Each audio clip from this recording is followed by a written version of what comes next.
Chapter 464. A drop of sweat rolled down the tip of Yushu's nose. She blinked her eyes and slightly raised her eyes to peek at the Darn Emperor, who was kowtowing to the sky on the Temple of Heaven. She muttered in her heart, "Why is it not over yet?" The ceremonial officer's high-pitched singing did not stop, one after another.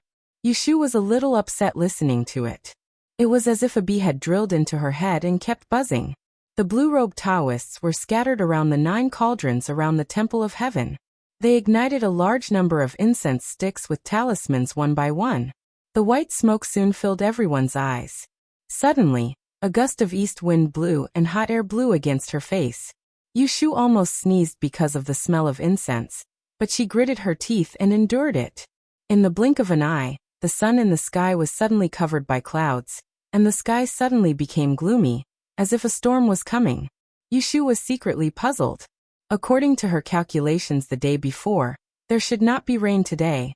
Just as she was thinking, there was a sudden explosion of thunder in her ears. Rumble! In the crowd, there was a woman's exclamation, and the scene began to become noisy. Shuerue, who was among several civil officials, looked up at the layers of dark clouds in the sky. He did not know why his mood was a little depressed, and he had a bad premonition. Yushu was also frightened by the sound of thunder. She couldn't help but raise her head to look. She saw that between the mountains in the distance, there were silver bolts of lightning in the shape of a snake. It was extremely shocking. At the bottom of the Temple of Heaven, the whistling wind filled the cave. Outside, there was thunder and lightning, and the thousands of holes on the top wall gradually darkened. Jing Chen stared motionlessly at a quiet pool in front of him. Zhu Muzhao stood beside him with a dignified expression. From time to time, he looked up and clenched his fists behind his back. Rumble! All of a sudden, ripples appeared in the tranquil pool, one after another, as if there was an invisible hand stirring the water. The turbid water slowly became clear, and it was extremely strange. Jing Chen's steady heartbeat intensified as the ripples in front of his eyes intensified. His eyes became a little confused. As his mind swayed, he heard a series of secret words in his ears. The Great Way is invisible, but it gives birth to heaven and earth. The Great Way is emotionless, but it runs the sun and the moon. The Great Way is nameless, but it nourishes all things. Jing Chen's mind was blank, as if his soul had left his body. Everything in his mind was empty, except for the bright ripples in front of him, circle after circle. A blurry figure floated out of the water. Zhu Muzhao recited the Taoist heart-cleansing incantation in a low voice while watching Jing Chen's face. His expression changed slightly when he saw Jing Chen's face reflected by the water. With a light gasp, Jing Chen snapped out of his daze and closed his eyes. In an instant, the ripples in the pond dimmed and calmed down. Zhu Muzhao held his sweaty palms and patiently waited for him to calm down before asking in a deep voice, "How is it? Did you see it?" Jing Chen was silent for a long time. He opened his eyes and looked at the pond. He stretched out his hand and touched the calm surface of the water. But other than the coldness and moisture from his fingertips, it was like ordinary water. What he saw with his own eyes was just an illusion. "I saw it." Zhu Muzhao's eyes lit up with joy. "Is it a man or a woman? Have you seen it?" "Uncle, can you first tell me how to solve my fate after I find the person who broke my fate?" Before today, Jing Chen had asked the same question more than once. Every time, Zhu Muzhao simply said, "It's not the right time." Before Jing Chen left the mountain, the sect leader and his master did not explain much about this. So in order to solve fate, he could only listen to the arrangements of the celestial commissioner, Zhu Muzhao. Zhu Muzhao did not answer immediately. Looking at his expression, he seemed to be thinking about something. Jing Chen shook off the water droplets on his hand and stood up. He turned his head and looked at Zhu Muzhao saying, "You don't have to hide it. I already know that I am the great in calamity. I carry the fate of our dynasty for 100 years. Great fate brings disaster. If I can't find the person who broke my fate, not only will the elders of the sect be implicated, the world will also be in turmoil. Now that I know who the person is, why don't you tell me honestly how to break my fate?" Zhu Muzhao was slightly stunned. He immediately lowered his chin and said with a solemn face, "Where did you know all this?" Jing Chen's pair of clear and intelligent eyes were calm. He said, I cultivated in the mountains and was not a common person. After I left the mountains, I came into contact with the prosperity and decline of the world. I became suspicious. Although my mother was a princess and my father was famous for a time, a person's death is like a lamp going out. His Majesty pitied my life, but did not need to go to war. He sent a few enlightened Jinren of Longhu Mountain to extend the life of an orphan like me. I think there must be a hidden reason. Cultivators follow the will of heaven. Why would the sects sacrifice themselves to save the life of an orphan like me and change my fate? If I guess correctly, there must be some kind of agreement between the imperial family of Da'an and the righteous sect. That is commonly known as the price. Later on, my Shimi Shui Yin came to the capital. She said that it was to face the calamity and enter the world. But I realized that she was ordered by her teacher to monitor me. After I probed her several times, she told me the inside story of the Da'an calamity. I then confirmed that it was not only me who wanted to find the person who broke my fate. The imperial family of Da'an also wanted to find the person. Listening to this confession, Zhu Muzhao's palms moved. He looked at Jing Chen's face, which was similar to the person in his memory. In a trance, he seemed to see that calm man again. He said softly, You are the same as your father. You look muddle-headed, but your heart is clearer than anyone else. Jing Chen's eyes darkened, and a hint of bitterness appeared between his brows. His parents had passed away when he was young, and he had been raised by his sect. Ever since he was sensible, he had been surrounded by all kinds of strange gazes. The loneliness and unwillingness of his youth had all been covered up by the heavy kindness he had received. He could not feel sorrow, be happy, be sad, or be angry. He had always remembered his fate. But in the end, the elders who raised him valued his identity more. His uncle who loved him was for the country's fate. Even his father who died for his mother may not care about his life and death. In the short 19 years of life, there was only a short period of time that could be called happy. And only in that short period of time, there was someone who treated him sincerely. Xiaoyu. That day, in order to force him to cut off his feelings, his junior sister did not hesitate to tell him the truth about the great calamity, and made him choose. She saw through his mind, and wanted him to cut off that infatuation. So he made up his mind and cut off all ties with her. He used those high-sounding reasons to cover up his true fear. He was the great calamity. If he delayed the country's fate because of a moment of personal feelings, then the emperor would not let her go if he knew the whole story. After that, he chanted the clear heart mantra 100 times every day to stabilize his Taoist heart. Until today, when he saw the life destroyer in the shadow of the Yellow Springs, he dared to indulge himself. Sigh.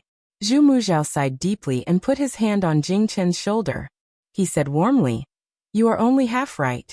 The emperor sent you to the righteous path not only because you are the great calamity, but also because you are the child of Princess Lu Yue. You are of the royal bloodline. You are his nephew. Jing Chen's expression did not change.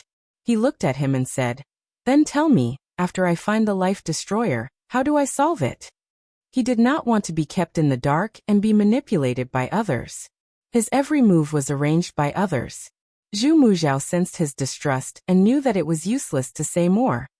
He put his hand on his shoulder and turned to look at the Yellow Springs. He said expressionlessly, Actually, it is not difficult.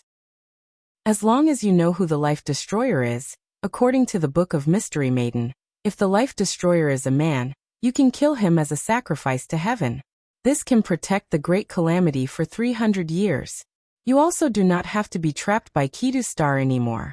A cold look flashed in Jing Chen's eyes. What if it is a woman?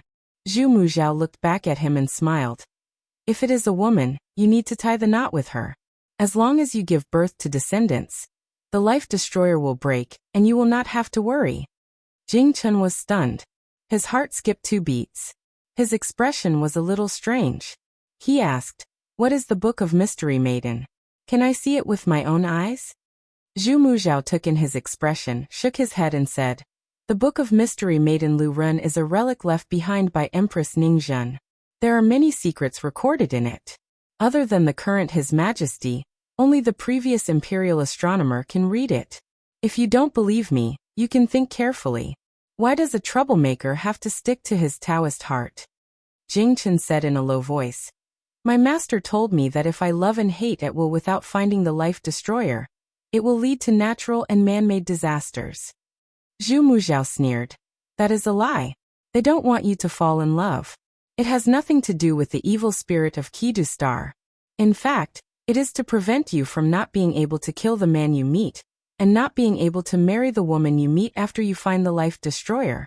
Jing Chen's pupils constricted. He looked at Zhu Muzhao in disbelief, trying to distinguish the truth from the lies on his face. The warning that made him careful turned out to be a lie? Zhu Muzhao looked at him with pity and said, Let me tell you another true story. 100 years ago, there was a troublemaker in our dynasty. He followed the mandate of heaven. Unfortunately, the life destroyer he found was his sworn brother. He couldn't bear to go back on his word, and almost caused a disaster. What happened in the end? Did he die? Zhu Muzhao said lightly. Of course he died. Compared to the country and the people, it was just a human life. He died a worthy death. Jing Chen was silent. After Zhu Muzhao said these words, he asked again. I have told you everything I can say. Now you can tell me. Was the life destroyer you saw a man or a woman? It was a woman. Zhu Muzhao's expression softened and said, Fortunately, it was a woman, so it was spared. Have you seen that person before? If you haven't, when you go back, you can draw the person. I will send people to find him, but it will take some effort. No need. It was someone I know.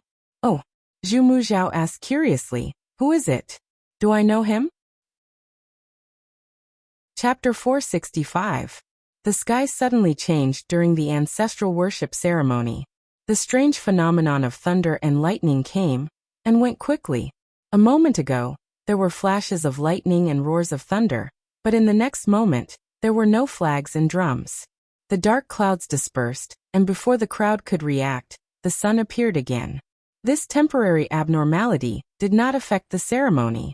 Instead, a gust of wind made people feel cool. The sweat on Yushu's face dried up, and she felt a chill on her back. She followed the emperor and was not far from the group of officials and nobles.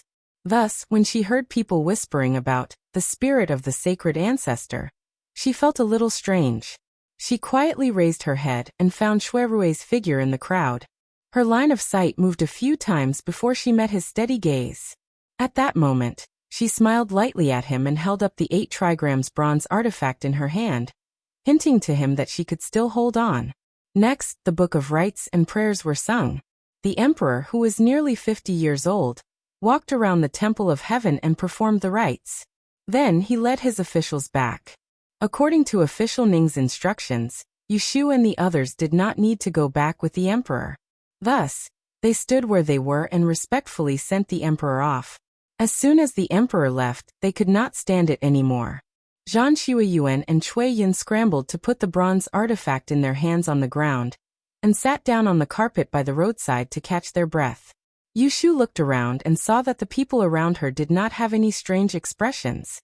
She tidied up the things that needed to be tidied up, and tidied up the things that needed to be tidied up. It seemed that she was used to the delicate behavior of the people holding the bronze artifact. She hugged the bronze artifact and sat down on the ground. Among the 6 people, only Wen Xiao and was still holding the heavy bronze artifact and stood there stiffly.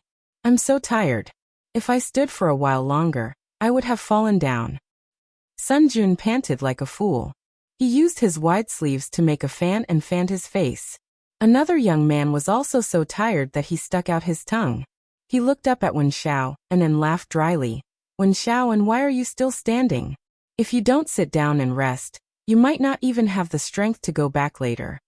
Wen Xiao and glanced at him and then turned his head away, making the young man feel awkward. Hey, get up quickly. How can you just put the cultivation artifact on the ground? With a low cry, Lord Wang appeared out of nowhere with a few mausoleum guards behind him, carrying boxes. With an unfriendly expression, he urged them to pick up the bronze artifacts and personally inspect them before putting them back into the boxes. All right, Teacher Xiaoi, this is the end. There are carriages waiting outside. I will get someone to send you back first. Lord Wang had been worried for many days. Today he could finally let go. He could not wait to throw the burden away. Lord, Lord! Zhan Shuiyuan and the others patted their buttocks and left with the others. Yushu lagged a few steps behind. When she turned around and saw Lord Wang still standing there watching them leave, she turned around and walked over to him.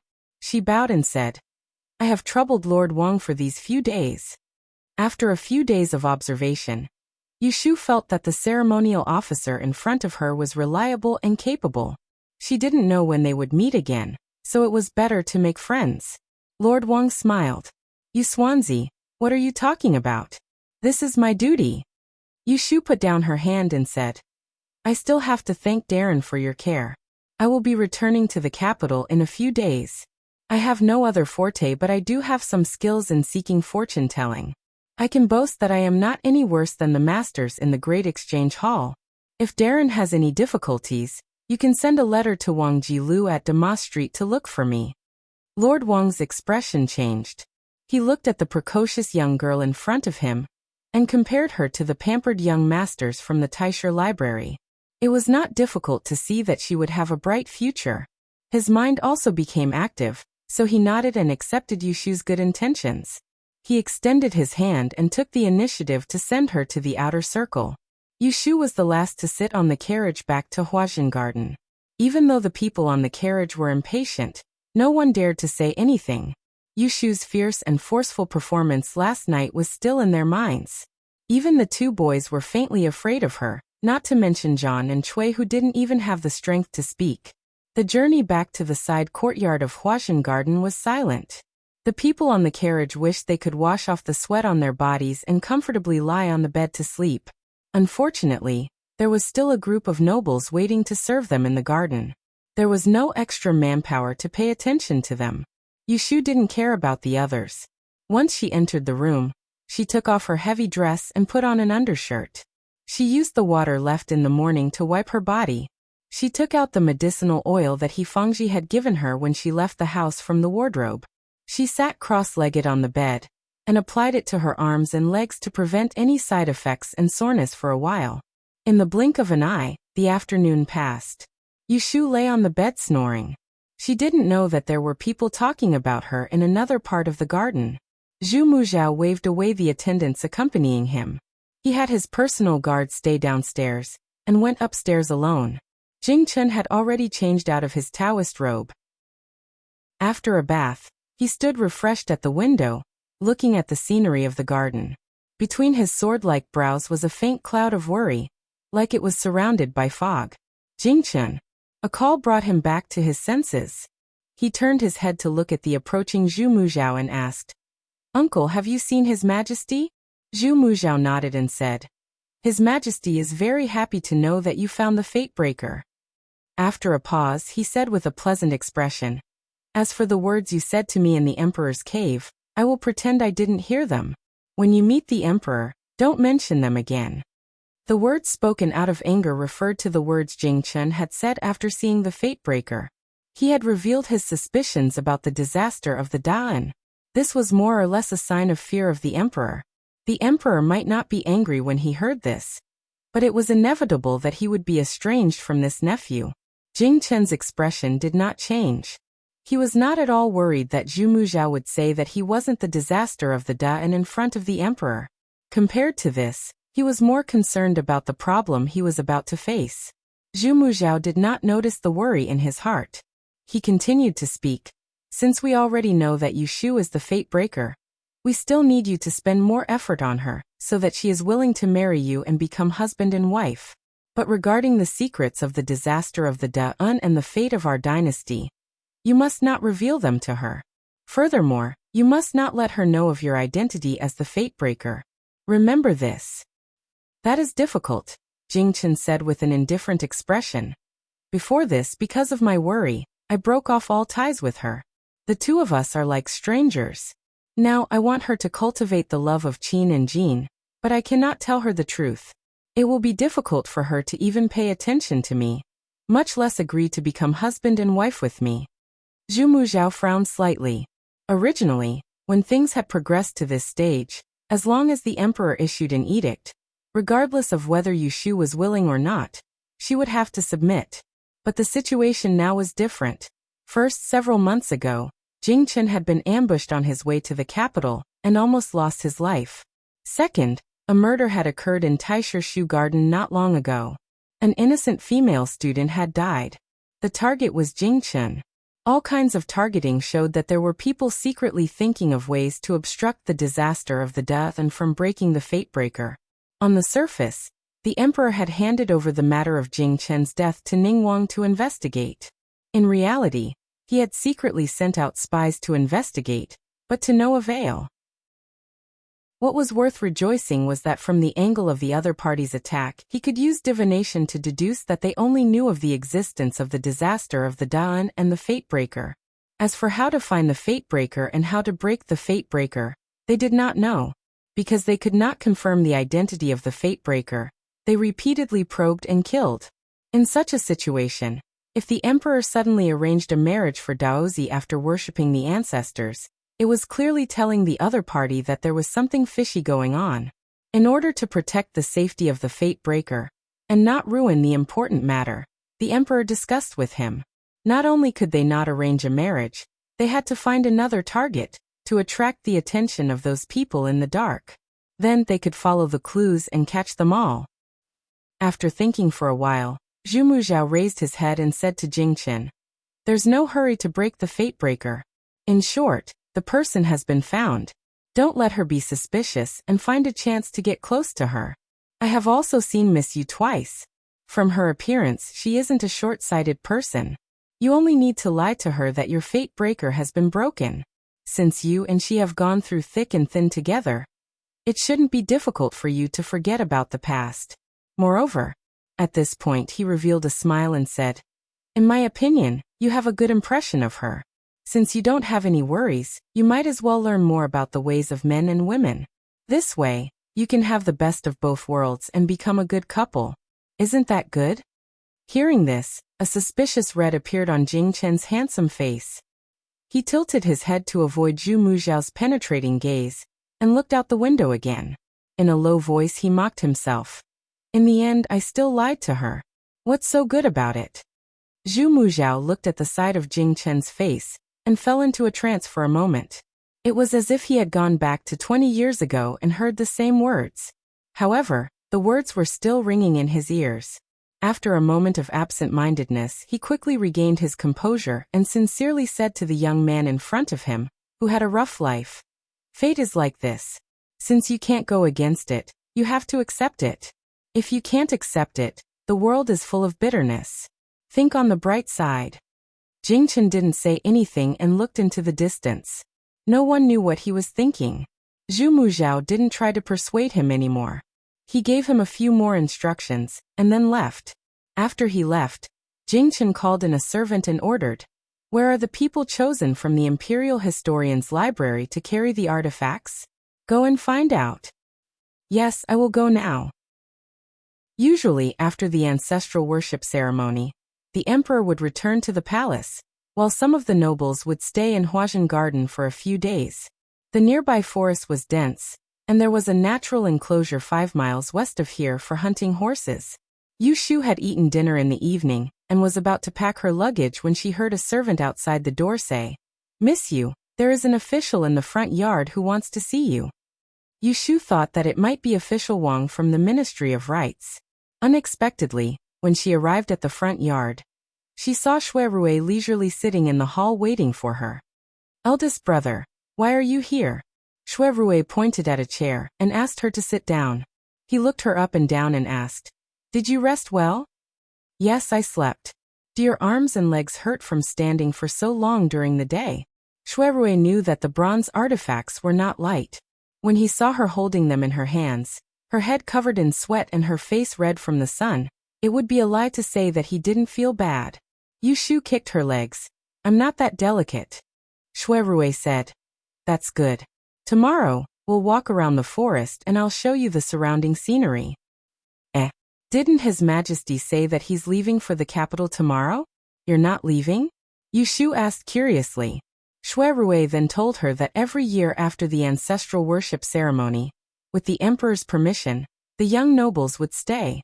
As soon as Yushu heard that she would be staying to play with the princes and princesses, she immediately lost interest. Chapter 466. Early in the morning, carriages and horses were gathered outside Huajian Garden. The emperor was returning to the capital. Several people from Taisher Library had packed their clothes early in the morning and were waiting in the front yard. There were 6 of them, but one was missing when they left. It's almost time. Why hasn't Yu Swansea come out yet? Sun Jun was sitting on a chair with 2 bags in his arms. He looked out of the door for a while and looked back at Zhang Xueyuan and Cui Yun. He said hesitantly, "Can one of you go to the backyard and call her?" Zhang Xueyuan said to Cui Yun coldly, "Go and call her. Don't delay our journey because of her."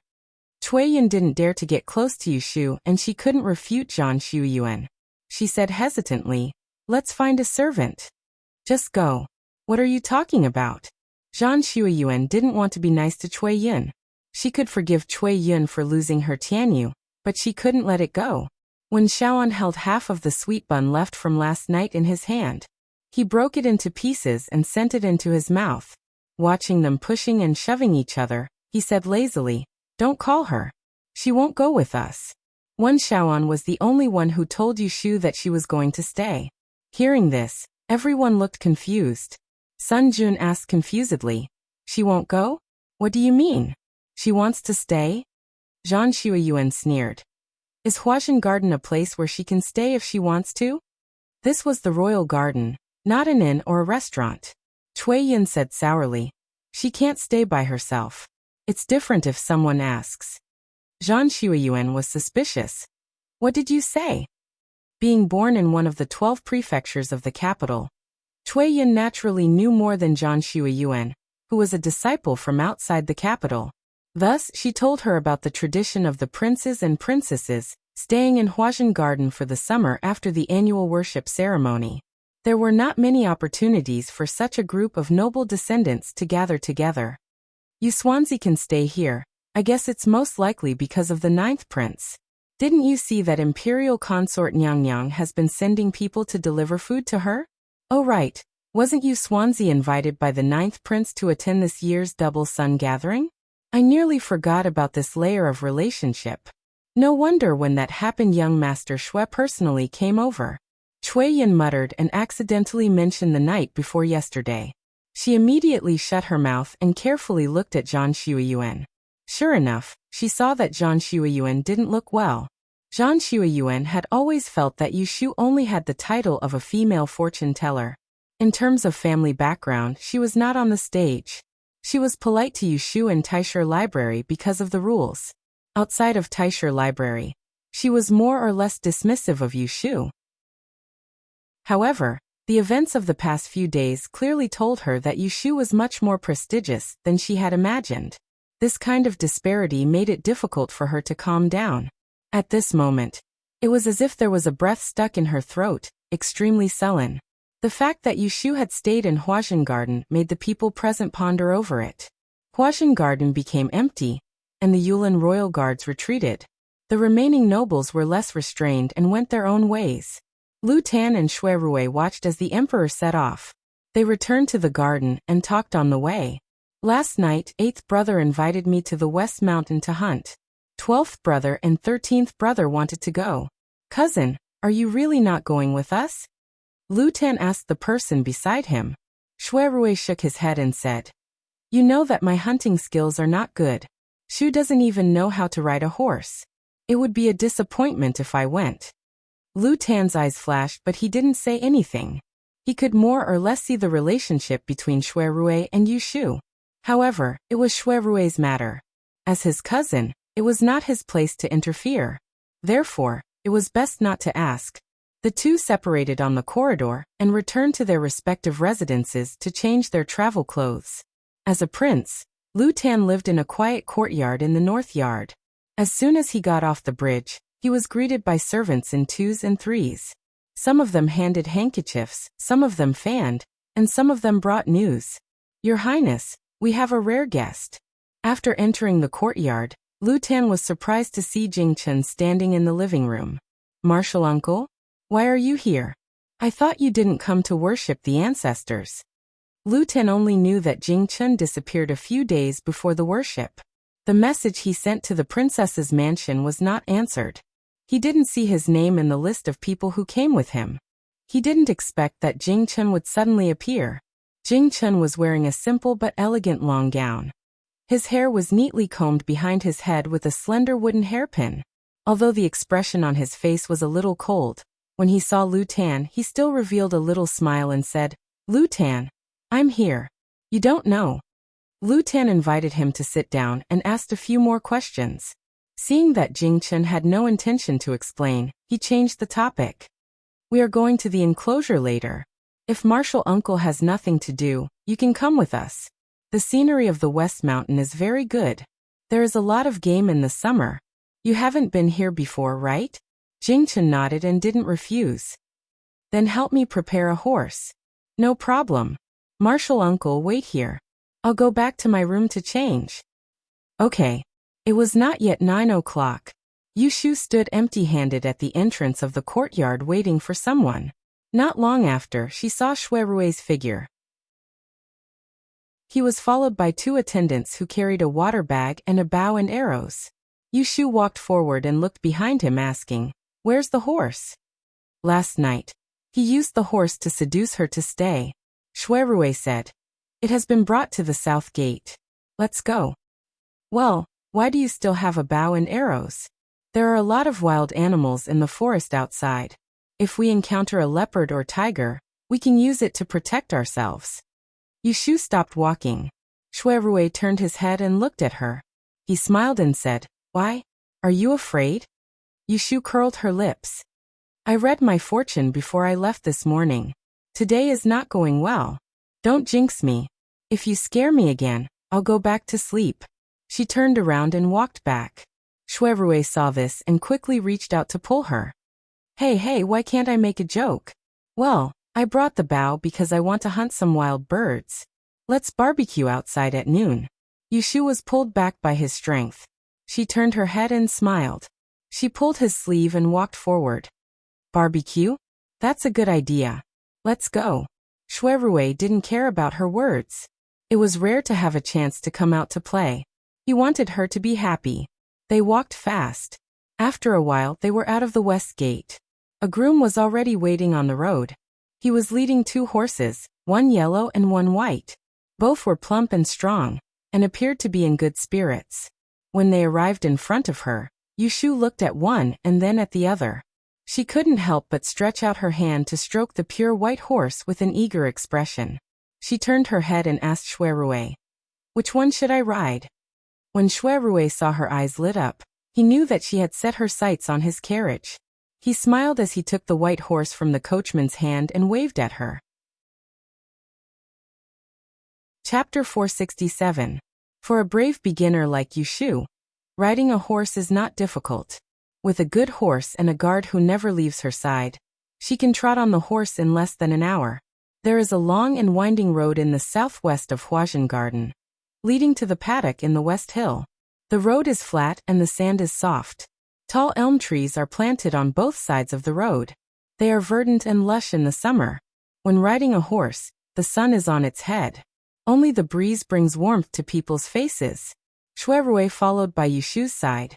The 2 of them chatted and laughed as they ran. 2 attendants rode their horses and lagged behind them at a moderate distance. Yushu trotted for a distance before slowing down the horse's speed in a slightly jerky manner. She admired the pleasant scenery of the countryside. Stroking the neck of the docile white horse beneath her, she turned her head and grinned at Shuerue. "Since I came to the capital last year, this is the first time I have come out to relax. Thanks to you, brother." Shuerue knew Yushu's experiences after she came to Enling like the back of his hand. And when he heard this, he could only sigh in his heart that she had a hard life.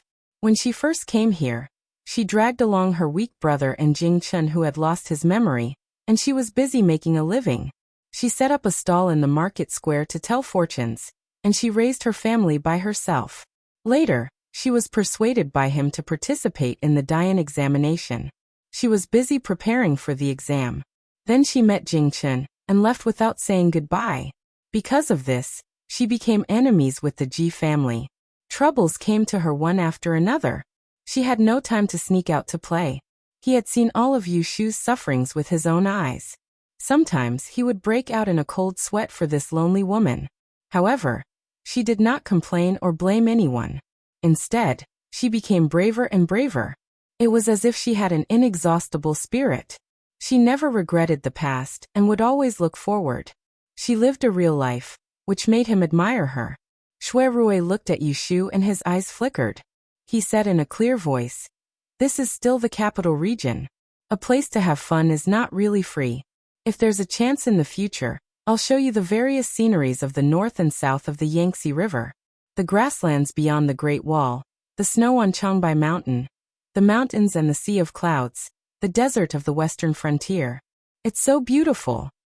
Yu Shu was not blind, but when she saw Shui Rui's spirited expression when talking about these things, she couldn't help but be attracted by him. She rolled her eyes and teased, "From the way you talk, it sounds like you've been to these places before." Shui Rui raised his thick eyebrows and shook the yellow rattan horsewhip in his hand. "I've been there, but I didn't tour all of them. I wasn't able to enjoy myself." Yu Shu had a question in her heart for a long time. It was rare for her to talk about this. She took the opportunity to ask him, "I heard that you left Anling a few years ago. It's been 2 or 3 years since you left. Did you go sightseeing?" Shui Rui turned his head and looked at Yu Shu. The smile on his lips faded for some reason and he slowly said, Seeing his behavior, Yu Shu couldn't help but think of the rumor she heard from Xan Lu not long ago. Shui Rui fled Anling out of sadness because of the death of the 10th princess. Could it be that he really went to heal his feelings? Thinking of this, Yu Shu felt strange.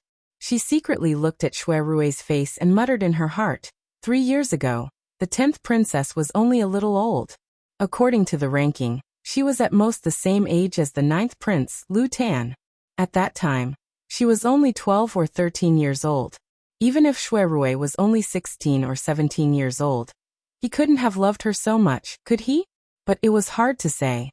Shui Rui's aunt was an imperial concubine in the palace.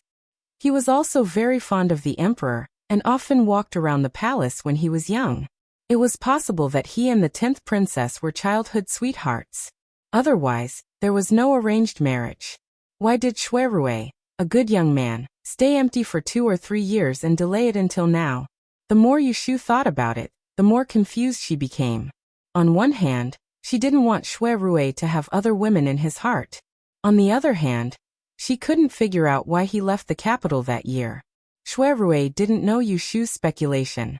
He looked into the distance and said to her, "We'll enter the hunting grounds if we go any further. Let's stop here." Yu Shu nodded and dismounted with him. When the 2 attendants behind them caught up, they walked to the river together. "Young master, drink some water." The younger of the 2 attendants untied the water bag and brought it to Shui Rui. Shui Rui took it, unscrewed the cork, and handed it to Yu Shu. The latter smiled and looked up. She saw that the servant who handed her the water was looking at her and curled his lips, as if he was dissatisfied with her. Yu Shu's heart skipped a beat. She pretended not to see anything and drank a few mouthfuls of water. She casually asked Shui Rui, "Are these 2 servants of Huajin Garden, or did you bring them from the residence?" Shui Rui said, "Both of them are from the residence and have been with me for many years. Gui-san, came from the supply house and Hataku is my wet nurse's son." He explained in detail and pointed them out to Yu Shu. The young man who was tying the horse was 3 to 5 years older than Shui Rui. He was Gui-san and the one who handed her the water was called Hataku. When Yu Shu heard Gui-san name, she thought of the 2 attendants in Wang Ji Lu. She asked suspiciously, "Are Gui Qi and Gui Ba brothers with Gui-san?" Shui Rui turned his head and looked at the young man who was tying the horse under the tree. He said to her, "It's just that they have the same surname. Brothers are brothers, but they are not related by blood. It's not like you haven't been to the supply house." He changed the topic and asked, "By the way, how is the young master of the Bai family, the one you chose for Xiaoxiu?" "He is very obedient and sensible. Xiaoxiu learned to write from him and has improved a lot." Shui Rui suddenly mentioned Bai Ran, But Yushu didn't think too much about it. She looked at the river that was flowing slowly not far away, and her sharp eyes noticed 1 or 2 fish jumping in the river. Sigh, if I knew this would happen, I would have brought a fishing rod and fish basket. You know how to fish? Yushu said proudly, of course in the past. Halfway through his words he suddenly stopped. Shuirue asked, what do you want to say? Yushu fell into a moment of reminiscence. She remembered the time when the merchant ship was robbed, and they jumped into the river to escape. They survived in the forest by relying on her to catch fish. Hey, it's nothing. A hero doesn't talk about his past achievements. It's all in the past. Yushu tried to fool him and began to urge Shuirue. Aren't we going to hunt? Let's go, I'm hungry. Shuirue noticed that she was hiding something, but he did not ask further. Instead, he said, then you stay here and play in the water and look at the fish. I will take Hataku to the forest and come back as soon as possible. Don't run around. Yushu was not happy. Why don't you take me? Don't you know that sitting and waiting to die is the most boring thing? Listening to her nonsense, Shuirue did not know whether to laugh or cry. He reached out and patted her head. What are you talking about? If you are bored, you can build a fire with Gue-san. You don't know how to shoot arrows. You will only cause trouble if you go. Yushu wanted to say that she knew how to use a slingshot, and that she was very accurate in killing birds, but she glanced at the longbow and arrows that Gue-san had brought along. It was a well-equipped weapon, so she was too embarrassed to say that she knew how to use it. Well, you go then. Be careful. Yushu did not speak out of turn to remind Shuirue about the leopard and the tiger. She was afraid that Shuirue's jinx would turn out to be true. She had also calculated that the weather would be favorable for him today, so she did not worry too much. After Shuirue left, Gue-san first cleared out a place for Yushu to sit at a shady spot by the river.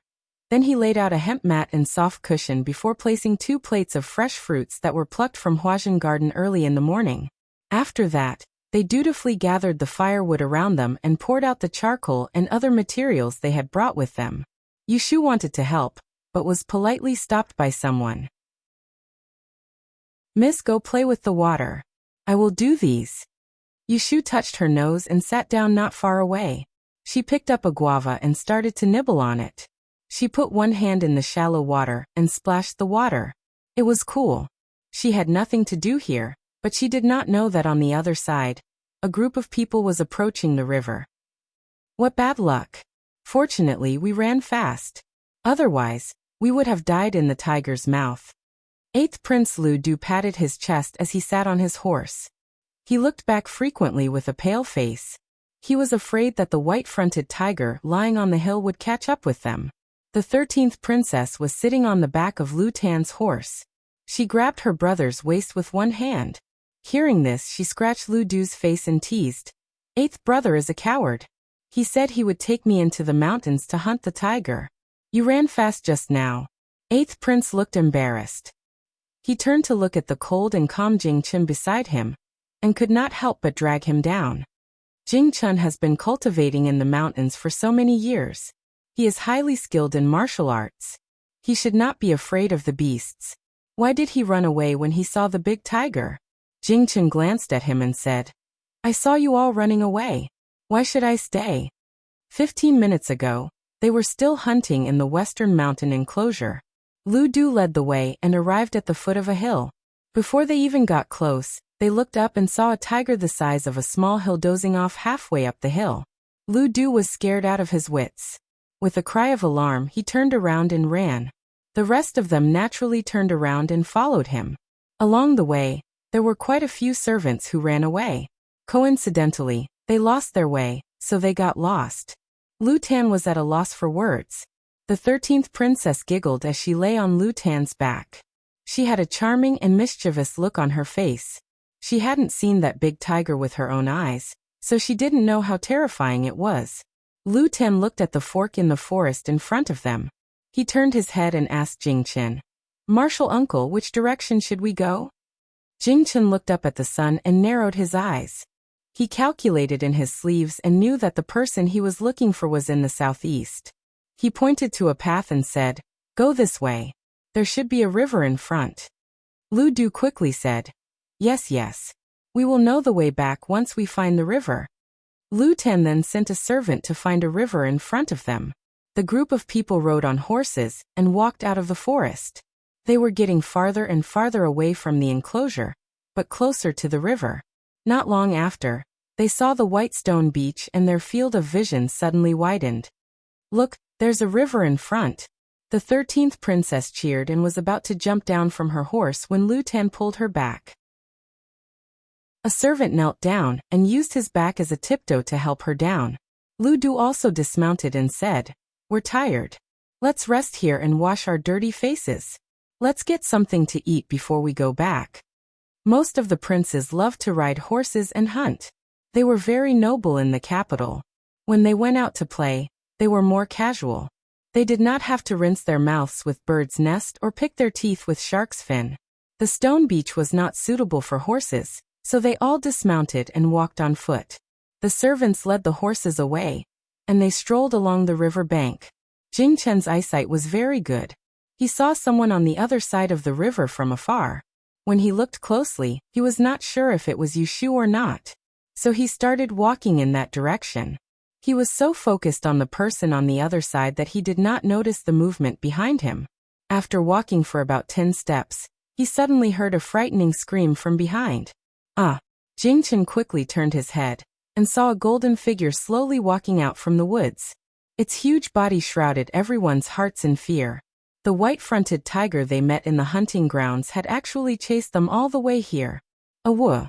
The tiger's roar struck the eardrums of everyone on the riverbank. Everyone's faces turned pale. The tiger was indeed extraordinarily large. Even an adult black bear would not be able to match it. It stretched out its 4 limbs and the fat on its body jiggled. It bared its sharp teeth and transparent saliva dripped down. The tiger was not afraid of humans at all. It must have gotten tired of eating birds and beasts deep in the mountains, and came out for a change. Its cold gaze swept across the group of humans, and it walked towards them step by step, as if it was choosing which one to eat first. Lu Gu was so scared that he almost peed his pants. His legs trembled and he could not even move, let alone run. 13 was so scared that he cried. He tightly held onto Lu Tan's arm, and was pinched hard by him. He did not dare to make another sound. At this time, whoever made the first move would undoubtedly become the tiger's first target. Lu Tan was also nervous to the point where his nose was dripping with sweat. But he was more composed than Lu Du. He stared at the tiger's movements, and sized up the surrounding situation with his peripheral vision. His eyes turned cold, and he calmly withdrew the gemstone ring on his index finger, and shot towards a direction. A servant who had been kneeling on the ground with his head in his hands jumped up. At the same time, the tiger turned its head and stared at him. Its 2 thick forelimbs tightened and contracted as it pounced at the servant.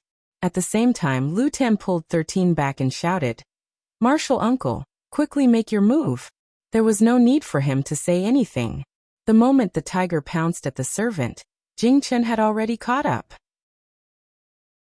His movements were light as a feather, but his long leg brought with it a gust of wind as it struck at the tiger's back. Oh! The tiger was unfazed. After being kicked away, its massive body trembled, and it gave up on its prey. It turned towards the more threatening human, Jing Chen, and stretched out its sharp claws to slap down.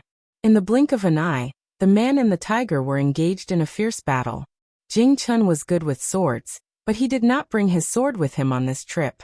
He was bare-handed, so he was at a disadvantage when facing a wild beast. Lu Tan, on the other hand, was very calm. Seeing that Jing Chen had entangled the tiger, he let go of 13 and ran to Lu Du, who was lying limply on the ground. He pulled the dagger from his waist, unsheathed it, and threw it at Jing Chen. Martial uncle, take this. Jing Chen used the spirit crane flips the clouds to dodge the tiger's attack and caught the hilt. With a twist of his wrist, his aura suddenly changed as he faced the tiger and aimed for its life. However, because he was not used to using a sword, his thrust was slightly off the mark and stabbed the tiger's right ear. Awoo! The single-eyed white-fronted tiger let out a pained roar. It keenly sensed the fatal danger and jumped back. As if it had turned into a spirit, it turned around and fled towards the other side of the river.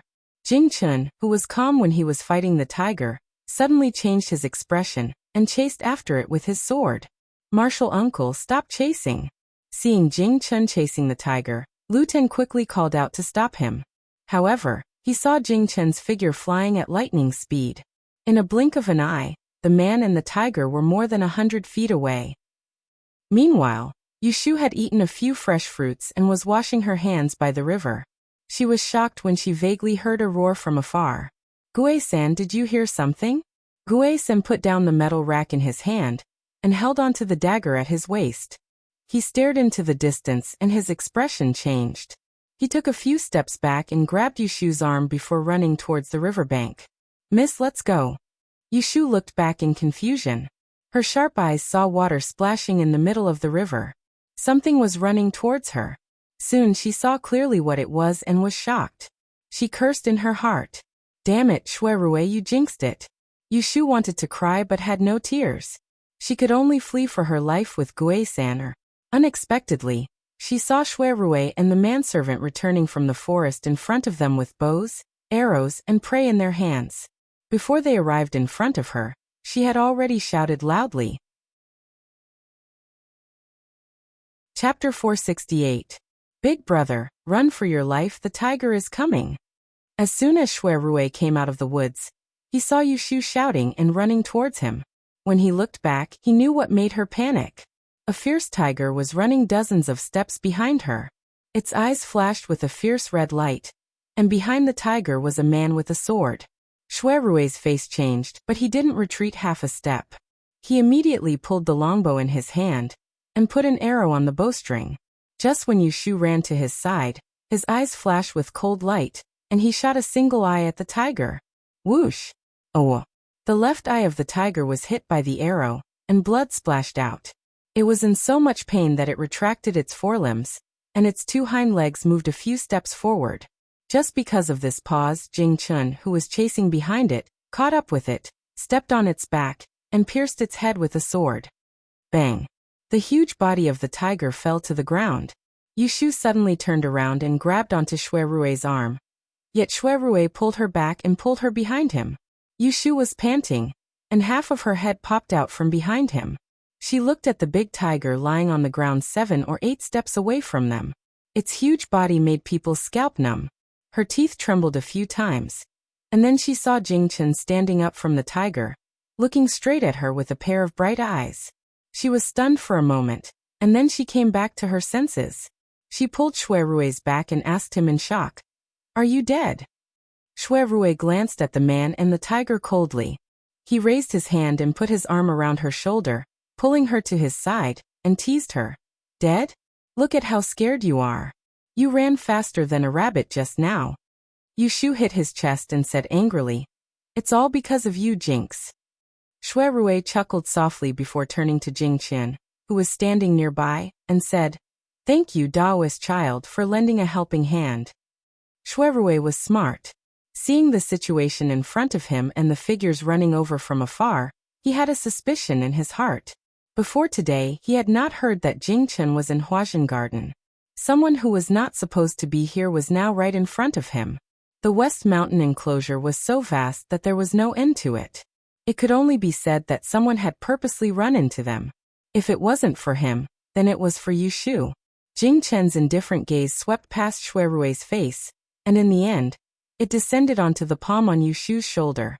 Because the two of them were too intimate with each other, he felt slightly stuffy in his heart, and he instinctively wanted to silently chant the mind-cleansing incantation. He no longer needed to guard his Dao heart. "No need to thank me. You were the one who shot it just now.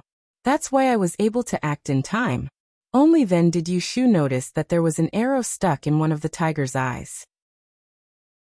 Half of the arrowhead was pierced through, and the other half was exposed. Blood was flowing out of the eye. She opened her eyes and was puzzled. Such a big tiger, shouldn't it stay deep in the mountains? Why did it run out of the enclosure? She glanced at Jing Chun again, and did not say anything. That night on the bridge, he had severed all ties with her, and said that they were strangers. She did not want to use her warm face to stick to his cold buttocks. In next to no time, Lu Tan and the others who were on the other side of the river rushed over, and they heaved a sigh of relief when they saw the dead white forehead tiger on the ground before noticing Shui Rui. And they wiped off the cold sweat on their foreheads. "Your Highness, what happened?" Shui Rui let go of Yushu's shoulder and asked Lu Tan when he saw the group of people approaching. Lu Tan then told them about how they met the tiger in the mountains and got lost. Later on, they were targeted by the tiger and followed out. In the end, he said with a face full of relief, "Luckily we had Marshal Uncle with us. Otherwise, we would have died in the tiger's mouth today." Shui Rui furrowed his brows and looked at the few servants behind Lu Tan who were still in shock. He suddenly became suspicious, but he didn't show it on his face. He asked Lu Tan again, "Where are the others?" Lu Tan pointed at the river bank behind him and said, "8th brother and 13th sister are over there." Shui Rui looked at the river bank and asked, "Why isn't the 12th prince with you?" "No, he had a stomachache this morning, so he stayed in Huajin Garden." Shui Rui nodded and said no more. Seeing that they were out of danger, Lu Tan asked someone to bring the 8th prince and the others to the other side of the river. They gathered together. Yushu knew Lu Du, but it was the first time for her to see the 13th princess. The young girl was as cute as snow, but she was obviously frightened. Her face was pale as she held onto Lu Tan's arm. She closed her eyes and did not dare to look at the dead tiger on the ground. After such a thing happened, everyone's playfulness was gone from fright. Lu Tan and Shui Rui discussed, and decided to leave a few servants to guard the tiger's carcass while they rode back to the garden to avoid being attacked by wild beasts again. The few horses on Lu Tan's side were so frightened by the tiger that they ran away, whereas the 4 horses on Shui Rui's side were tied to the tree properly. Thus, the 2 of them divided the horses.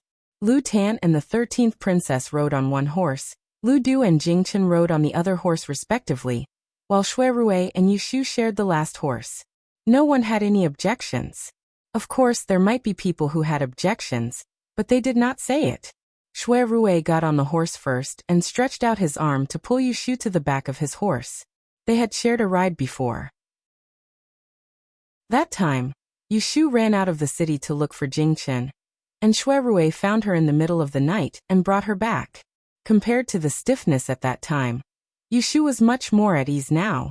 She casually wrapped one arm around Shui Rui's waist and leaned against his straight back. She swayed with the magatama, which was quite comfortable. Shui Rui held the reins with both hands and smiled. Jingchen was half a horse's length behind them. Looking at the 2 sitting next to each other on the horse's back, he felt that something was wrong, but he could not tell what it was. After a while, the fear in their hearts dissipated. Lu Du, who was scared to the point of wetting his pants not long ago, was now full of energy. He turned to Jingchen and laughed. "I didn't expect Jingchen to be so skilled. That ferocious beast had been the king of the mountains for a long time. Now that you killed it, it must have been very regretful before it died." Haha. Jingchen frowned slightly and thought, if it wasn't for that tiger hurting people first, he would not have killed it. Lu Du did not seem to notice that Jingchen was not in a good mood. He still talked to him excitedly. "The hanging eyes white forehead tiger you killed is full of rare treasures. It has tiger skin, tiger bones, tiger guts, tiger whips." Ahem. Shui Rui coughed lightly and interrupted Lu Du's words, saying, "Tiger bones are good stuff. I have 2 jars of tiger bone wine in my Wangji Lu. The price I bought it for was not low." Lu Du also knew that he had said something he shouldn't have. There were still 2 girls present, so he smiled embarrassedly. He winked at Shui Rui and said, "Why don't the 2 of us join in and ask Jingchen to buy all the bones of this tiger? We'll both go back to brew wine." He was thick-skinned. He knew that Jingchen was on Lu Tan's side. Today, when this tiger was brought back to the capital and presented to the palace, the emperor would be very happy and reward him. How could he have a share? But it was a different story. When he went back to make tiger bone wine and sent it to the palace, he would at least get a share. Hearing this, Shui Rui smiled at Lu Du although he did not answer. His eyes seemed to see through Lu Du. Haha. Lu Du laughed dryly and found a way out for himself. "If you are not willing to spend money, then forget it." Chapter 469. By the time Shui Rui, Lu Tan, and the others returned to Huajin Garden, it was already afternoon. Shui Rui brought Yushu to his residence and ordered the servants to prepare a meal for her. He then went to the east courtyard alone to look for Lu Tan. Lu Tan lived in a small lakeside building. When Shui Rui came downstairs, he met Jing Chen, who was coming out. The two looked at each other, nodded in greeting, and walked away. "Cousin, you're here?" Lu Tan had changed into a comfortable cotton robe and was drinking tea in the pavilion. He gestured for Shui Rui to sit opposite him and waved to the palace maids who were waiting on him. Two of them obediently came forward to fan Shui Rui and pour him herbal tea. Shui Rui only glanced at the many eyes and ears in the pavilion, but didn't say anything to ask Lu Tan to leave. "There's something fishy about what happened in the paddock today." Lu Tan's face darkened. He nodded and said, "I thought about it carefully on the way back. There is indeed something fishy. Every year, there are hunting teams patrolling the western mountain paddock. Whenever a ferocious beast appears, it is either hunted or chased deep into the mountains. The fierce tiger we encountered today was most likely lured out of the mountains by someone in advance." Shui Rui thought for a moment and said, "According to what you said earlier, you met the tiger near Chioping Hill. The West Mountain paddock is so big, and you happened to run into it. Moreover, it chased you all the way to the periphery before showing its head. This tiger is really thoughtful." Lu Tan narrowed his eyes. "Cousin, are you saying that someone deliberately lured us to Chioping Hill, and then lured the tiger to chase us?" Shui Rui didn't answer and asked, "Who do you think it is?" "It's suspicious that 12th brother didn't travel with us, but he doesn't have the means to do so. 7th brother didn't come to worship the ancestors and is in the capital, but it's not impossible for him to reach Huajin Garden. 8th brother is a coward and would never do such a risky thing." Lu Tan analyzed them one by one. Although he didn't point them out, he already had a suspect in his words. Shui Rui laughed soundlessly and said in a low voice, "It can't be Ning Wang." Lu Tan frowned and said with slight displeasure, "Why can't it be him?" Shui Rui's dry and slender fingers gently tapped on the tea table. His eyes were not clear as he said, "I have known him since I was 6 years old. It has been more than 10 years since then. I know very well what kind of person the 7th prince is. If the tiger was released by him today, Your Highness would not be able to sit here and talk to me in one piece." Hearing this, a flash of disapproval flashed across Lu Tan's face. He knew that compared to him, the son of an imperial consort who had been neglected for many years, Lu Hao, who had been favored by his imperial father since he was young, was indeed stronger than the other brothers in every aspect. But after the double sun meeting, he had successfully suppressed Lu Hao and felt that this imperial brother was not someone he couldn't deal with. He even had a faint feeling of contempt. In his view, Shui Rui's evaluation of Lu Hao was exaggerated. Then who does Biao Xiong think is behind this? Shui Rui raised his head to look at him, the corners of his mouth moving slightly. He said in a pure and kind voice, "Why don't you go investigate personally? Who is with us today? Who is it that got lost along the way? Why did the 12th prince suddenly have an upset stomach?" Shui Rui only pointed in a direction, and did not have the slightest intention of overstepping his boundaries. Lu Tan admitted that with his current ability, he still could not order Shui Rui to do things for him. So he nodded at him reservedly, indicating that he would send people to investigate. After discussing business, Shui Rui took a few sips of the cold drink at Lu Tan's place and asked casually, "When did Daozi arrive at Huajin Garden?" "When did Dao's child arrive at Huajin Garden?" "I haven't seen him for the past few days." "I'm not sure about that. Martial uncle should have arrived earlier than us. He also refused to tell me. Maybe Imperial father has other arrangements." "You didn't mention it when we met yesterday. Why are you together today?" Shui Rui's expression was only curious. Lu Tan did not hide it from him. "When we came back this morning, Martial uncle came to find me. I invited him to go hunting with me. Fortunately, he accompanied us. Otherwise, I don't know how many people would have been killed by the tiger."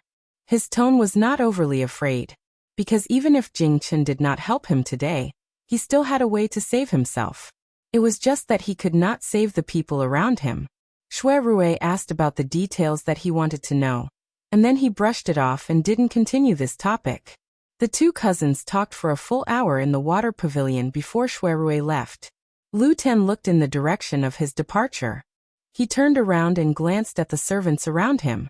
He said in a cold voice, he said coldly, "Watch your mouths. Know what to remember and what not to remember." He had been back in the capital for less than half a year, and there were very few loyal servants around him. There were some things that could not be heard by others, but he deliberately let them hear it. In the future, he could keep those who could be useful. Yushu stayed in Shuirui's residence. It was much more relaxing than the small courtyard where the 6 people lived. There were people serving her with warm water and bathing. After bathing, food was served. When eating, there was a maid waving a fan at the side, which made Yushu think that she had returned to Wangji Tower. When Shuirui came back, Yushu was lying on the rattan chair in the inner hall, and dozing off. She did not hear the sound of him entering. Shuirui didn't ask anyone to wake her up, and he walked over slowly. He took the fan from the servant girl and gestured for them to leave. Then he sat down on the soft stool by Yushu's side. He had a smile on his face as he watched Yushu doze off with her head tilted to one side, and then he fanned her. Yushu was a light sleeper and woke up after a while. She narrowed her eyes and saw a handsome face. She was not very surprised. After staring for a while, she yawned and sat up. Rubbing her face, she asked him, "You're back. Have you eaten?" Shuirui looked at her lazy movements and couldn't help but brush the messy hair at her temples. He put it behind her ear and smiled. "I ate at Wang Ye's. Don't sleep anymore. Accompany me and talk. Rest well at night. Tomorrow, we will leave for Jing." Yushu instantly woke up. "Going back so soon?" And 13th princess has been frightened. Ningguang wants to take her back to Jing. It is not convenient for us to stay alone, so we will go with them. "Oh." Yushu's face was slightly regretful. She looked at Shuirui and said honestly, "It's nothing else, just that I couldn't eat the wild game you hunted. It's a pity." Shuirui smiled. "What's so hard about that? Didn't we bring back the pheasants and rabbits? We can roast them by the lake tonight." "Ha, that's good." Yushu became alert again. She crossed her legs and changed to a more comfortable sitting position. She took the fan from his hand and waved it between the two of them. She asked curiously, "Such a big tiger, how did it get to the edge of the enclosure? Didn't they say that vicious birds and fierce beasts usually hide among people?" Shuirui calmly told her. "If it didn't run out by itself, it was lured out by someone." Yushu's expression was strange. Hearing his words, she had a guess. Someone had ill intentions and wanted to kill. As to whose life and why, she didn't need to think about the answer before she knew it. Doan had been celebrating for 14 years, and the princes had all come of age. The empress had no children, and the Eastern Palace had no ruler. This was clearly a situation of the princes fighting for the throne. The princes that had a chance of succeeding the throne were fighting each other. Who didn't want who to die? Not to mention today's incident, Yushu had been implicated once before. That had been during the Shuangyang conference. She had been tricked by Shui Yun and had been tied up by Lu Hao's subordinates and locked in the basement. In the end, the tendons of Shui Yun's hands and feet had been cut. She had barely managed to keep her life. After the incident, Lu Hao had successfully framed the 4th prince and caused one person to be eliminated. The road to the fight for the throne was filled with corpses. Even though Shui Yun had the Heaven's Eye technique, she was still used as a raft. It could be seen how dangerous it was. Shuirui saw that she had stopped fanning herself and calmly looked at her expression. He asked softly, "Are you afraid?" Yushu raised her head to look at the talented and handsome Shuirui. Her eyes were bright and she couldn't help but ask herself, did Lu Tan want to be the emperor? This was undoubtedly nonsense. She asked in turn, why didn't Lu Tan want to be the emperor? Just based on Lu Tan's performance at the Shuangyang conference, she could see that the young 9th prince was not without ambition. Then as Lu Tan's mother, the Shui family, would naturally be his support. Shuirui, as the eldest son of the Shui family, would inherit the large family business in the future. All the situations indicated that Shuirui would definitely participate in this fight for the throne. It wasn't that Yushu didn't understand this, but it was the first time she had thought so clearly and seen so clearly. Ashu. Shui called out softly at the right time and held Yushu's wrist that was holding the fan. There were some worries in his heart that he couldn't explain, but he still said to her gently, "Don't think too much." Yushu pulled back her thoughts and met Shui's reassuring gaze. She thought, he doesn't know where she came from, so he probably doesn't know that she, as a modern person, can see through this fight for the throne. However, he had told her the truth about the tricks in the enclosure. It was probably to test her. If she understood in the future, she would regret talking to him. After all, the two of them had been together for a long time. Yushu had a bit of an advantage and understood Shui's heart. She didn't know whether to laugh or cry. This guy only knew how to play tricks on her. Why didn't he think about what kind of person she was? She could only share blessings and not trials and tribulations? He had underestimated her too much. And I don't want to anymore. Yushu smiled and leaned back on the recliner. She gently pulled her wrist back and slowly swayed it. She thought to herself that it was fine. If he thought she was ignorant, then she would continue to pretend to be ignorant. When the day came that he wanted to talk, she would have a good talk with him. The next morning after breakfast, the group of people who had stayed in Huajian Garden left for the capital. When Yushu arrived, she squeezed into a carriage with a group of people. When she returned, she could even lie down. Shui sat across from Yushu. He watched as she held half a book in her hands. Her body was slanted and she wanted to lie down. So he said, "Sit up straight. If you lie down and read, your eyes will fall out." Yushu made an "oh" sound and sat up reluctantly. Shui liked to control her. If she didn't listen to his words, he would nag her the whole way. Last night, Shui took her to the lakeside to eat some wild game. In a moment of happiness, they drank some wine. The two of them only went to bed in the middle of the night. Now that they woke up so early, she felt a bit tired. On the way, the carriage stopped several times. The return journey was faster than when they came. At dusk, they arrived at Anling City. They entered the city from the west gate and went their separate ways. Shui sent Yushu to the door of her house and left. When Yushu entered the door, a servant ran to the backyard to report. When she entered the second door, Yindo ran out to greet her. She went forward to take her luggage and said happily, "Miss, you're back. Madam and Tai are talking about you." Yushu had been away from the capital for a few days. When she came back, she felt close to her maidservant. She went back to her room to wash her face, change her sweaty clothes, and went to the big room to meet the elders. In the central room, old Madam He was holding her grandson.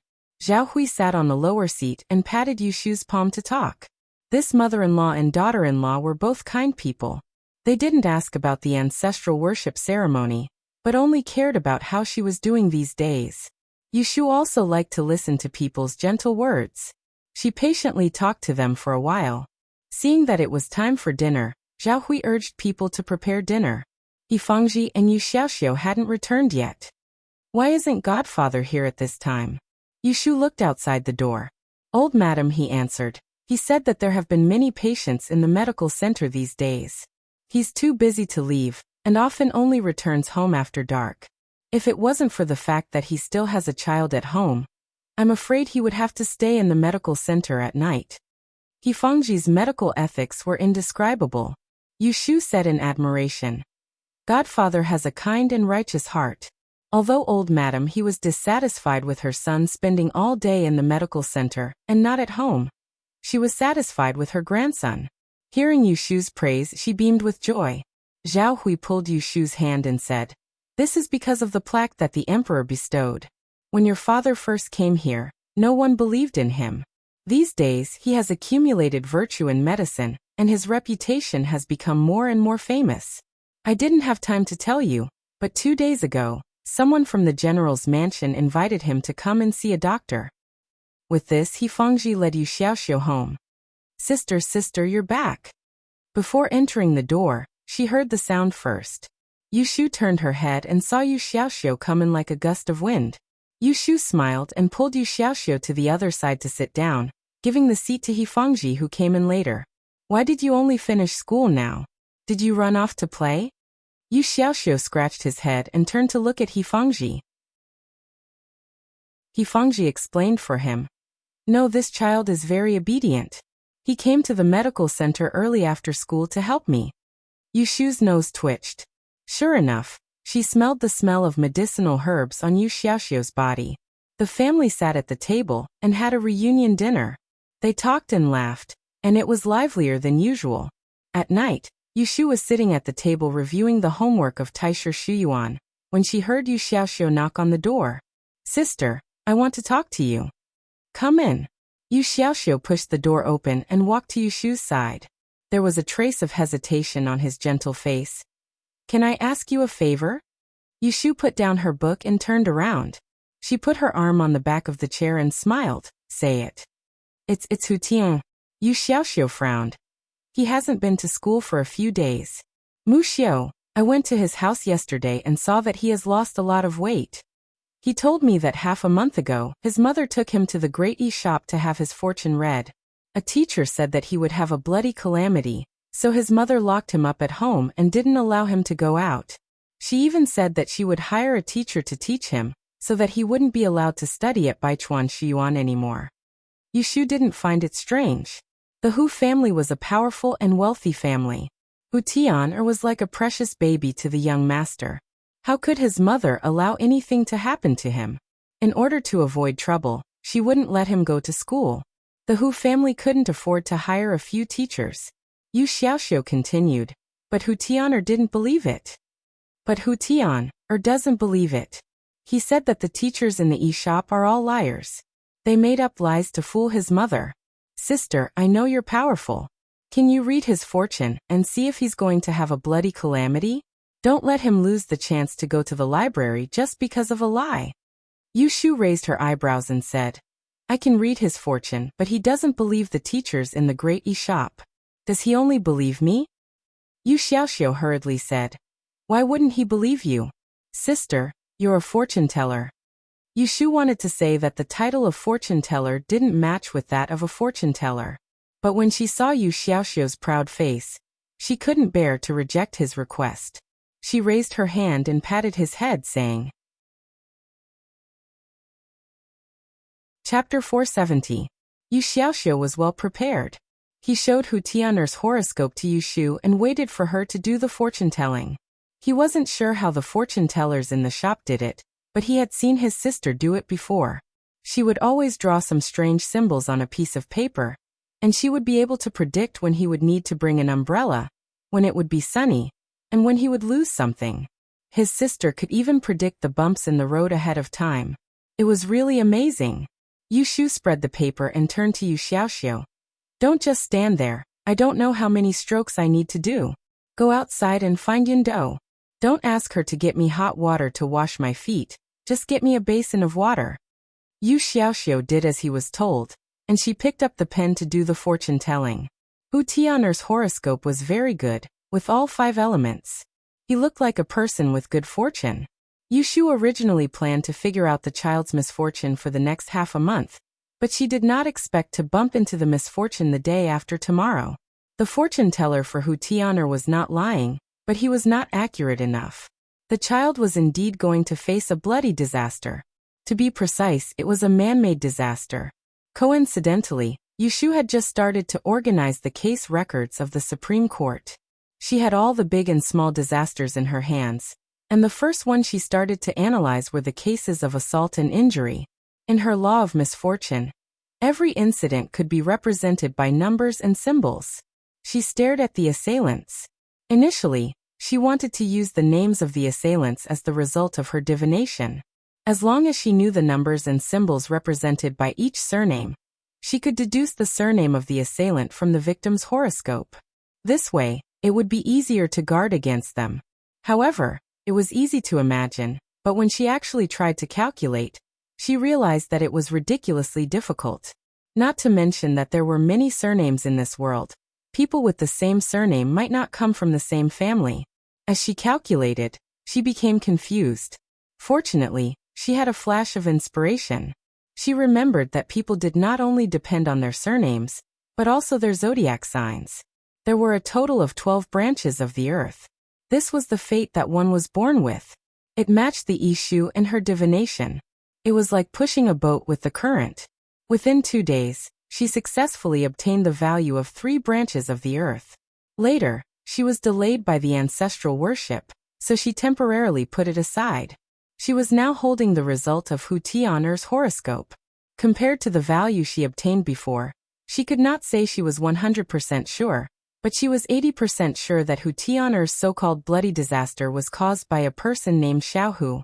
Since it was a man-made disaster, it was definitely not an accident. There were many disputes in big houses. For a family like Hu Tian'er's, it was normal for 1 or 2 people to be jealous of him.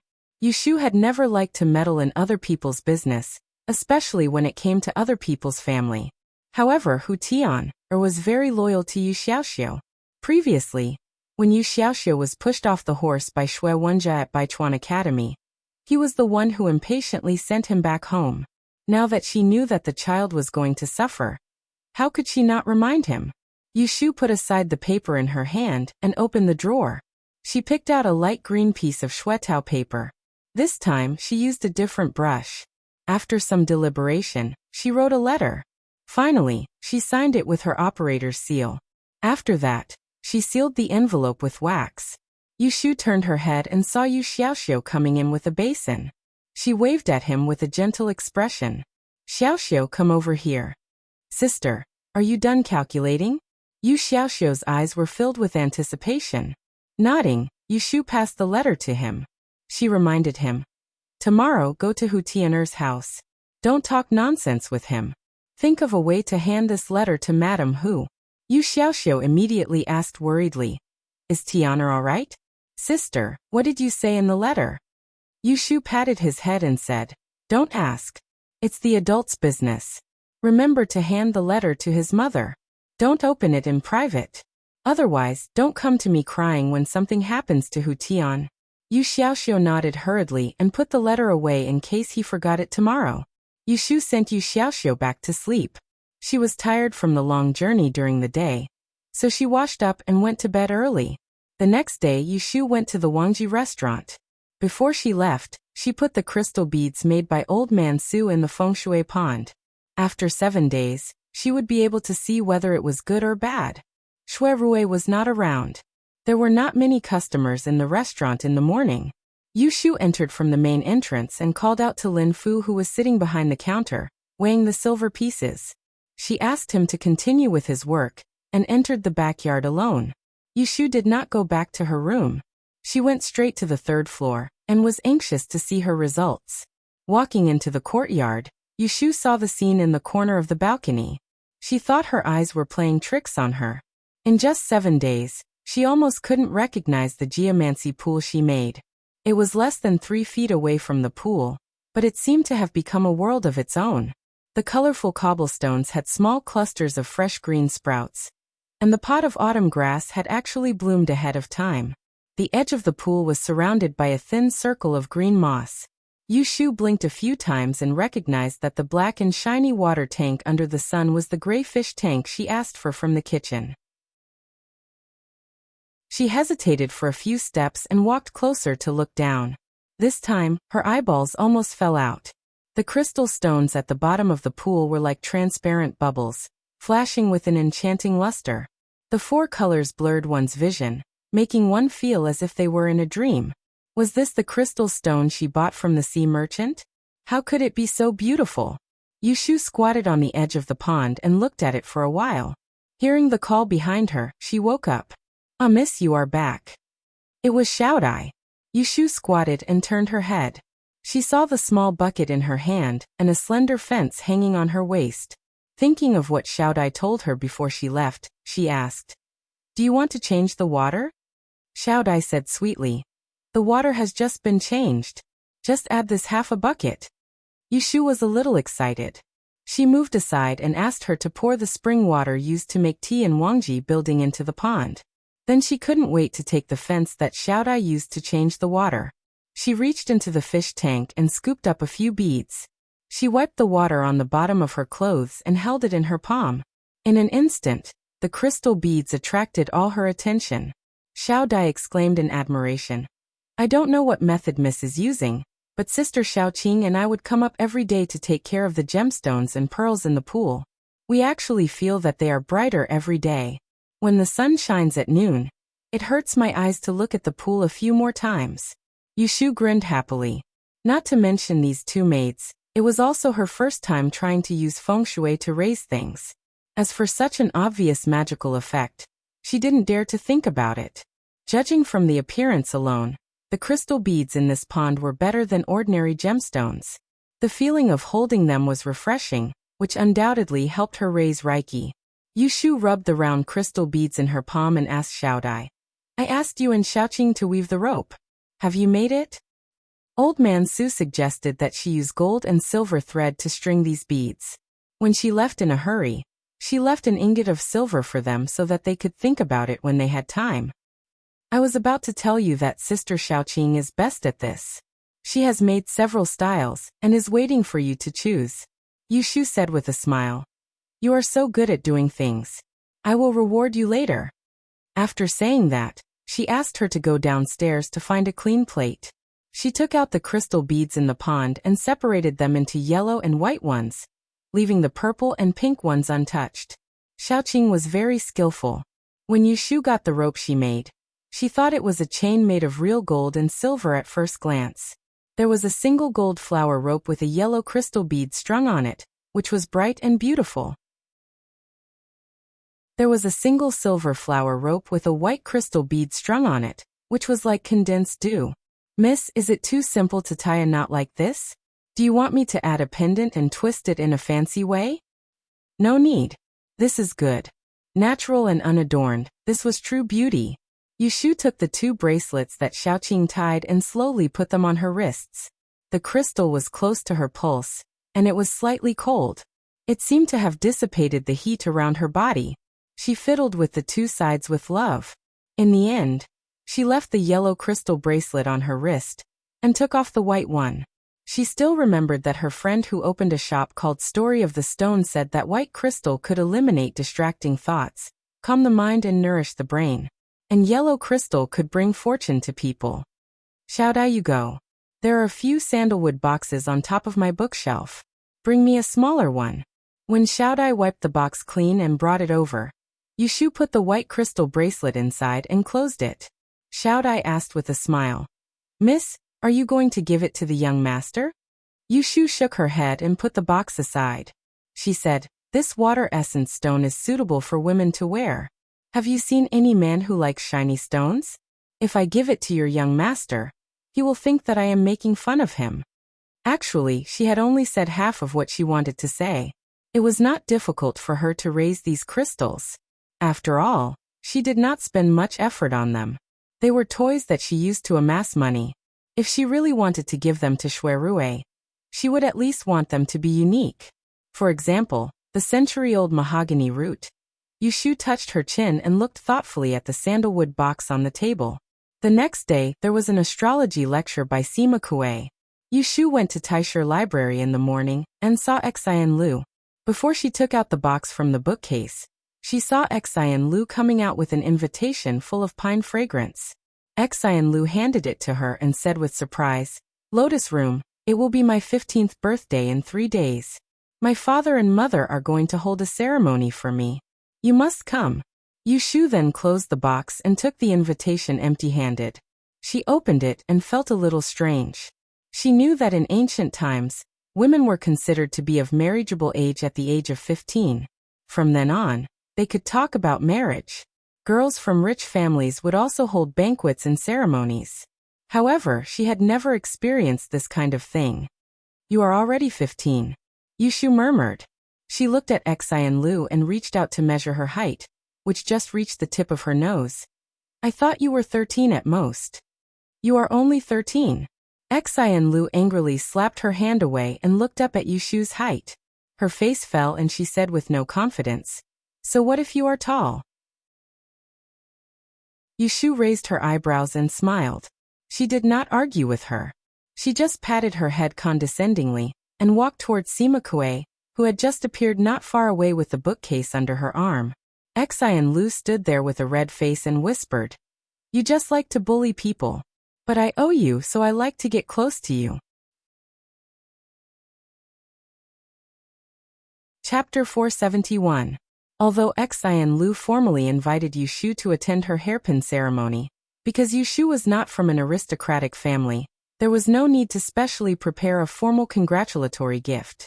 Coincidentally, she planned to give her the white crystal bracelet in her hand, so he simply saved it for that day. After the astrology class, Yushu stayed in Tibet until noon and then went home. During lunch, she heard from Zhao Hui that the tailor would deliver clothes today. Midsummer was approaching, but Yushu was still wearing the 2 unlined clothes from a month ago. She did not care about herself, and Zhao Hui could not take care of her because she was in labor. It was not easy for her to get out of confinement, so she was busy picking out the materials and making 2 new sets of clothes for everyone in the family. Even the servants and maids got a few rulers. After lunch, Zhao Hui left Xiaochuan to the wet nurse and took Yushu back to the room to try on the clothes. She wore a pomegranate long skirt with sleeves and a pair of primrose yellow short summer pants. They all fit her very well. Yushu's face was not considered beautiful, but her figure was rare and graceful. She was still in the age of puberty, and she was even taller than Zhao Hui. Not 1 in 10 girls could be picked out. She was born with a clothes rack and could hold up both men's and women's dresses. She went to the Taisher library and saw many children of aristocratic families wearing brocade clothes. She touched the materials on them. Although they were not as good as those silk jade, they were always light and comfortable. The needlework on them was excellent, which showed that Zhao Hui had put in a lot of effort. Our Xiaoyu is growing more and more decent.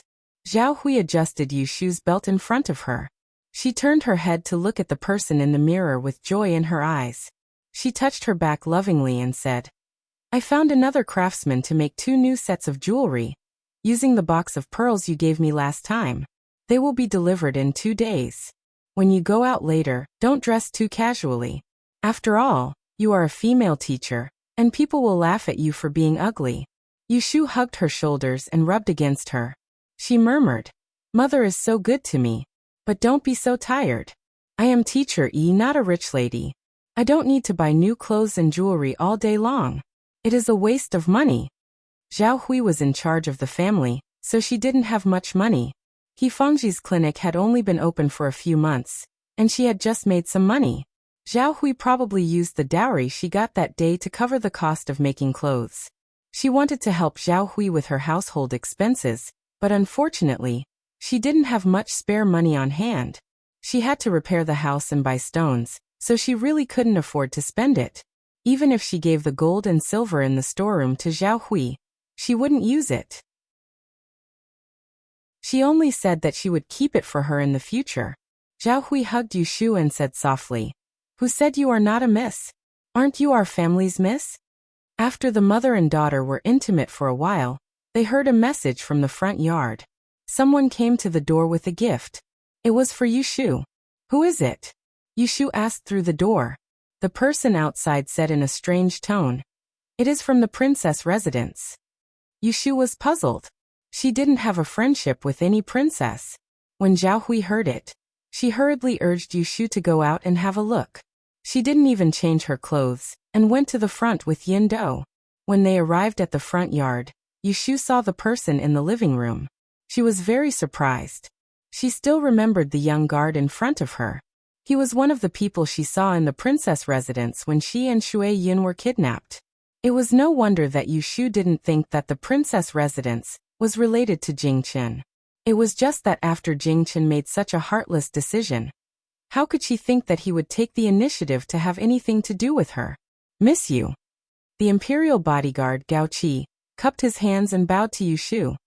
He pointed to a 2-foot-tall porcelain jar on the table and explained the purpose of his visit. "This is the bone of the tiger that the master killed in Huajian Garden. He brought it to Mississippi." Yushu frowned inwardly and was confused. Why did Jingchen give me the tiger bone? Didn't they no longer interact with each other? She thought about it for a while but couldn't figure it out. She didn't know what Jingchen's intention was, so she said to the imperial bodyguard, "I don't deserve it. You can take it back." Gao Qi saw that Yushu had rejected him just as his young master had said, so he smiled bitterly. "Miss, don't make things difficult for me. How could I go against my master's orders? If you don't want to accept it, you can return it later."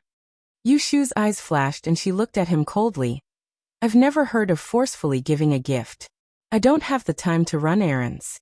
You can either take it back to the princess residence or throw it out. She pointed at the jar of tiger bone and gestured in the direction of the main entrance with an unfriendly expression on her face. When Gao Qi saw this, he had no choice but to pick up the jar and walk away hesitantly. He didn't say anything else. Yushu was too lazy to ask. That day, when Jing Chen broke off all ties with her, she said everything she needed to say and tried to persuade him to stay, but he still insisted on ending the past with her. No matter how many difficulties he had, the words he said were like water that had been poured out. Today he was happy and came to provoke her again. Should she accompany him and sing along? After driving away the imperial bodyguard from the princess residence, Yushu returned to the backyard and vaguely explained to Zhao Hui. She then turned her head and put this matter to the back of her mind. She concentrated on calculating the Supreme Court's records in her hands. She still had 7 or 8 subordinates that she hadn't correctly chosen regarding the crime of murder and wounding. Back to Gao Qi, he carried the things back to the princess residence and reported to Jing Chen. He described Yushu's every word and action, paying attention to Jing Chen's expression, but he didn't see any change. It was hard to understand. Just leave it. Jing Chen glanced at the jar in Gao Qi's hand and didn't blame him. Gao Qi excused himself and met Shui Yun, who had been pushed back, outside the building. He bowed his head to greet her. Young Mississippi, Shui Yun was sitting on a wooden wheel. She was very thin and had just come back from sunbathing. Her complexion was good. She looked at Gao Qi and smiled faintly. She asked the maidservant behind her to stop and asked him, "Where did you go?" Gao Qi turned his head to look upstairs. Seeing that there was no one there, he turned to Shui Yun and whispered, "Young master told me to go to the west of the city to deliver something to Miss You." Shui Yun raised her eyebrows and her eyes became slightly cold. "Oh, what did you deliver?" "The tiger bone. It's a fierce tiger that young master killed in Huajin Garden and brought it to the palace. The emperor left the entire tiger skin and rewarded the tiger bone to young master. Did Miss You accept it?" "She didn't. I just took it back." Shui Yun nodded. "Bodyguard Gao, go back to work." Gao Qi responded and hurriedly left. Shui Yun had someone push her in and saw Jing Chen sitting downstairs. There was a white jar on the table next to him. The wooden wheel stopped in front of Jing Chen, and Shui Yun signaled for the maidservant to go out. "Senior brother, I heard that you sent someone to find Miss You?" Jing Chen didn't know how long he had been holding a cup of cold tea in his hand. He seemed to hear her call and came back to his senses. He looked up at her and said indifferently, "What, can't I find her?" Shui Yun's eyes dimmed.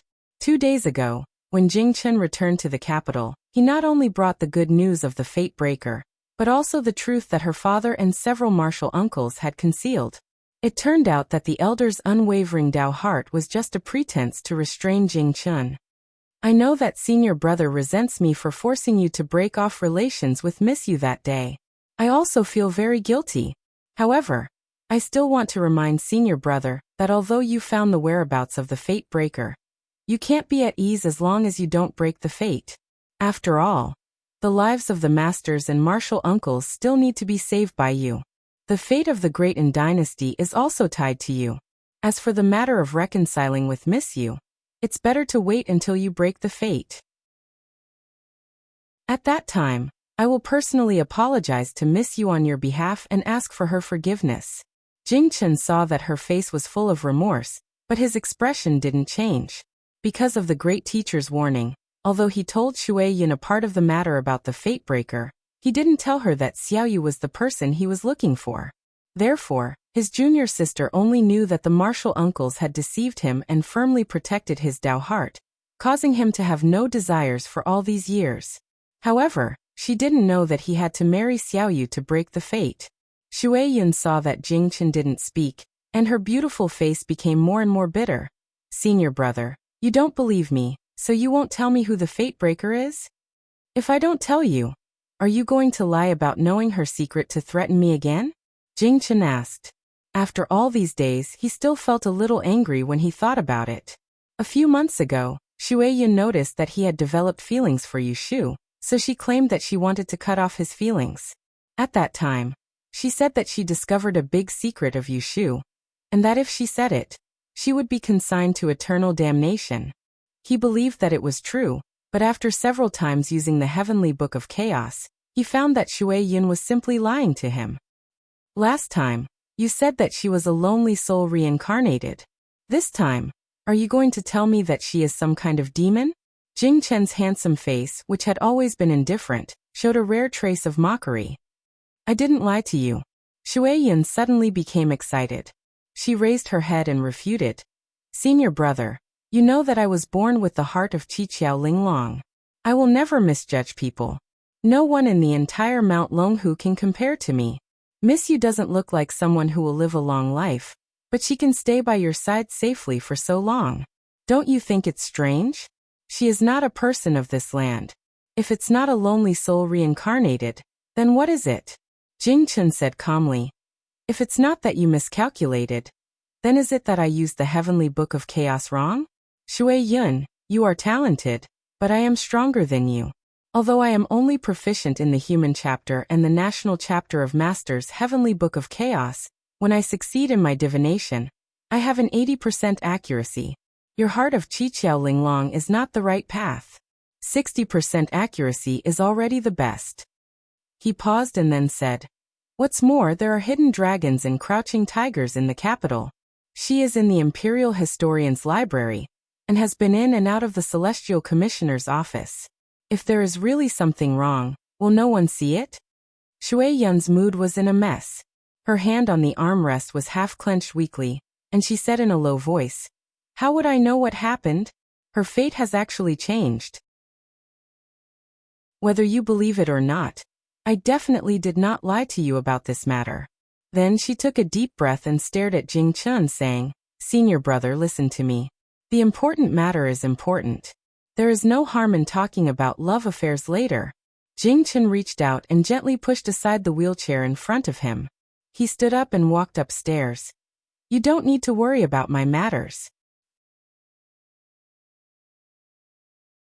Chapter 472. 2 days later, Shui Rui sent Lao Chui to deliver 2 pots of freshly bloomed jean to Yushu. There was also a letter, saying that he was busy these days and couldn't get away, so he couldn't go to Wangji building to meet him. He asked her to send someone to the Shui mansion to deliver an invitation. Yushu guessed that he suddenly became busy, because of what happened in Huajin Garden. She asked Lao Chui to tell him to be careful of villains. Early in the morning, Yushu was about to go to Taisher Library for the morning class. When she went out with Yu Xiaoxiu, she saw a soft sedan stopped at the gate of her house. There was a maid and an old woman standing beside the sedan. They were dressed in new clothes. Behind them, there were 2 servants holding several heavy gift boxes. Then the old woman opened the sedan door and lifted the curtain. A woman in her 30s came out. She looked dignified and elegant. Obviously, she was from an official family. When Yushu was wondering who this person was, she heard Yu Xiaoxiu say in surprise, Mrs. Hu? Yushu then knew who this person was. She should be the only daughter of Guo Huaiyan, the minister of the Supreme Court. Mrs. Hu raised her head and saw the pair of siblings standing on the doorstep. She smiled and walked up with the old woman's hand. She said in a friendly tone, Fortunately, I came early. Otherwise, I would have missed you. Xiaoxiu, is this your sister? Yu Xiaoxiu nodded blankly. He couldn't figure out why Hu Tian'er's mother came to his house. Since Yushu knew who this person was, she first saluted and said hello, Mrs. Hu.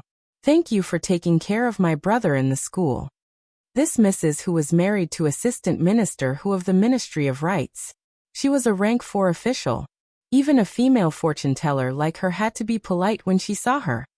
You Swansea, don't be so courteous. Madam Hu gently held Yushu's hand and stopped her from bowing. She said softly, I am here today to thank you. Can I take up some of your time and talk inside? Yushu thought that the secret letter she asked Yu Xiaoxiu to bring to Madam Hu a few days ago had taken effect. She turned sideways and invited him in. She stayed 2 steps behind and asked Lu Zhongxian to send Yu Xiaoxiu to school. They entered the room, sat down and served tea. Before Madam Hu took a sip of the tea, she straightened her body and bowed to Yushu. Thank you, you Swansea, for telling me the truth and sparing my son a great calamity. I am very grateful. Yushu hastily stepped forward to help her up. Mrs. Hu is too serious, she said. It was that child Xiaoxiu who asked me, she said. It was only because of that child Xiaoxiu who asked me that I was meddlesome enough to help your son. To be honest, if Xiaoxiu and Tianer didn't study together and have a good relationship, I wouldn't have interfered in your family's business. That day, she divined that Hu Tian would encounter a bloody disaster, and that the murderer was a man named Xiao Hu. She wrote a letter and asked Yu Xiaoxiu to give it to Madame Hu. She told Madame Hu all these. In order to avoid Madame Hu's disapproval, she even stamped her personal seal on the letter. It seemed to be a simple task, but in fact, it was risky. If Madame Hu trusted her, it would be best for her to take precautions. If Madame Hu didn't trust her and something happened to Hu Tian, she might take the letter and trust her. Madame Hu, a woman who lived in the house, had the most unnecessary thoughts. After the matter was over, how could she not think about it carefully? She knew that she owed Yushu a big favor, so she condescendingly came to visit her in person. Of course, this was only one of the reasons. The other reason was that she took advantage of the situation and got rid of a pregnant and restless concubine in the backyard. Therefore, she was even more grateful to Yushu. The process was full of twists and turns. When Madame Hu saw Yushu coming to pull her, she took the opportunity to hold her hand. They sat side by side on the short couch. She took out a handkerchief to wipe the tears from her eyes and said to Yushu, "If I had known that you Swansea was so capable, I might have been able to sleep more peacefully. I might as well say something out of anger. Those aristocratic families in the capital are very useful. If I really ask them to do something for my son, none of them will tell me the truth. They will either avoid the topic or be vague. I'm afraid that I will say something wrong and ruin their reputation." Yushu finally understood. She was also curious before. With Hu Tianer's family background and Lord Guo's reputation, why couldn't they find a few Dai masters to look at his grandson? Why did they have to be so timid and keep Hu Tianer at home? It turned out that she thought they were stupid. It was precisely because of Hu Tianer's precious life that others didn't dare to make a judgment. They were afraid that if they said something wrong, the two families would hold a grudge against them. After all, it was difficult to be accurate. The Luyao technique that Taoist Qingzheng passed on to her was already a unique skill. If she used it to the extreme, she would only be 60% accurate. If it weren't for the fact that her time of calamity law was extremely accurate, she wouldn't have made such a conclusion. Unfortunately, the range of her time of calamity law was limited. Otherwise, all the Dai masters in the city of Anling combined their skills wouldn't be as good as the one in her hand. At this moment, Yushu felt like she was guarding a gold mine, but she could only dig until the entrance. She had no choice but to dig bit by bit. This time, Madame Hu was also angry. She started to complain about those aristocratic families in front of Yushu. It wasn't that she liked to gossip, but she was afraid. On the contrary, Yushu didn't pretend to be polite when faced with her straightforward words.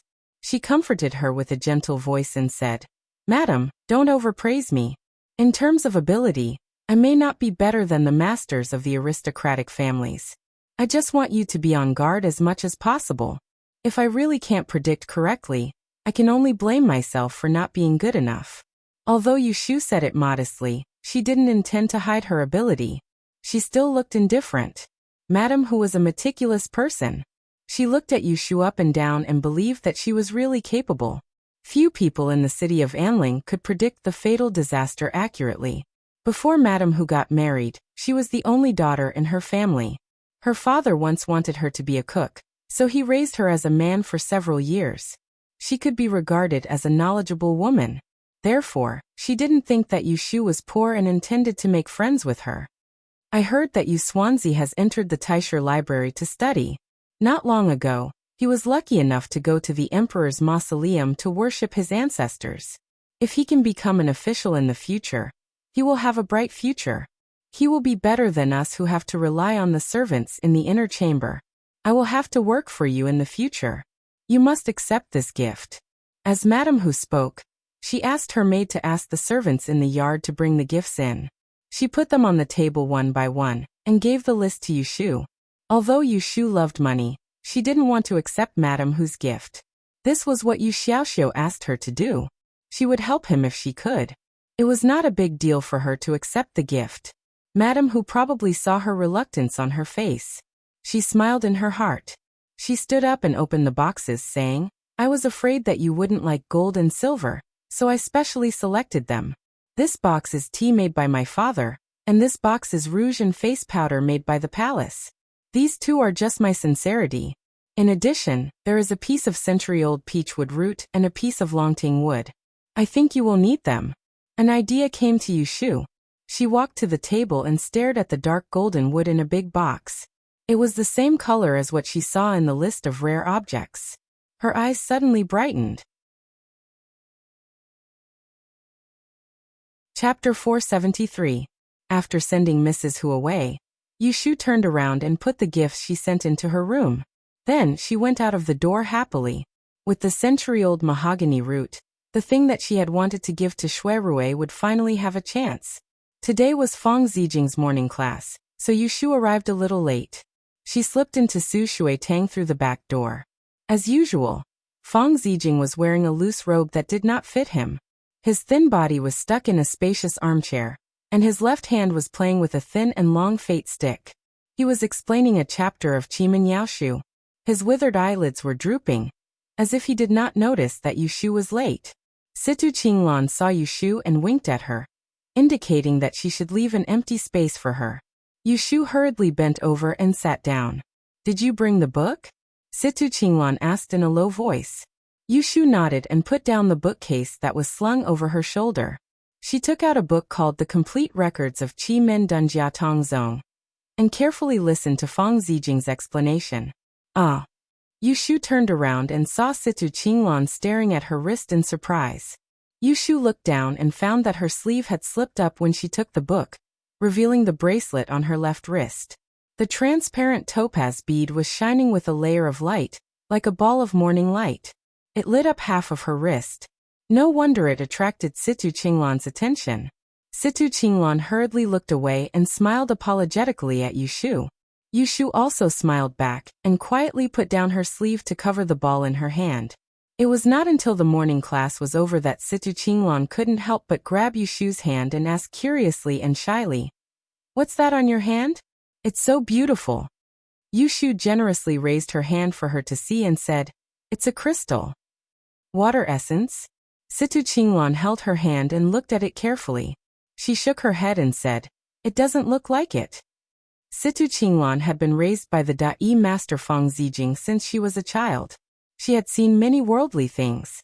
But in her mind, the water essence, no matter how smooth it was polished, was just an ordinary gem. How could it be compared to the string of water essence on Yushu's hand?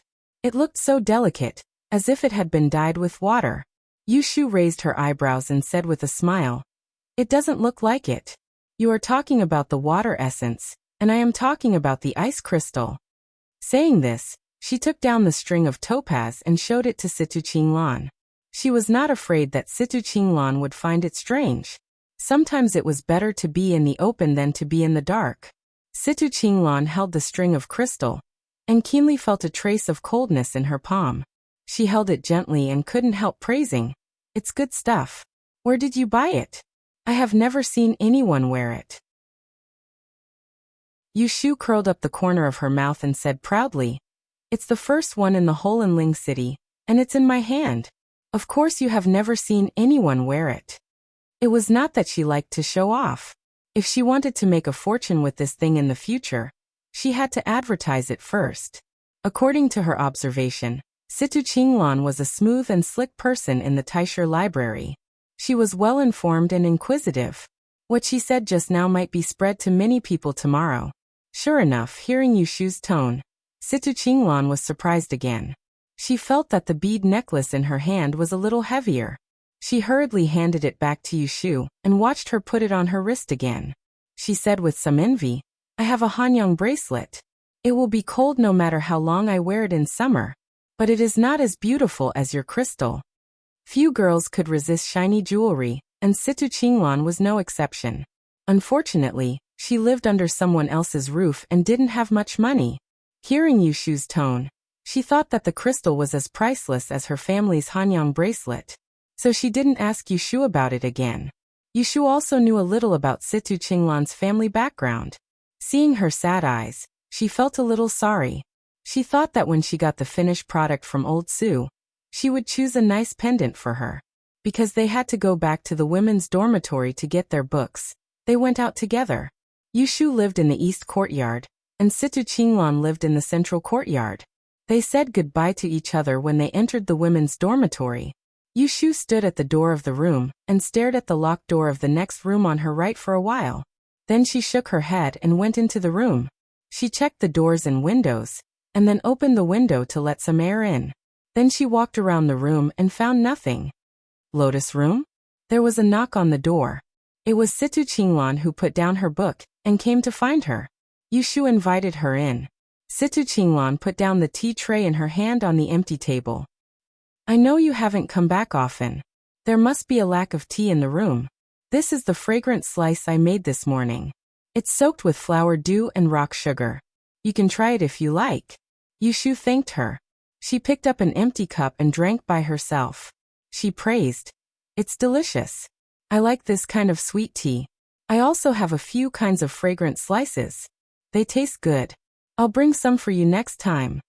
Since Shui Rui found out that she didn't like bitter tea, he would pack some new flower tea and fruit tea for her from time to time. The day before yesterday, he sent Lao Chui to bring her a pot of flowers and a box of fragrant slices of magnolia. She hadn't had time to taste it yet. Situ Qinglan smiled and said, We have the same taste. If you can praise it, it must be good. I'll be waiting. Don't forget to bring it for me. Yushu nodded. Situ Qinglan chatted for a while, and then they talked about the ancestral worshipping ceremony. I heard that the 6 of you made trouble the day before the sacrifice day. Are you okay? Situ Qinglan asked with concern. Yushu looked at her with a smile and said, If you want to know the truth, just ask. Don't beat around the bush. Situ Qinglan blushed a little. I'm just a little curious. Tell me about it. There was a mess. Do you know Zhan Xueyuan? That's her. Her family's Tianyu was lost. She blamed me for it. In the end, an interrogator came and asked about it. It turned out that the young lady of the Chui family, Chui Yun, stole Zhan Xueyuan's stone. She said that she accidentally dropped it into the lake. She was afraid that people would blame her, so she framed me. Lord Wang said that he would report to the Celestial Commissioner when he came back from the worshipping ceremony. Yushu didn't know if he reported it after he came back.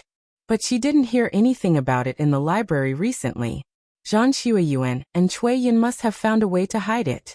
No wonder Situ Qinglan asked her. Yushu didn't tell her in detail. She didn't even mention Shui Rui's name. She just talked about it. She didn't mention that Zhan Xueyuan and Chui Yin owed her 10 slaps. Situ Qinglan listened and frowned. She said, What a mess. Fortunately, it wasn't serious. Otherwise, it would be a waste of time. If His Majesty blamed us, our future would be ruined. Yushu smiled bitterly. It's because you asked that I told you. Look, I haven't heard anything from the Celestial Commissioner since we came back from the worshipping ceremony. I guess it's going to be left unsettled. Situ Qinglan sighed. She also thought that this matter was going to be over. Seeing Yushu's bitter smile, she couldn't help but comfort her. The Zhan family has a strong foundation in Jiangxi. It's a taboo. Even the local yamen and military government have to rely on them. Let me tell you a secret. The young lady of the Zhan family came to the capital to study this time. It's most likely that she's going to marry into a noble family. What happened in Huazhen Garden will be spread to the higher-ups. Naturally, there will be people who will help her suppress it. Fortunately, she found out that you didn't steal her family jewels. Otherwise, I'm afraid you'll have to suffer in silence. Hearing this news, Yushu's eyes flickered. She was quiet for a moment and said, Forget about Zhan Xueyuan.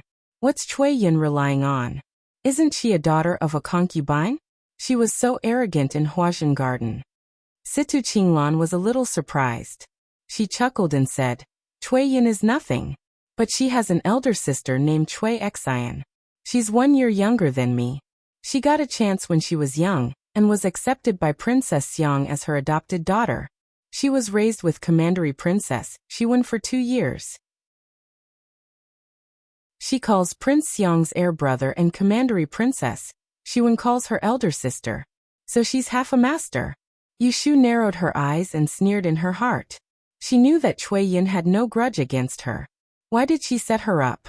It turned out that there was such a relationship. Good job, Commandery Princess Xiwen. It turned out that this was the problem. Situ Qinglan saw that Yushu didn't speak. She thought she was uncomfortable, so she told her considerately, Lotus Room, don't worry. I'll tell you a piece of good news. According to my grandfather's tone, the Celestial Commissioner is looking for some vacancies when he left his post at the beginning of the year. Among them, there are 2 positions for female officials. There's a 7th grade Zanji position in the Imperial Historian's Library. You're a female fortune teller who only appears once in 10 years. Maybe you'll be able to become an official in advance this time. It was the second time for Yushu to hear Situ Qinglan telling her about a good thing. The last time was the selection of people in the ancestral worship ceremony. Situ Qinglan told her that she was selected, but she was rejected again in Rongxing Hall. Disapproving in her heart, Yushu still pretended to be curious. Didn't they say there were 2 positions? What's the other one? Situ Qinglan pursed her lips and said, I don't dare to think about the other position. It's the Imperial Lady of Kunling Bureau. She's a 5th grade Zan. She's in charge of the marriage certificate and destiny of the aristocratic families. Such an important position is like a delicious cake. They're all promoted from the Celestial Commissioner. It's not our Imperial Historian's Library's turn to choose. Yushu didn't care. She smiled and turned away. She chatted with Situ Qinglan for a while, and then sent her out. She didn't stay in the Imperial Historian's Library. She packed up and left. When she went out of the gate, she saw the carriage under the south wall was already there. Lu Zhong. Yushu looked at the sweat on her coachman's shoulder and scolded him lightly. Didn't I ask you to stay an hour at night? It's such a hot day. Lu Zhong smiled and said, I'm afraid that you'll wait too long. Get in the carriage. I've prepared herbal tea for you. Be punctual next time. Yushu said the man again before climbing into the carriage. Are you going home or going somewhere? Chapter 474. Updated. It has been 10 days since Yushu came to get the beads last time. Old Su and 2 apprentices have made 1/3 of the crystal material that Yushu left here. This time, in addition to 80 beads, there are also several delicate and small pendants, which are all the styles chosen by Yushu before. The only difference is that there are no duplicates. The plain ones had crystal gourds and peaches, while the elegant ones had lotus flowers and banana leaves. Among them, the one that caught Yushu's eyes the most was a small purple crystal fan. She played with it for a long time. Before leaving, Yushu asks Old Su about which jewelry shop in the city has a good reputation. After walking out of Old Man Su's workshop, Yushu puts back the topaz bracelet that has changed a lot. It's good that Yushu is narrow-minded. She hasn't known Old Man Su for long, so she has to be careful. Yushu doesn't go home for lunch at noon. She goes to Wangji Building and washes the crystal products she just got. She puts half of them into the windy pool, and fishes out the remaining 40 beads. The pink and purple crystal beads weren't as bright as the yellow and white crystal beads, but they shone brightly, giving off an alluring vibe. Yushu asks Xiaoqing to string 2 more bracelets. In case that the Reiki will leak out, she puts them in sandalwood boxes and keeps them in the shade. In the afternoon, Yushu goes to the gold chisel shop mentioned by Old Su and orders a few thin chains. Then she goes to the antique street in the east of the city. She goes to several shops selling fans, but she is disappointed. That's right, she originally wanted to use the 100-year-old peach tree root to make a folding fan for Shuirue to carry around. It was both beautiful and practical, and most importantly, it could ward off evil and eliminate Yin, making it convenient for him to move around the prison. However, she asked several craftsmen today, and they all say that the peach root is not as good as peach wood. It is not suitable to make fan bones because it is easy to crack. There was one shop that said she could apply glue to prevent it from cracking, but because she hadn't done it before, The shop owner didn't care if she broke it, and didn't want to pay for it, which made her stop. It was a small waste, but she was afraid that if she ruined that piece of peach wood, it would be difficult to find another one. In a flash, it was already evening. She went home resentfully. She almost forgot that tomorrow was Xian Lu's birthday, and she was going to Xian's mansion as a guest. On the 16th of the 5th month, Yushu woke up in the morning to freshen up and change into a new set of clothes. She had Yindo twist her hair into a proper hairstyle and wore the new set of jewelry that Zhao Hui had made for her. Her dressing was not as casual as usual. Today is Xian Lu's coming-of-age day. The invitation card given to her is sent to relatives and friends. At that time, they may have to eat together. If she still wears green clothes and cloth shoes, it will be troublesome. Zhao Hui was surprised to see Yushu dressed up for breakfast. She wondered, "What's the occasion today? It's rare to see you dressed up so neatly."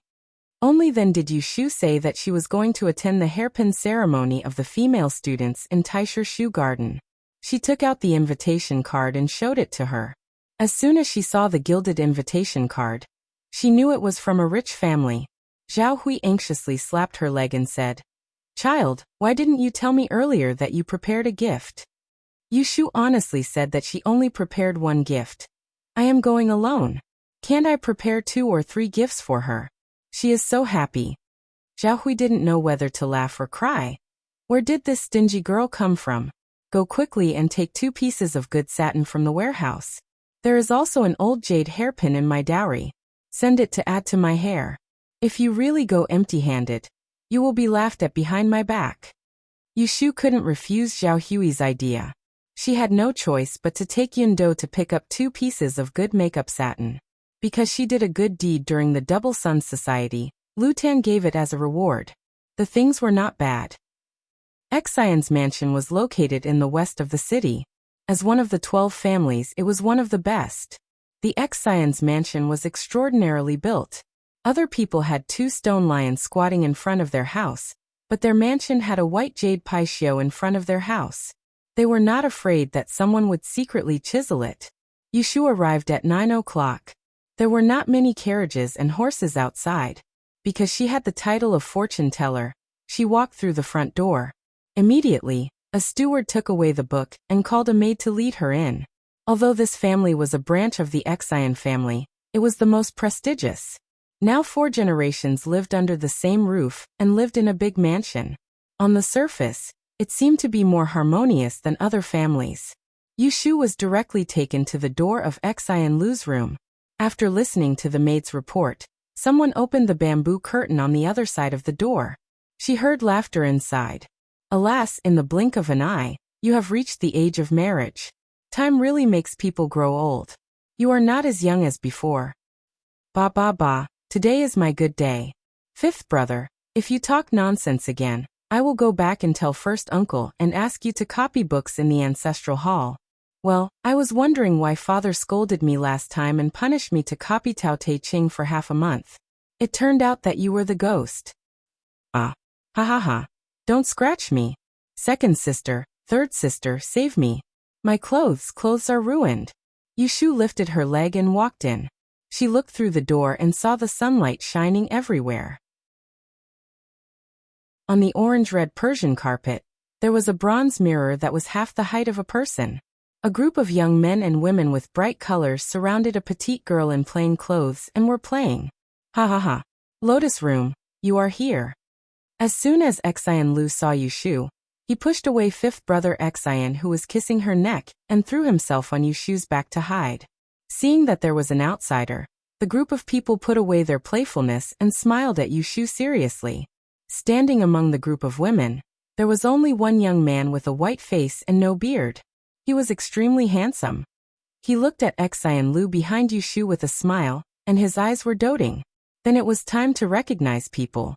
As Yushu expected, that handsome young man was Xian Lu's 5th cousin, Xian Nianguang, who was often mentioned by Xian Lu. In addition to a few Xian sisters, there were 2 or 3 close friends of Xian Lu.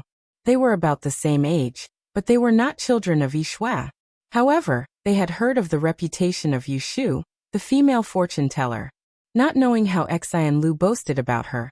Two of the girls' eyes lit up when they saw Yushu. The remaining one looked at Yushu shyly, but her eyes showed that she knew her. When Yushu saw this person, she was very surprised. She didn't expect that she and Xi and Lu were best friends. Well, you sisters stay and talk for a while. We will go and see how the preparation outside is going. Second sister Xian took her younger brother and sister away, leaving Xi and Lu and the other four. Yushu looked at the girl she knew. She wasn't sure if the girl was willing to recognize her, so she didn't say anything.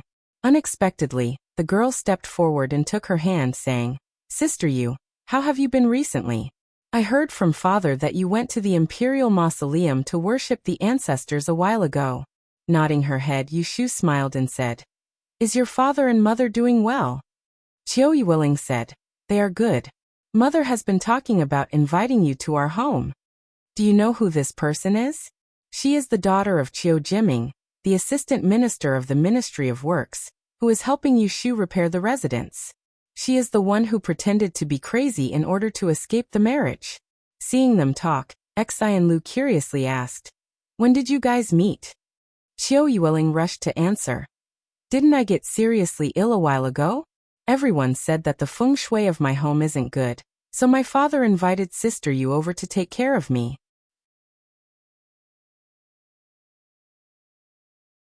Chapter 475.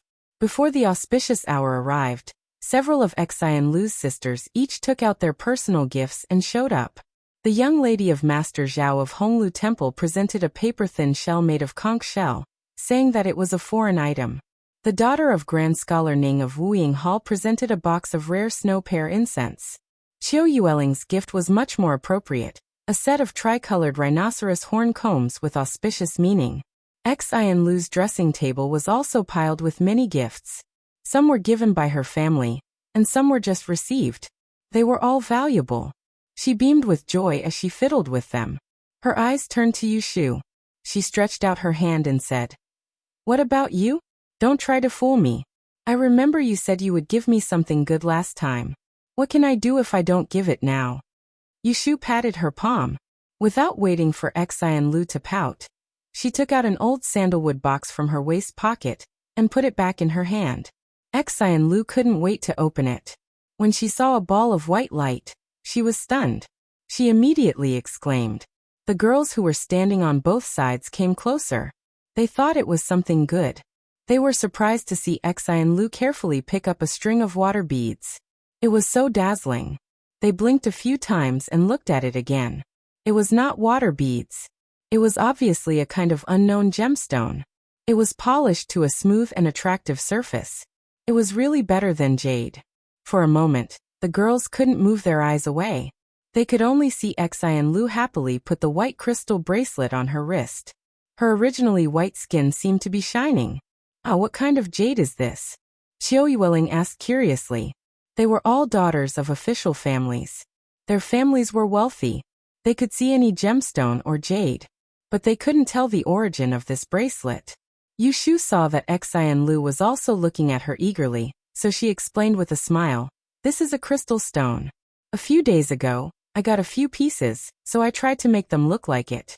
I also used feng shui to raise it for a few days. It's not only beautiful to wear, but also useful.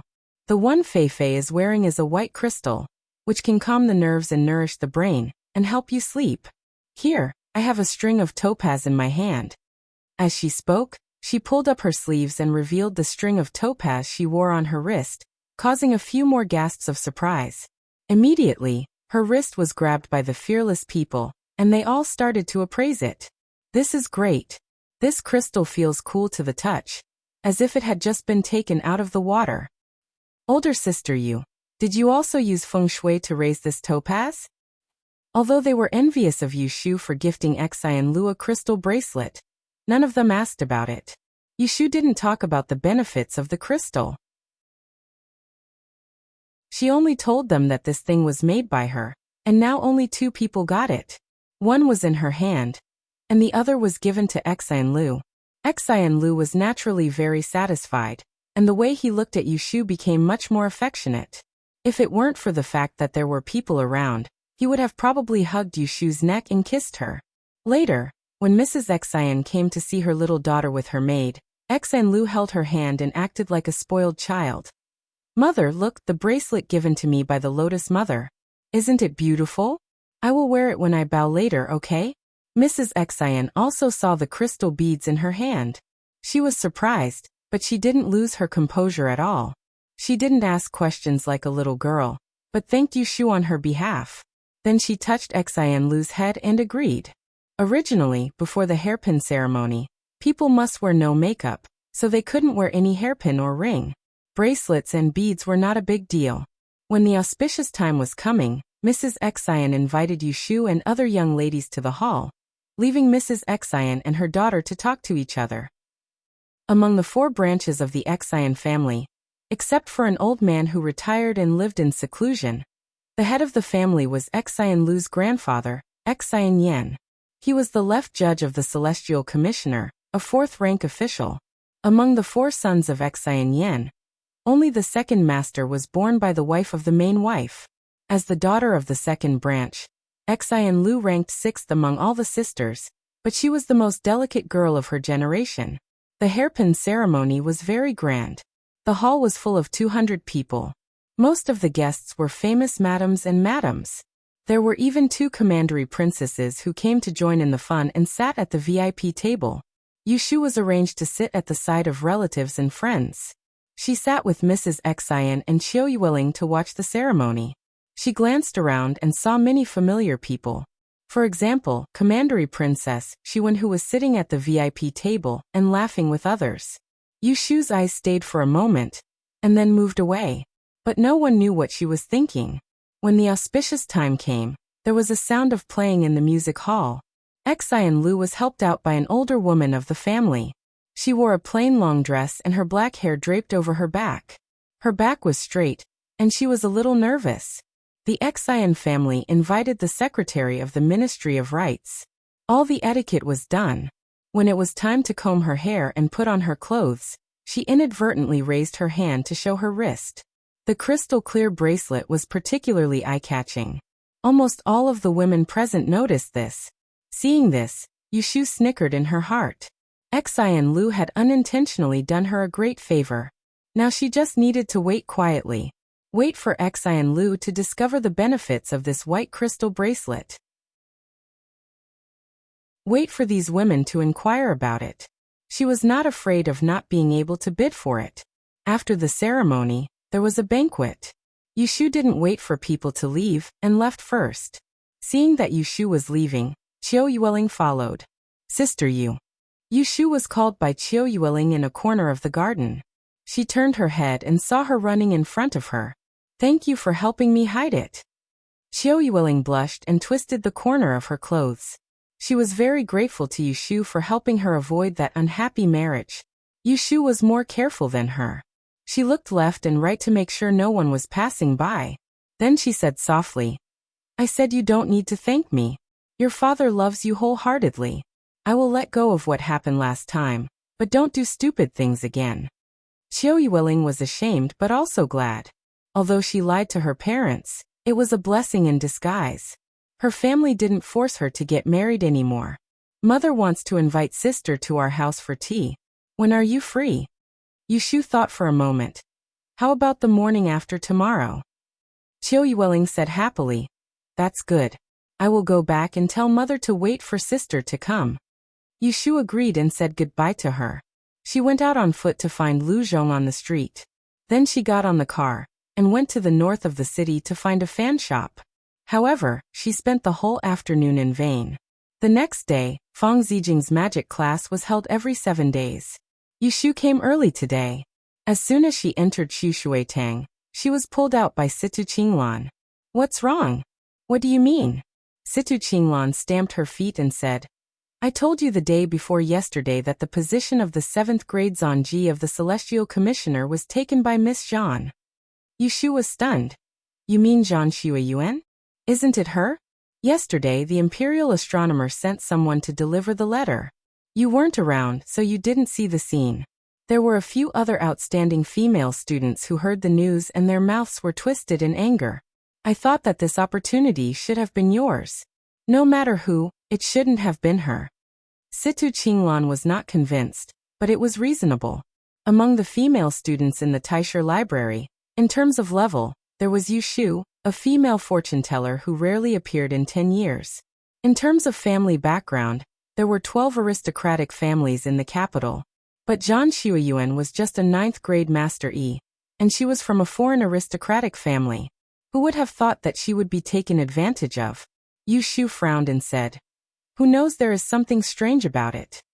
Zhan Xueyuan became a female official, which was not good news for her. What do you think this Zhan Ji is in charge of? She only knew who the senior officer of the Celestial Commissioner was, and there were 5 senior officers. Let's talk over there. Situ Qinglan and Yu Shu sat on the horizontal railing by the pond. I think you are not very clear about the internal structure of the Celestial Commissioner, so I will tell you. The Celestial Commissioner has 3 departments and 2 bureaus. The 3 departments are the Department of Clan Affairs, the Department of Taiching, and the Department of Accounting. You have participated in the Dian, so you should know about the Department of Taiching. It handles all the matters of the Dian test. All masters of E below the 5th grade are recorded and printed by the Department of E. The Department of E is also in charge of the names of the descendants of the various aristocratic families of E. The Department of Clan Affairs is even more impressive. It is in charge of the entry and exit of the royal family, the rewards and punishments of nobility, and the time and month of worship. The Department of Accounting is easy to manage. All the trading houses, no matter big or small, have to pay taxes every year. As for my property and salary, it is also distributed by the Department of Accounting. Yu Shu listened and took notes at the same time. She asked, "What about the Kunling Bureau? What is it in charge of?" Situ Qinglan's eyes flashed and she said slowly, "The Kunling Bureau is specially set up for women. It is in charge of the bedroom of the concubines and checks the fate of the nobles. Its power is not great, but it is not trivial. Let's not talk about the Forbidden Palace for now. Think about it. It is better to be a daughter of a noble family than to marry. Sometimes, if the fate is good, it is said that it will bring prosperity to the husband and the family, and the person will be more valuable. Sometimes, if the fate is bad, it is said that it is not good for the family, and the person will be lower. When talking about marriage, which family does not carefully flatter the Kunling Bureau?" Yu Shu was shocked. Only now did she realize that the power of the Celestial Commissioner was so vast. As for the Kunling Bureau, the fate was really a vital point of the noble families. This reminded her of the time when Zhao Hui was approved by the Ji family's trading house to be a widow. Her family's wealth was stolen, and she was reduced to the streets. Yu Shu's emotions fluctuated. She asked again, "What do you think the 7th grade Zhan Ji is in charge of?" Situ Qinglan's expression was a little strange. It is the subordinate of the Taiching Bureau. The so-called Zhan Ji is somewhat similar to the registrar. It is more popular than other places, because it is in charge of collecting the residence cards of the big and small masters of E in the court. What was a residence card? It was a private file that recorded a person's birth date, birthplace, clan relatives and other important things about him. In other words, this Zhan Ji could check the personal information of a master of E at will. Yu Shu had a slight headache. She could imagine that after Zhan Xueyuan took office, he would definitely pull out her residence card and check it. Maybe he would hand it to someone else. Although she did not do anything shameful, it would be uncomfortable to be exposed. "Thank you for telling me this." Yu Shu stood up and patted the wrinkles of her skirt. She said to Situ Qinglan, "No wonder so many people want to become an official in the Celestial Commissioner. I understand now."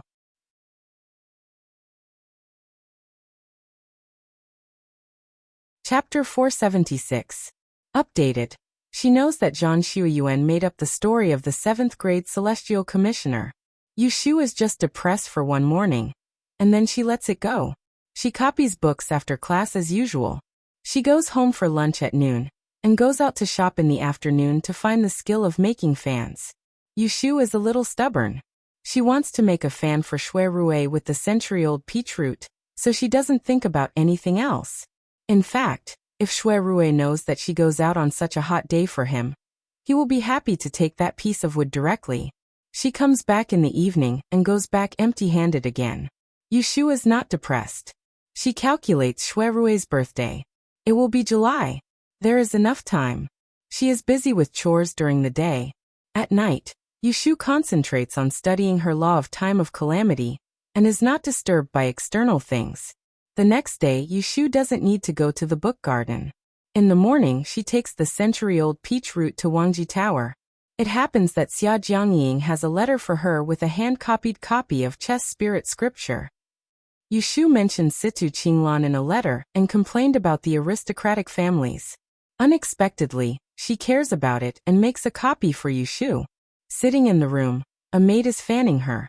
Yushu takes off her coat and lies on the short couch in the study to read the letter. Not long ago, Ji Xingxuan died in prison.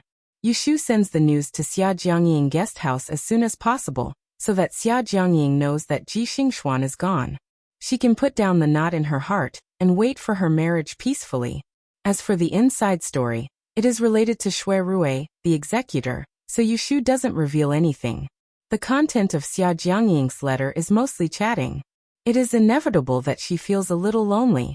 In the end, she even mentions a bracelet worn by the 6th Miss of the Xian family at her hairpin ceremony. Yesterday, a new friend came to visit. I heard that the 6th Madam of the Xian family of the 12 prefectures got a string of strange stones on her hairpin ceremony. It shines in the daytime and is as pure as jade. I know you are good friends with her. Can you find out what it is? Yushu laughed involuntarily. Women would always be women. It was fine even if they stayed at home, but they just had to listen to these clothes and jewelry. The news spread really fast. In just 2 days, even Xia Jiangying had heard about it. After asking Xiaoqing to grind the ink, Yushu picked up the brush and wrote a reply letter. After much deliberation, she still wrote about the encounter between Lu Tan and the others in Huazhen Garden. She didn't make any unnecessary comments. If Xia Jiangying could understand it, then it would be considered as a reminder to let her know how sinister the royal family was. If she couldn't, then it wouldn't be bad for her to know more about Lu Tan. Finally, she asked Xiaodai to take out the 2 crystal bracelets she put away the day before yesterday from the cabinet. After thinking for a while, she takes the purple one and asks Xiaoqing to send it together with the letter. According to the etiquette, ordinary people are forbidden to wear purple. Only princes and nobles are qualified to wear purple. However, Xia Jiangying is going to be a princess soon, so it doesn't matter. After writing the letter, Lin Fu is talking outside. Miss, I have something to report. Yushu lets him into the small study. She drinks the half-cold magnolia fragrant slice and listens to him. The day before yesterday, a group of guests came to the restaurant. There are 8 or 9 people. They seem to be students of Taisher Library. There are both men and women. They booked a private room in the front building and Gue Ba is serving the dishes. According to their conversation, there is actually a Miss surnamed Zhan among them who has become a female celestial commissioner. So she is the host to celebrate. Because they mentioned you, Gue Ba is outside the door and listened for a while. Yushu raises her eyebrows. What did they say about me? Tell me. Lin Fu lowered his eyebrows and said submissively, they said that Mrs. Conduct was improper, and that you seemed to have stolen something from that Miss Zhan. Later on you were found. They also said that Miss relied on a mistress in the palace to be so arrogant. Your hands and feet in the imperial garden were not clean, but no one dared to investigate. Hearing this, Yushu was so angry that she almost flipped over. She thought to herself, what a pair of dogs. After calming down, she confirms with Lin Fu. Is there a Miss surnamed Cui who is called Yunyan? Lin Fu says yes. Yushu takes a sip of tea to cool down her anger. She squints her eyes and asks Lin Fu. You heard them talk behind my back. Didn't you charge them a few more taels of silver? Lin Fu lowers his head and whispers. It's not much. There were many guests the night before yesterday. There was no demand for fish ingredients, so I made the decision to increase the price. I charged them 300 taels of silver for a table of food and wine. In Forgotten Machine Building, 300 taels of silver for a table of food isn't the most expensive standard. But for a few students who have nothing to do, this amount of money is just right. It's enough for them to take out, but it's also painful. Yushu smiles happily and waves her hand. Well done. I will charge you an extra month's salary. Put it on my account. Lin Fu retreats and continues to work in the front. Yushu thinks for a while. She takes the fan from Xiaoqing and shakes it a few times. She stands up and says, I'm sweating. Go and prepare some warm water. I'll take a bath. The two maids go out. Outside the door, Xiaodai pulls Xiaoqing and whispers, Do you think Miss will steal? Take other people's things. Xiaoqing rolls her eyes and asks her, What do you think? Xiaodai shakes her head. I don't think so. She must be framed by others. Xiaoqing snickers and whispers in her ear, You're smart. If Miss really wants something, she doesn't need to take other people's things. She can just tell the young master. Why can't she give the treasures? But when did Miss ask the young master for anything? Next time, don't ask silly questions. Be careful and make Miss angry. Xiaodai quickly covers her mouth and nods. On the other hand, Yushu carries the peach root to the balcony. She measures the position of the wind pond and chooses an empty door next to the fish tank that doesn't affect the layout. The wind pond is useful to the crystal. She doesn't know what changes will happen to this peach root. She will come back to observe in a few days. After taking a bath, Yushu sits in a cool corner of the courtyard. She eats a watermelon while thinking about how to find a chance to slap Zhang Shuiyuan and Cui Yun's mouth.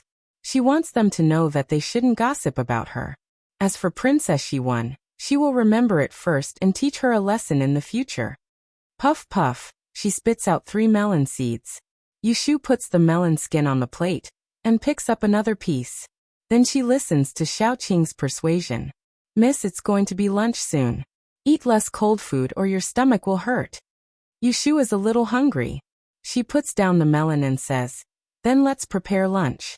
Just cook 2 dishes. Don't make too much and you won't be able to eat it. After returning from Huajian Garden, Yushu eats at Wangji restaurant for the first time. The cook made a special stove for her, and 2 of her favorite dishes are cooked very well. Yushu sits alone at the table. The first few mouthfuls are delicious, but after that, she gradually feels that the food is bland. It's the same dishes, but there's 1 less pair of chopsticks and 1 less person to pick food for her. Her appetite is gone for no reason. After returning to the capital and not seeing each other for 6 or 7 days, Yushu misses Xue Rui for the first time. She holds the chopsticks and is slightly distracted. She doesn't know what that person is busy with.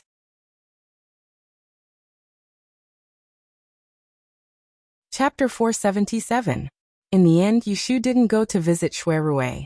After lunch, she suddenly remembered that she promised Qiu Yueling the day before yesterday that she would visit the assistant minister's mansion.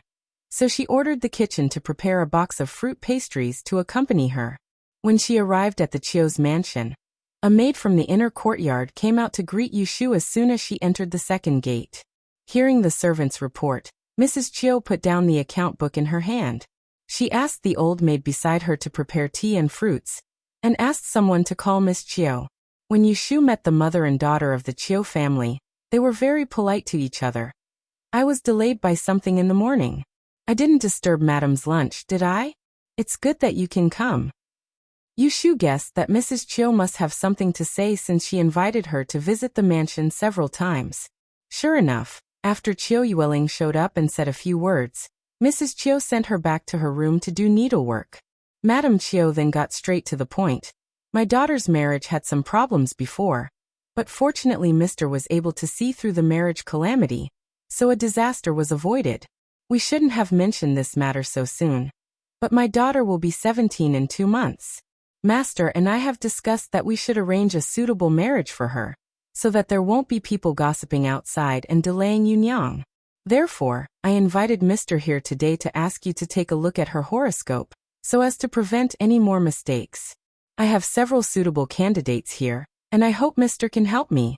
After this matter is settled, I will definitely thank you. Talking about marriage was a private matter. Mrs. Qiu could talk to Yushu so openly not because she was stupid. On the contrary, it was because when Qiu Yueling got crazy, and Yushu saw her family's dirty linen, she panicked for a long time, but no unfavorable rumors were spread, so she believed in Yushu's character. Yushu thinks of another story. It turns out that the family that the Chiu family wanted to marry was one of the 12 aristocratic families in the capital. Later, no matter what, the marriage broke down. The other side would certainly be unhappy. So Madame Chiu didn't dare to send the 8 characters Gung invitation to the Dai exchange house for fortune-telling. Then she remembered that she had no background. Yushu said with a smile, "There is no need for foreign to be so courteous. Chiu Darren is still kind enough to help me supervise the repair of the residence. There is no need to thank me for such a small matter." She wasn't good at reading people's fates, but someone else was. Seeing that Yushu readily agreed, Madame Chiu happily ordered her personal maid to take out several cards from her collection and hand them over to Yushu. Yushu took the papers and flipped them over. She laughed in her heart. This Madame Chiu has really cast a wide net. Unexpectedly, she has chosen 5 or 6 families' young masters. But I have to remind you that you can't tell anyone about this. Madame Chiu was still a bit worried. Yushu closed the cards and nodded. She said, "And wait for my reply." Madame Chiu was relieved. The smile on her face relaxed a lot. She stared at Yushu for a while and asked, "I heard from Yunyang that you gave a string of strange stones to Miss Xian's hairpin ceremony the other day. Is it called a crystal or something? I'm curious. Can I have a look?" Yushu raised her eyebrows. She directly raised her hand and took the string of sparkling topaz from her wrist. She gave it to the maid and showed it to Madame Chiu. After Madame Chiu saw it, she was not surprised. She praised it a few times. But when she saw Yushu's generous face, she remembered her daughter's coquettish behavior yesterday. She couldn't help but ask, "May I know where did you buy this kind of bead?" Yushu pretended to be proud and said, "To tell you the truth, the same kind of crystal is hard to find in the outside world. Didn't Miss Chiu tell Madam that I carefully raised this bracelet in my family's feng shui pond? It's so clean and bright. Although it's not as good as a beautiful jade, it can bring good luck to people. Look at me wearing this topaz. I picked up some silver a few days ago when I went out. The white crystal I gave to Xian Lu is good for calming the nerves. If you don't believe me, you can ask Miss Chiu to ask her if she's sleeping better than usual these days." Yushu had been in the insurance business in her previous life. She had seen countless sales tactics and knew how to attract people's interest. Madame Chiu became more and more surprised. She stroked the bead in her hand and found that the gemstone was still cool when taken off from Yushu's hand. It was really strange. When she came back to her senses, Madame Chiu realized that it was a bit rude of her to keep holding other people's valuables. She embarrassedly asked the maid to hand the bracelet back to Yushu. She smiled at her and said, "You must be joking. I love to collect these rare things. If you have more of these, you would rather give them to me. That would be great." As Yushu put on the bracelet, she shook her head and said, "I'm sorry to disappoint you, madam. I only have 3 of the same bracelets. One was given to the 6th daughter of the Xian family, and the other was taken by the 5th daughter of the Xia family." Madame Chiu's eyebrows jumped. Wasn't Miss Xia Jiang the one who was appointed to marry the 9th prince in the palace? Why did it sound like Yushu was very familiar with her? Although she was confused, she couldn't ask about Yushu's personal relationship. She could only suppress her doubts. At the same time, she felt it was a pity. No matter how good it was, she couldn't ask the other to give it to her. After Yushu finished showing off, she didn't have the mood to stay any longer. She put away the half-stack of calligraphy and got up to leave. Madame Chiu took the initiative to send her out of the second door. Only then did she order her personal maid to follow. When Madame Chiu returned to her room, she was pestered by Chiu Yueling. "Mother, how was it? Did you ask for me?" Chiu Yueling didn't know what Madame Chiu was planning to do with her marriage. She only cared about the crystal bracelet. Madame Chiu patted her lovingly and coaxed, "Sir, you only raised 3 such beads. One was given to the Xian family's girl, one was given to the future Princess Jing, and there aren't any more." Chiu Yueling gloomily said, "If I had known you Jie earlier, then maybe she would have given me one." Chiu Forn was upset and reached out to pinch her. She lightly scolded, "Who did you learn to be so shallow? Mother has not kept good things for you. Wait until your father comes back, and then I'll scold you. Chiu Yueling knew that she had said the wrong thing and quickly begged for forgiveness. Madame Chiu loved her daughter and scolded her a few more times. Yu Shu left the Chiu family and went to Xia Zhang's guest house. When Xia Jiangmin heard her arrive, she was in the middle of her afternoon nap. She immediately woke up and changed into the clothes she wore to greet guests. She hurried to the flower hall. It had been almost a month since they last met. Yu Shu felt that Xia Jiangmin had become even more beautiful. With her thick skin standing next to her, it was like a fresh flower matched with weeds. She had just teased her when she received a pay. You still remember to come and see me. I wrote you to come and talk to me, but you ignored me. I really don't know what you are busy with all day. Yu Shu held her soft hand and squeezed it, saying, Who is as idle as you? All you do is eat and sleep at home and wait to get married. The young miss of the Yishui family was not like those from scholarly families. She did not do needlework and did not need to hide in her room to embroider pillows when she got married.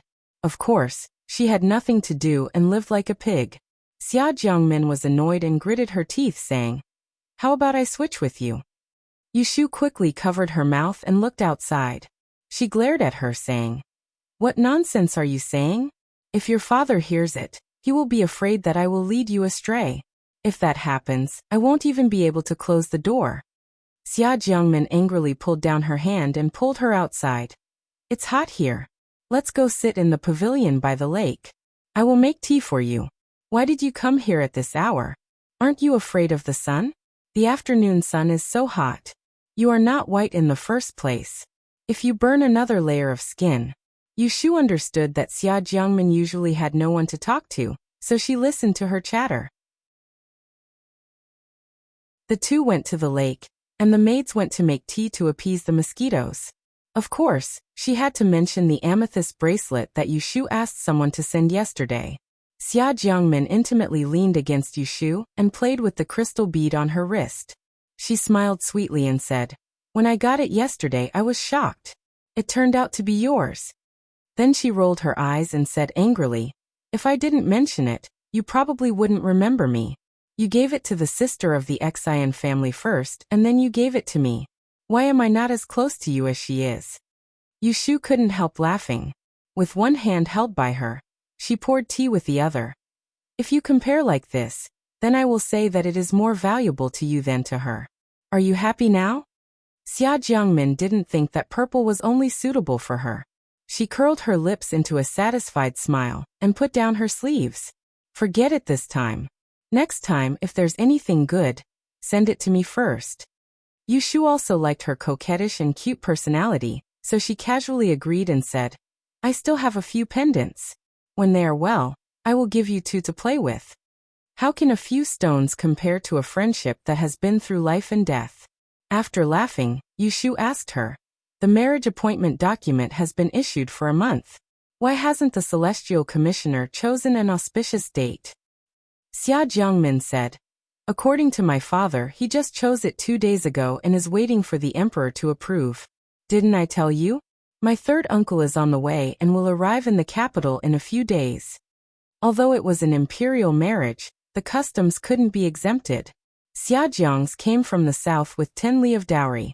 Yu Shu let out a sigh of relief for her and said, That's good.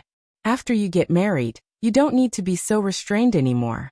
It's good to have some social interaction. These days, Yu Shu saw that the emperor had some taboos towards the rich and powerful families of these places. For example, Wen Chun and Xia Jiang's. Although they were the leaders of the north and south, they didn't even have a proper mansion in the capital. They had to live in another guest house. Xia Jiangmin was married to a prince. Before the wedding, she followed Xia Jiang's Helang and didn't step out of the door. It was as if she was afraid that they would go out and hook up. Xia Jiangmin's eyes flashed and she snorted. That's right, they're always so restrained. Even now, I don't know many people. If it wasn't for my father. Forget it, let's not talk about this. Why did you come to find me today? I don't believe that you came to see me for no reason. Don't think that I don't know you. Yu Shu rubbed her nose, thinking that this girl had grown smarter. She took out a few name cards from her bosom. They were from Chiu Foreign. This is the female's horoscope. These are the male's horoscope. Didn't I teach you the 6 lines? Combine them for me and write them down for me. When Yushu sent the future Jing Wangfei, she didn't feel guilty at all. Xia Jiangmin looked suspiciously at the name on the paper and asked, "When did you change to being a matchmaker?" Chapter 478. The next day, Yushu went to the Taisher library for a class again. Feng Zijing's Qimen Dunjia was on the first chapter. She had benefited a lot from it. She had prepared a pen and paper for the lecture. She was listening and taking notes at the same time. She had the spirit of studying in her previous life, which attracted Feng Zijing's attention. After class, Mr. Feng beckoned for her to come over. He took the notebook that she had taken notes in class and flipped through it. When he handed it back, he said, "Not bad." As a result, all the students present heard it and began to take notes in the next lecture. Gradually, it became a learning style. "I heard that you raised a few strings of stones?" Feng Zijing asked Yushu. Yushu didn't expect that even he had heard about it. She took off the topaz in her hand. Feng Zijing pinched it with 2 fingers and looked a little surprised. His eyes were so sharp that he found the beauty and shortcomings of the topaz in his hand. He frowned and said, "It's good at first, but it's opportunistic. After a long time, it will lose its spirituality and need to be raised repeatedly." Yushu touched her nose. She also knew that the crystal bracelet had to be put back in her feng shui pool to be purified after a period of time. She wanted to take advantage of this and do some after-sales service. Now that Feng Zijing pointed it out, it was a little boring. Feng Zijing snorted and gave the bracelet to her. He said, "Get one for me later." Yushu was stunned. Feng Zijing snorted. He could tell that she was being stingy, and he was unhappy. Looking at her eyes, it was as if he was a thick-skinned old man who knew how many people were fighting to curry favor with him. Wasn't it because he liked Qinglan? Otherwise, why would he want this girl's plaything? He didn't expect that Yushu would say, "Academician, do you want it for situ?" "That's not necessary. I originally wanted to give her one, but I haven't raised it yet. I will give it to her in a few days." Feng Zijing suddenly felt that he was measuring the heart of a gentleman with his own mean measure. He waved his hand expressionlessly and let her go. Situ Qinglan was waiting for Yushu outside the Zushuatang. She didn't know that her grandfather was helping her to get something. When she saw Yushu, they went to hide together. Situ Qinglan told her about the gossip she heard recently. The imperial astronomer's document has been issued. Zhan Xueyuan can only take office after the examination. Some people have seen her pestering academician Jing with questions these 2 days. It's obvious that she has an ulterior motive. Many people are waiting to see her make a fool of herself by drawing lots. If she fails the examination in the end and loses the position that she has won, it will be ridiculous. Yushu furrowed her brows. She didn't know why this Jing Chen was always at odds with her. Every single time he would get involved with someone she couldn't get along with. Last time it was Ji Xingxuan. This time, it was Zhan Xueyuan. Then she thought of the jar of tiger bones that was sent to her house a few days ago. She felt that there was something fishy about it. "But why does it sound like you have a grudge against Zhan Xueyuan?" Yushu turned her head and looked at her with a faint smile. She asked directly. Situ Qinglan was a little embarrassed and sneered. "It's because she likes to stir up trouble behind people's backs. It's okay for people like me to talk about it. But she doesn't care about her words. Before you went to worship the ancestors, I saw her and others talking about me behind my back. She said I was shameless." Humph. Yushu immediately understood. She knew that Situ Qinglan didn't use her as a tool. Her face became better again. She rolled her eyes and said, "I also don't like her. Should we teach her a lesson?" Situ Qinglan hesitated. "How? Are we going to quarrel with her face to face? That would be a joke." "Quarrel is nothing. It doesn't hurt."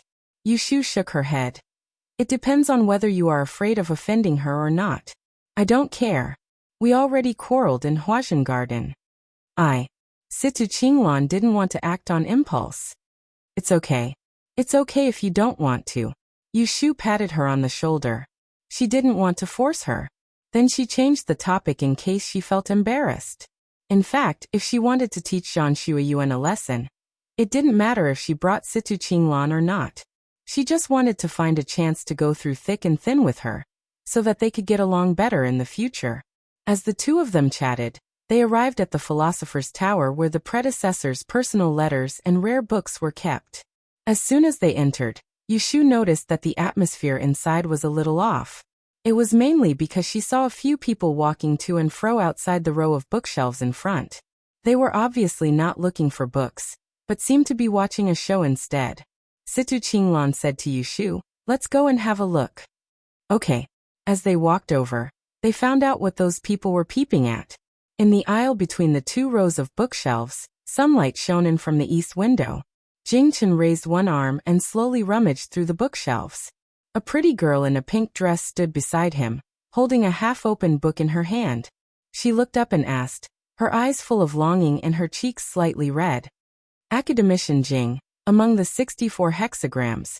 Why is the gene hexagram in the astrological position? Jingchen didn't look back at the girl, but answered seriously, "This is a strange hexagram. There are no stars to represent it. Kun is below, Li is above. The sun and the earth are connected, so it is good for people's luck." Seeing this, Situ Qinglan curled her lips and turned around to mock Yushu.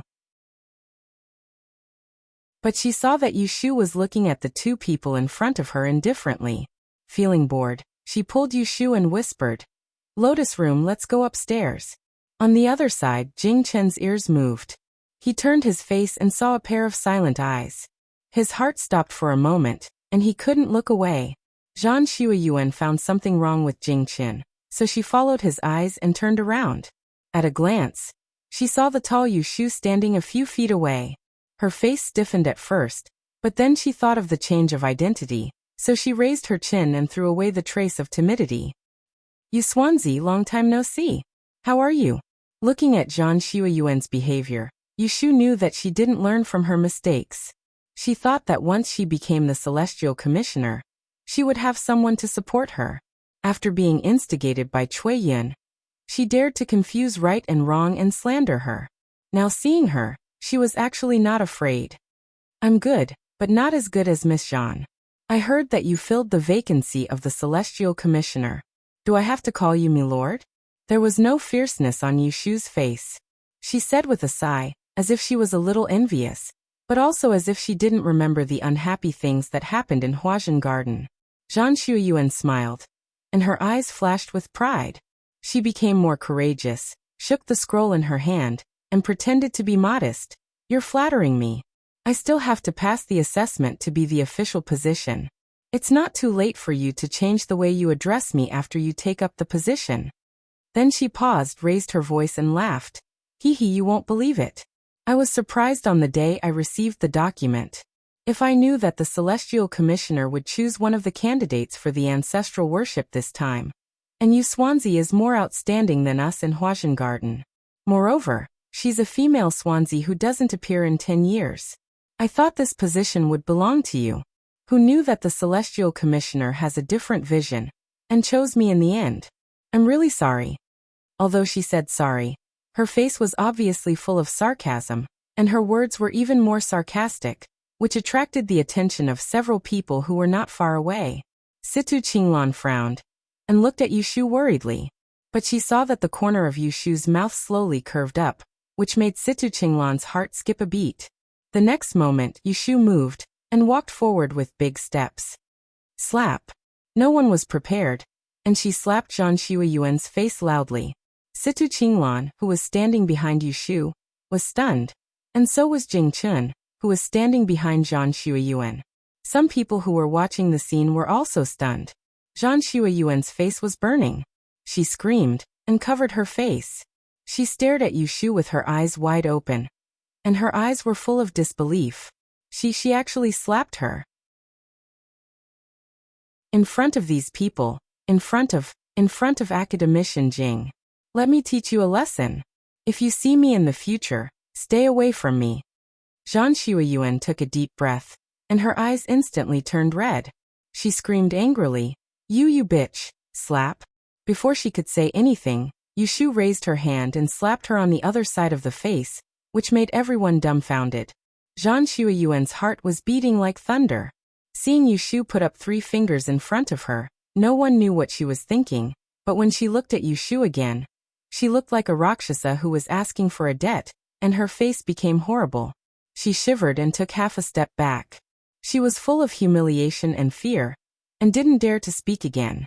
Seeing Zhang Shuiyuan being slapped by Yushu, Situ Qinglan felt happy at first, but then she was worried about how Yushu would deal with it. At this moment, she saw Zhang Shuiyuan holding her rapidly red and swollen cheek, choking. She lowered her head and ran away from Yushu. She pushed away several people in the aisle, and ran away crying without looking back. Yushu gently shook her numb palm, and looked up to meet Jing Chen's confused and disapproving eyes. It was like a similar scene in her memory. She immediately sneered and turned to leave. However, when she took a step forward, her arm was grabbed by him. Little. Seeing Yushu's cold face, Jing Chen couldn't call her little fish. He felt bitter in his chest and whispered, "She was wrong to mock you, but you didn't have to hit her." It had been a long time since they parted, and this was the first time Jing Chen had spoken to her directly. Yushu no longer felt sad, but only felt that it was ridiculous. She had forgotten when this person in front of her, who was so familiar to the point of being a stranger, had become like this. He could be soft-hearted to anyone but her. His heart was as hard as iron. She didn't want to explain more to him. She raised her eyebrows arrogantly and said coldly, "Academician Jing, don't you know the rules of the Taisher Library? I am a 4th-class female mathematician, and she is a 9th-class teacher, but she doesn't respect me. Shouldn't I teach her a lesson?" After that, without waiting for his reply, she pushed his hand away and walked out.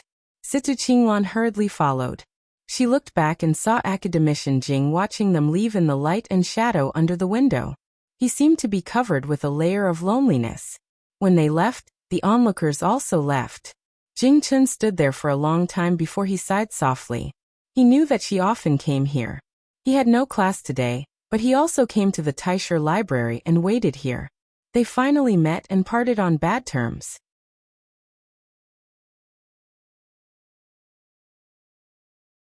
Chapter 479. Situ Qinglan followed Yushu out of the hiding place. She followed Yushu's fast footsteps all the way down the corridor. Then she noticed that Yushu slowed down. "Lotus Room, are you okay?" Situ Qinglan looked at Yushu's slightly gloomy side face and asked cautiously. Yushu shook her head. She was lost in thought. Then she calmed down and turned to Situ Qinglan saying, "How was it? Was the 2 slaps enough to vent your anger?" Situ Qinglan remembered how Zhang Shuiyuan covered his face and cried away. She pursed her lips and smiled. Looking at Yushu, her eyes lit up. She nodded and asked curiously, "I was wondering why she didn't even dare to fight back when you slapped her like that." As far as she knew, Zhang Shuiyuan was a domineering person. How could she become a punching bag in front of Yushu? Wasn't she quite arrogant at the beginning? Yushu chuckled and told her about the bet between them in Huashan Garden. Zhang Shuiyuan and Cui Yin had slapped her 10 times equally. Situ Qinglan suddenly understood. Then she felt that Zhang Shuiyuan was not smart enough.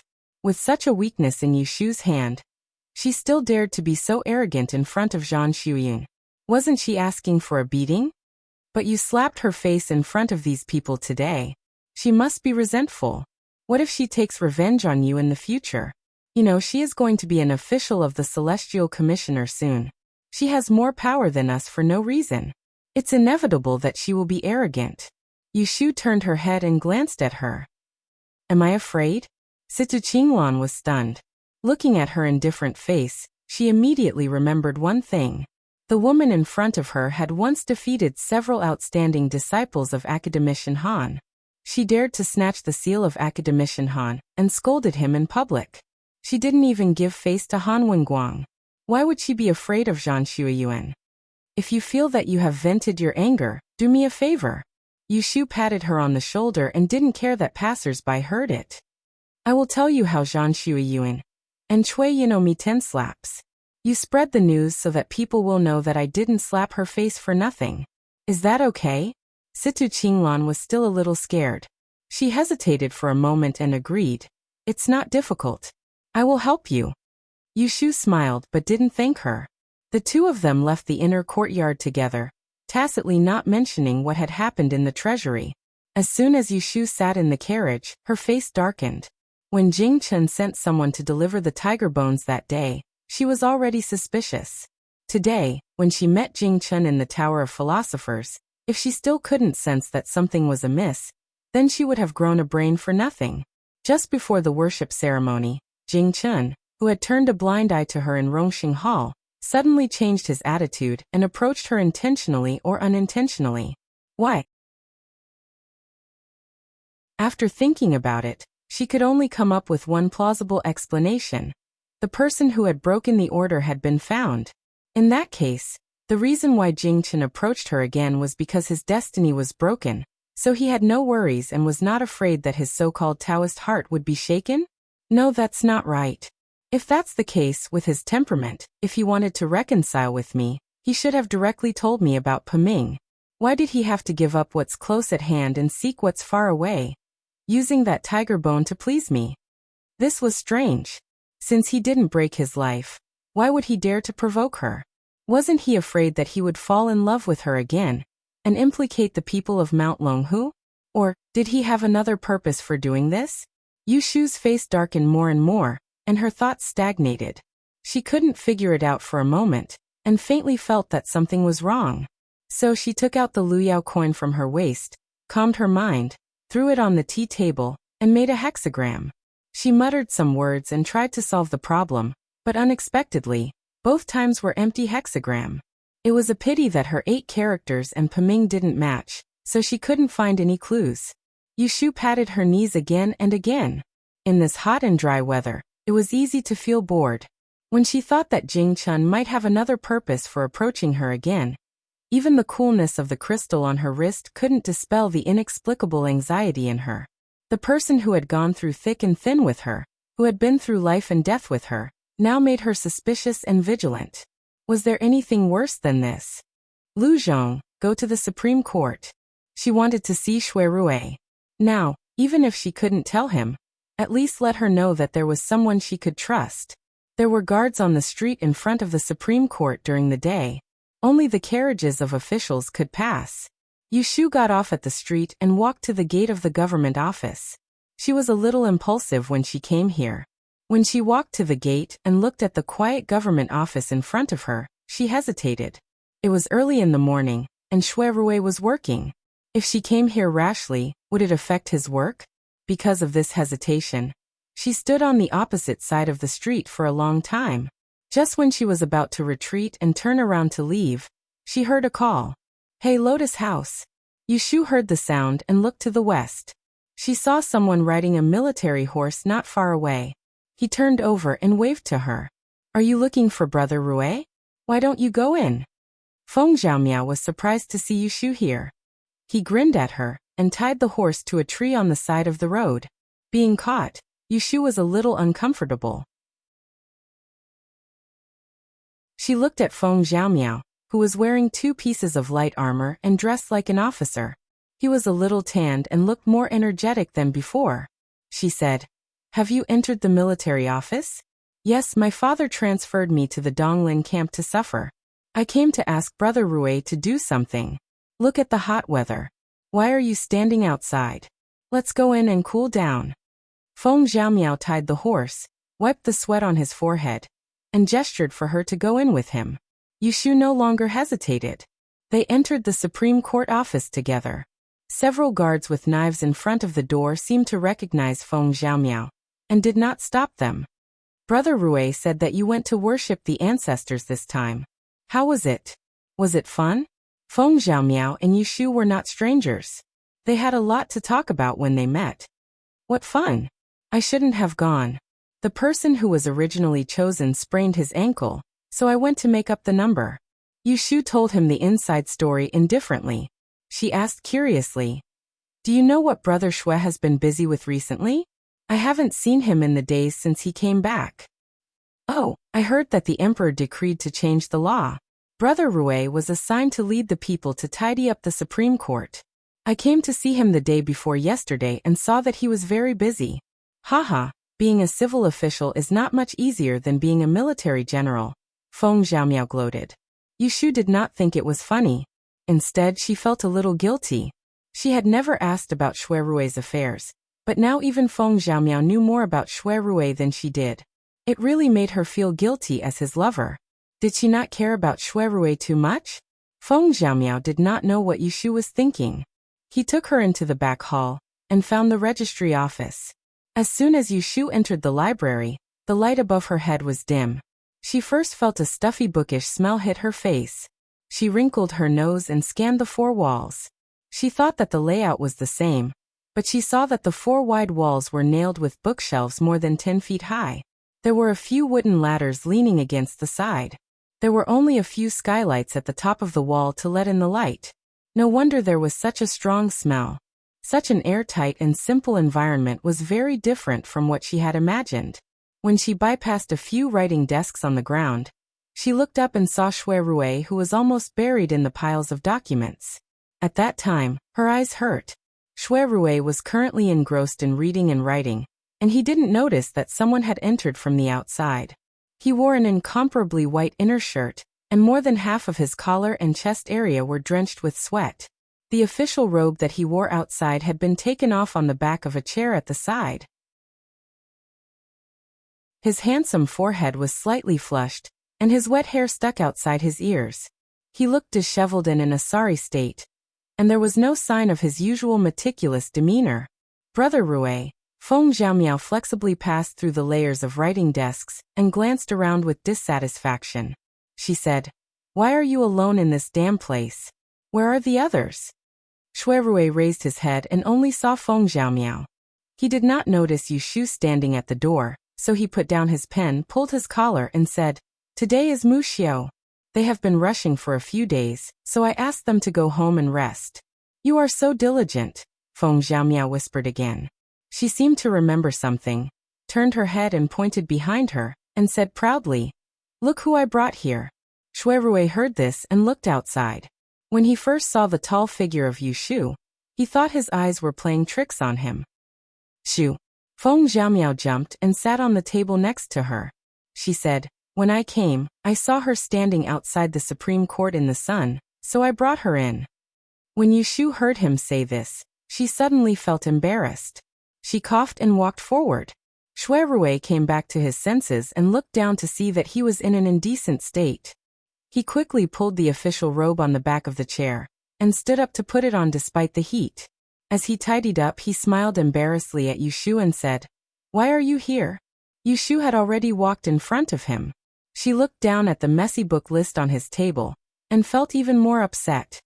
"I came to see you on the way." Although Xue Rui was happy to see Yushu, he did not forget his business.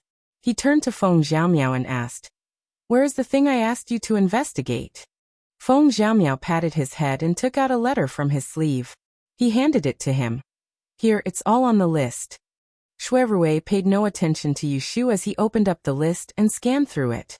He frowned a few times before folding it back up again, and he said to Feng Xiaomiao, who was anxiously waiting for him to speak, "Not bad, it should be these few people. You investigated very quickly." Feng Xiaomiao was obviously happy, but she pretended to not care and waved her hand. "It's a small matter."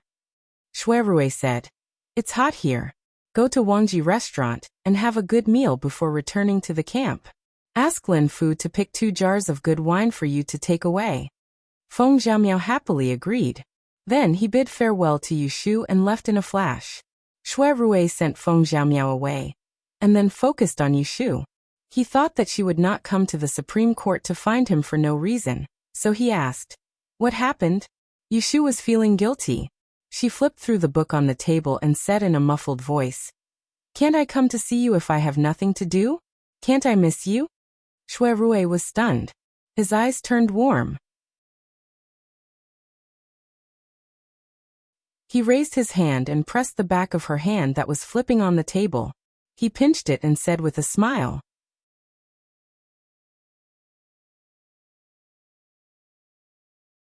Chapter 480. I missed you too. It was very hot inside the records office. Yushu's left hand that was being held by Xue Rui's sweaty hand felt hot, but it was like a cool breeze had blown into her heart, dispersing all the distractions she had on the way here. She raised her eyes and looked at Shuerue's handsome face that was dripping with sweat. A thought flashed through her mind, and she allowed him to hold her left hand while her other hand pulled out the handkerchief from her waist.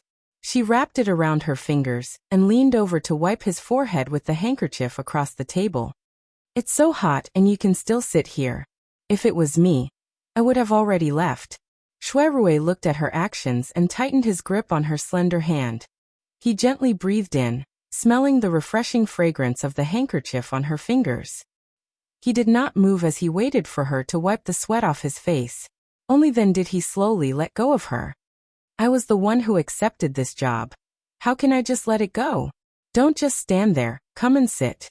Shuerue pulled out his chair and wiped it for Yushu to sit down. He then went to get the teapot, wanting to pour her a cup of water. Who knew that it was empty?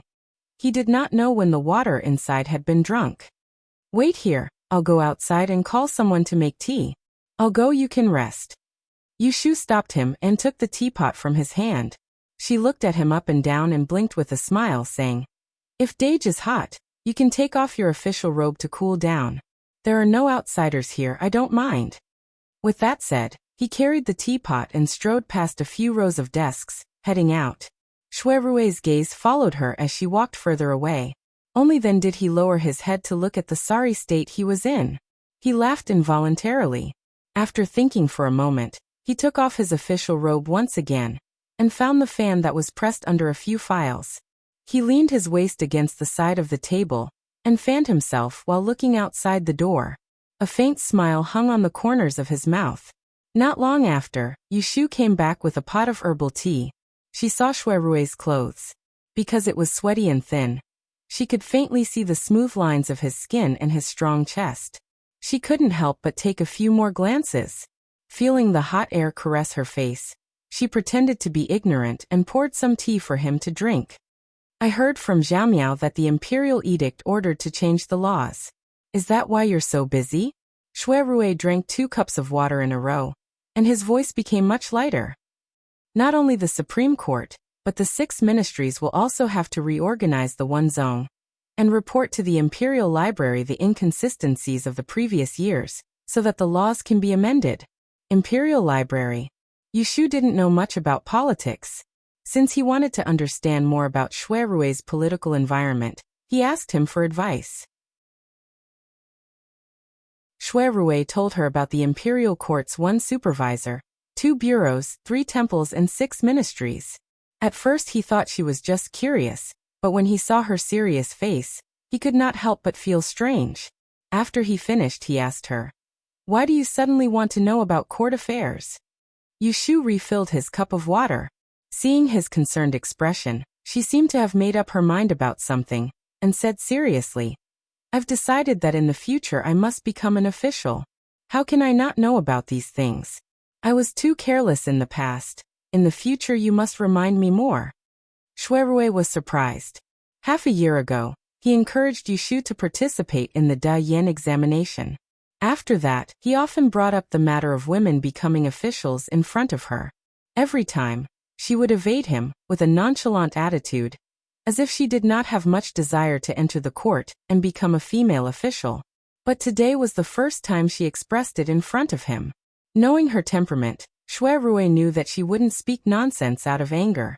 Shuerue's mind was moved. Long before the ancestral worship, he had heard that there was a 7th-ranked female official in the Imperial Astronomer, who was going to fill in the vacancy. He had inquired about it, and it was very likely that she would be promoted from the candidates for the ancestral worship this time.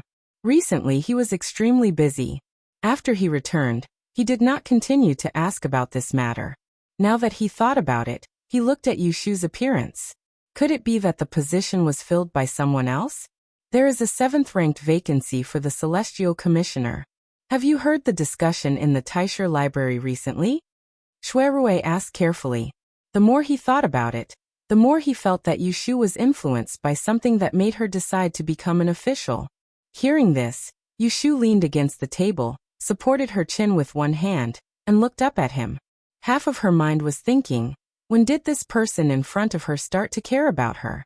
It seemed that there were few things around her that he did not know. This vacancy has been filled. Yushu's tone was flat, as if it had nothing to do with her. Indeed, when she heard Situ Qinglan mention this vacancy, she did not covet it. Later, when she learned that Zhang Shuiyuan picked it up, she was a little unhappy. Shui Rui thought as expected and asked again, "Who is it? Do you remember the female student who threw the stone in Huaxin Garden? The Celestial Commissioner sent a document a few days ago. It is the young lady of the Zhan family in Jiangxi." Shui Rui was very surprised. How could it be her? Even if it was not Yushu, the Taisher Library should have other candidates. He remembered that the young lady surnamed Zhan was only a 9th-ranked teacher. There was nothing outstanding about her. The key was that she was a child of a famous family in Jiangxi. Based on this, she should not be the candidate for the Celestial Commissioner to promote. After thinking for a while, he frowned and said, "The incident in Huaxin Garden. When Lord Wang and I returned to the capital, we reported it to the Celestial Commissioner. Did the Taisher Library pursue the two troublemakers? No one mentioned it, and it was left unsettled." Yushu shook her head. She knew that with Shui Rui's strictness in doing things, he would not forget about the matter of Zhang Shuiyuan and Cui Yun. Then there must be someone from the Celestial Commissioner's side who suppressed it. However, Shui Rui thought more than Yushu. Seeing that she was confused, he did not want her to know nothing. After thinking for a while, he decided to tell her some internal affairs. It should not be like this. The Celestial Commissioner has always been exclusive. Among the 10 officials, most of them are in charge of the 12 prefectures in the capital. Even if 30% of them are outside, they cannot be in high positions, especially not from the aristocratic families outside the capital. As for the female officials, they are first promoted from the aristocratic families of the 12 prefectures, and then they are inclined to young people like you who have no background but are outstanding. That Zhan's election must have something else behind it. Yushu was alarmed when she heard this, and a few expressions flashed across her face. She said in a low voice, "I see. I just don't know what she relied on to enter the Taisher Library." Afraid that she would be worried, Shui Rui said, "It's okay. I will tell you after I find out." However, Yushu shook her head. "There is no need to be like this. Let her be. She is just a person without a brain, and will not affect me." If Zhan Shuiyuan had half of the scheming of Ji Xingxuan in the past, she would have to be careful. Unfortunately, Zhan Shuiyuan did not, so there was no need for her to be suspicious. The two chatted for a while, and it was almost noon. Shui Rui's manservant, Hataku, brought tea and food over. Only then did Yushu know that he had been staying in this enclosed restaurant from morning to night. "You should go back first. I'll go look for you after I'm done with my work in another 2 days." Even though Shui Rui wanted to make Yushu stay for a while longer, he didn't want her to stay in this place and suffer with him. Yushu saw that Hataku had brought out a lot of food, enough for 2 people. She picked up a pair of serving chopsticks and said to him, "I am also hungry. I will eat here." Shui Rui could not drive her away, so he could only eat lunch with her. After the meal, Hataku picked up the bowls and chopsticks and left. Yushu touched here and there, but she did not have the intention to leave. At this moment, Shui Rui was not aware of her thoughts. He was very happy in his heart. It was not easy to see her, and he was reluctant to let her leave. He was selfish for once, and went back to the table to sit down. He called out to her, "Ashu, come over and help me grind the ink." Yushu snickered and simply replied, "Okay." She walked over to his side.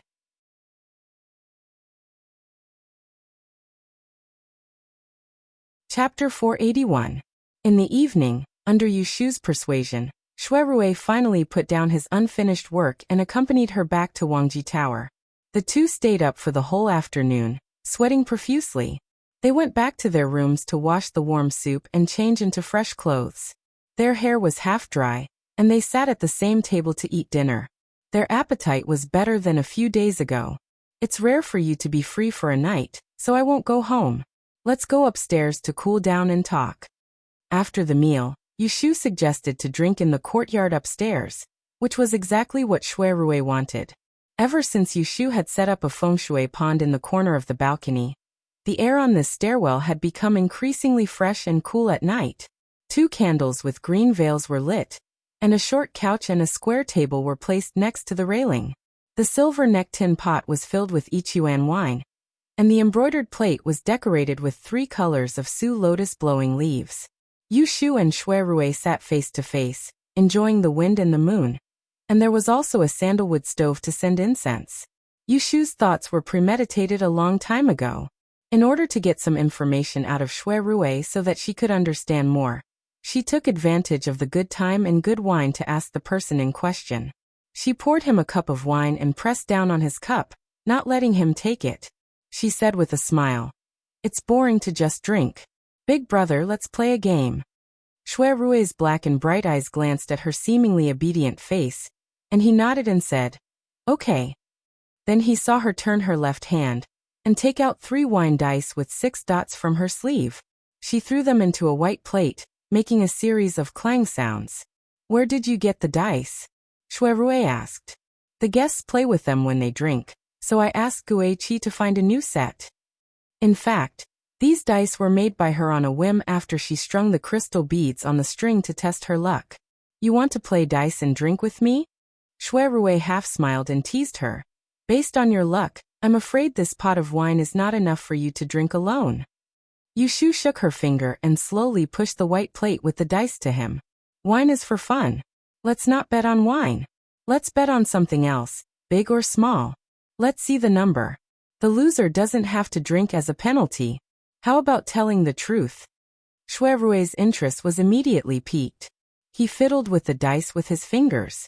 "Does it mean that if I have more points than you have to answer my questions honestly?" Yushu rolled her eyes and said, "I'll listen to whoever has more points." Shui Rui rubbed his chin hesitantly and looked at her thoughtfully. "It's still boring to ask questions. Why don't we add a dice token?" Dice token? Yushu wasn't unfamiliar with this. She remembered that on the opening day of the Forgotten Opportunity building, the group of noble ladies who were familiar with Shui Rui had come to support the building, and they were playing exactly like this. Because of this, she had even offended the pampered princess she won. The so-called dice token was the simplest game at the banquet. The loser had to listen to the winner's orders and do whatever he was told to do. "What? Are you afraid?"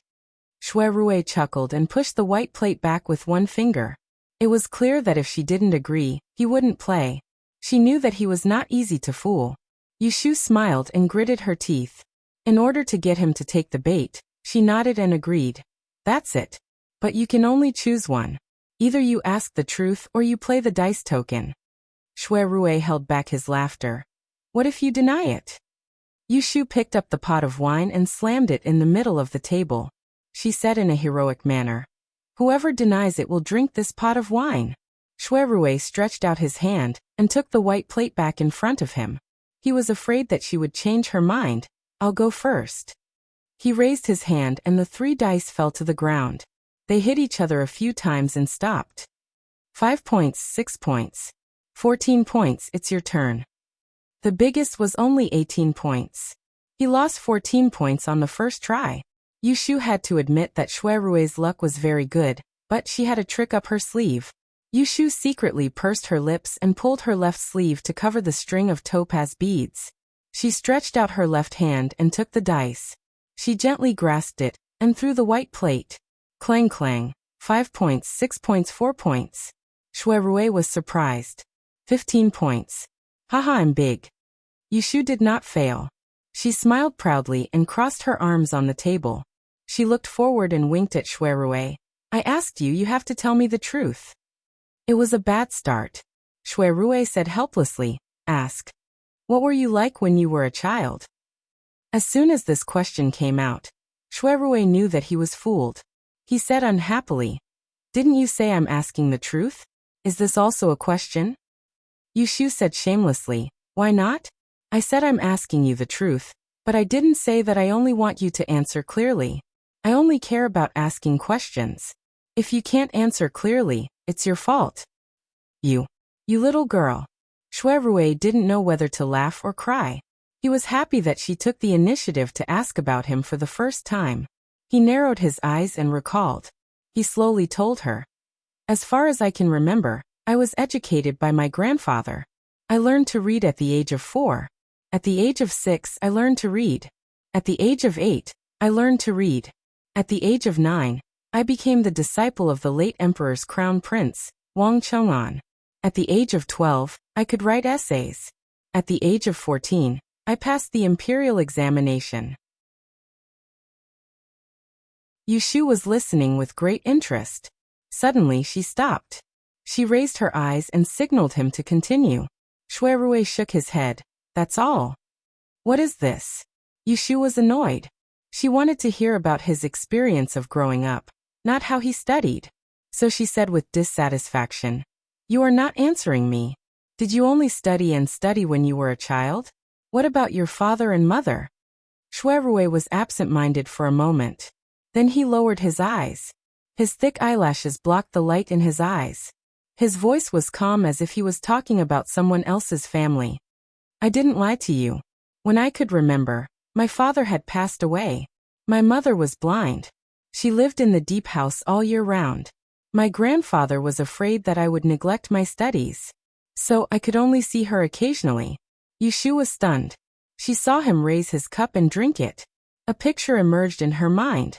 A little boy lost his father and was brought by his strict grandfather. In order to see his mother, he obediently memorized books from morning to night. Day after day, the figure of that diligent reading gradually stretched and overlapped with the gentle and handsome young man in front of her. She suddenly came to her senses.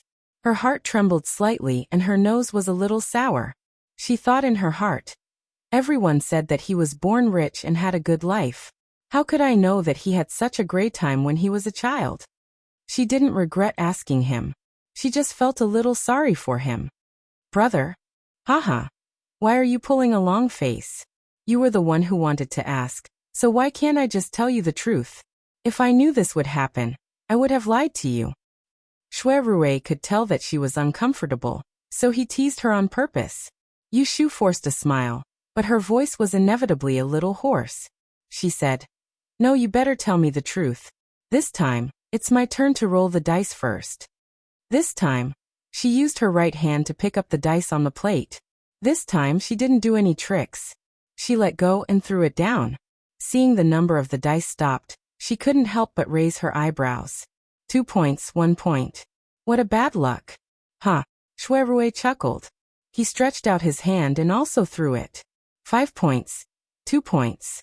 10 points. This time I'm the first. His fingers tapped on the flat wine table twice. His eyes looked at her face that still had a lingering charm. Suddenly he turned sideways and smoothed his clothes. He put one hand on the side of his head and the other on his knee. Come over and sit on my lap. Looking at his actions and listening to his rude request, Yushu's face stiffened. The little bit of heartache she felt for him was instantly thrown to the southern frontier. Seeing that she didn't move, Shuirui held back his laughter. He patted his thigh again and urged, Hurry up. Don't tell me you want to deny it. This guy would take advantage of others whenever he could. Yushu glanced at him unhappily. She then stood up and walked in front of him. She held onto the table and sat on his lap. Her eyes spun when she barely touched a bit of the material of his clothes.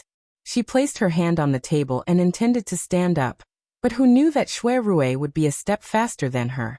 He pulled his arm back and hooked it around her waist, and with a slight bit of force he pressed her onto his thigh. Yushu panicked and instinctively tried to break free. However, after twisting her body twice, her cheeks turned red and she was stunned. It was a hot day. The two of them had bathed in the evening and changed into light clothes. One layer of silk and the other layer of gauze. The thin material couldn't stop her from rubbing against his thigh. She could feel the firmness and warmth of his thigh. She lightly gritted her teeth and sensibly didn't dare move rashly. As soon as she stopped just like this, Shuirui's hand went around her shoulder, and he carried half of her body on his lap in a slightly careful manner. After that, he lowered his head and leaned close to the beautiful curve of her neck, and he let out a satisfied low laugh. In the afternoon, I wanted to hug you like this. In that stuffy and unbearable record office, she quietly accompanied him for the entire afternoon. She didn't care about how unbearable he was at that time. She didn't mind the boredom.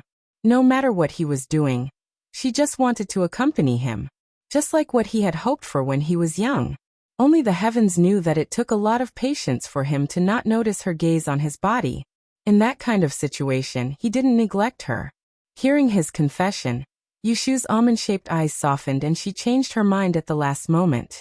Her hand that was about to reject him brushed past his shoulder and slowly wrapped around his neck. Her fingers intertwined and the tip of her nose rubbed against his full forehead. She smelled the man's unique warm scent.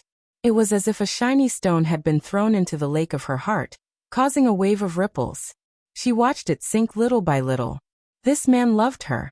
Although she didn't know why, it couldn't be any more sincere. Shuerue keenly noticed her pandering. His heart skipped a beat. He lifted his head from her shoulder and looked into her clear black and white eyes. Under the bright moonlight, there wasn't a trace of color mixed in as she looked at him. It was so pure that it made his heart thirsty. Ashu. With a low murmur, he couldn't control himself anymore.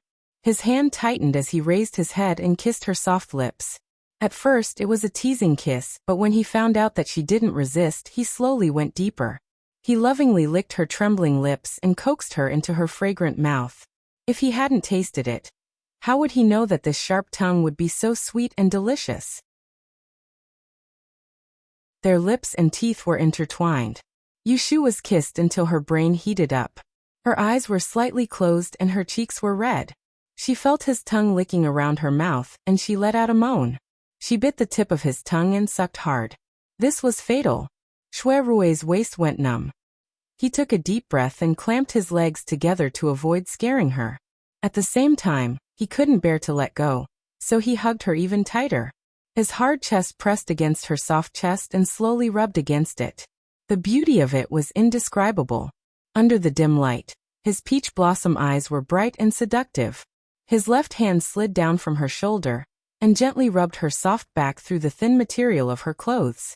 Inch by inch, he unknowingly rubbed against her waist and covered her soft buttocks. His mind was shaken and he couldn't help but rub it hard. Yushu opened her eyes all of a sudden. She was embarrassed and annoyed when she felt him meeting her from behind. She panted slightly as she dodged Shuerue's kiss. And then she moved her hand to her back and grabbed his claws before forcefully pinching him. She did this so that it wouldn't be easy to deal with him if he continued. Don't touch me. Yushu leaned on his shoulder and scolded in a low voice. She was afraid that it would attract people. After being pinched by her, Shuerue recovered from his infatuation. Although he felt it was a pity, he was content. He suppressed the fire in his heart and took the opportunity to hold her fingers. He pulled her in front of him and kissed her. He coaxed her in a low voice. Don't be angry. I just want to kiss you. Ashu, you're so good. I'm so happy. Touch my chest, it's beating very fast. Even though Yushu was usually thick-skinned, she didn't have much experience in love. His words made her ears burn red, but even though she was embarrassed, she still let out a light humph and reached out to his burning hot left chest. Sure enough, she found that his heart was beating like thunder. Stunned, she couldn't help but put her hand on her chest. After a moment, Yushu pursed her lips and didn't want it to open. Her shoulders trembled, but her eyes were full of laughter. In the end, she couldn't help but hit his chest lightly. She lay on his shoulder and giggled. Ha ha ha. She and Shuerue, she finally knew what it was. It turned out that the problem was not with Shuerue, but with her. She wasn't worried that he wasn't infatuated enough, but she was afraid that she couldn't treat him wholeheartedly. She was afraid that she couldn't treat him wholeheartedly and let him down. Now this doubt was gone, because her violent heartbeat just now clearly told her that she was moved by him. How could she let him down? Even though Shuerue didn't know why she was suddenly so happy, he loved listening to her laughter. He fiddled with the strands of hair on her shoulder and adjusted his breathing. When she was done laughing, he finally asked, "Do you want to continue playing?" This game was excellent, but it was a bit tiring. Yushu shook her head and gently poked his shoulder. She smiled and sighed. "Let's stop here for today. Come back another day." Okay, I'll listen to you. Shui Rui kissed her forehead, took a breath, and helped her stand up. He also sat up straight, raised his hand to tidy up her messy clothes, and said with a gentle look, I'm busy these days, I can't take care of you. If you want to know anything about me, just write it down on a piece of paper, and bring it to me later. I will answer you. You don't have to waste so much effort to get information from me. After he saw through her thoughts, Yushu felt a sweetness in her heart. The more she looked at him, the more she liked him. She held his handsome face and lowered her head to kiss him. Big brother is the best.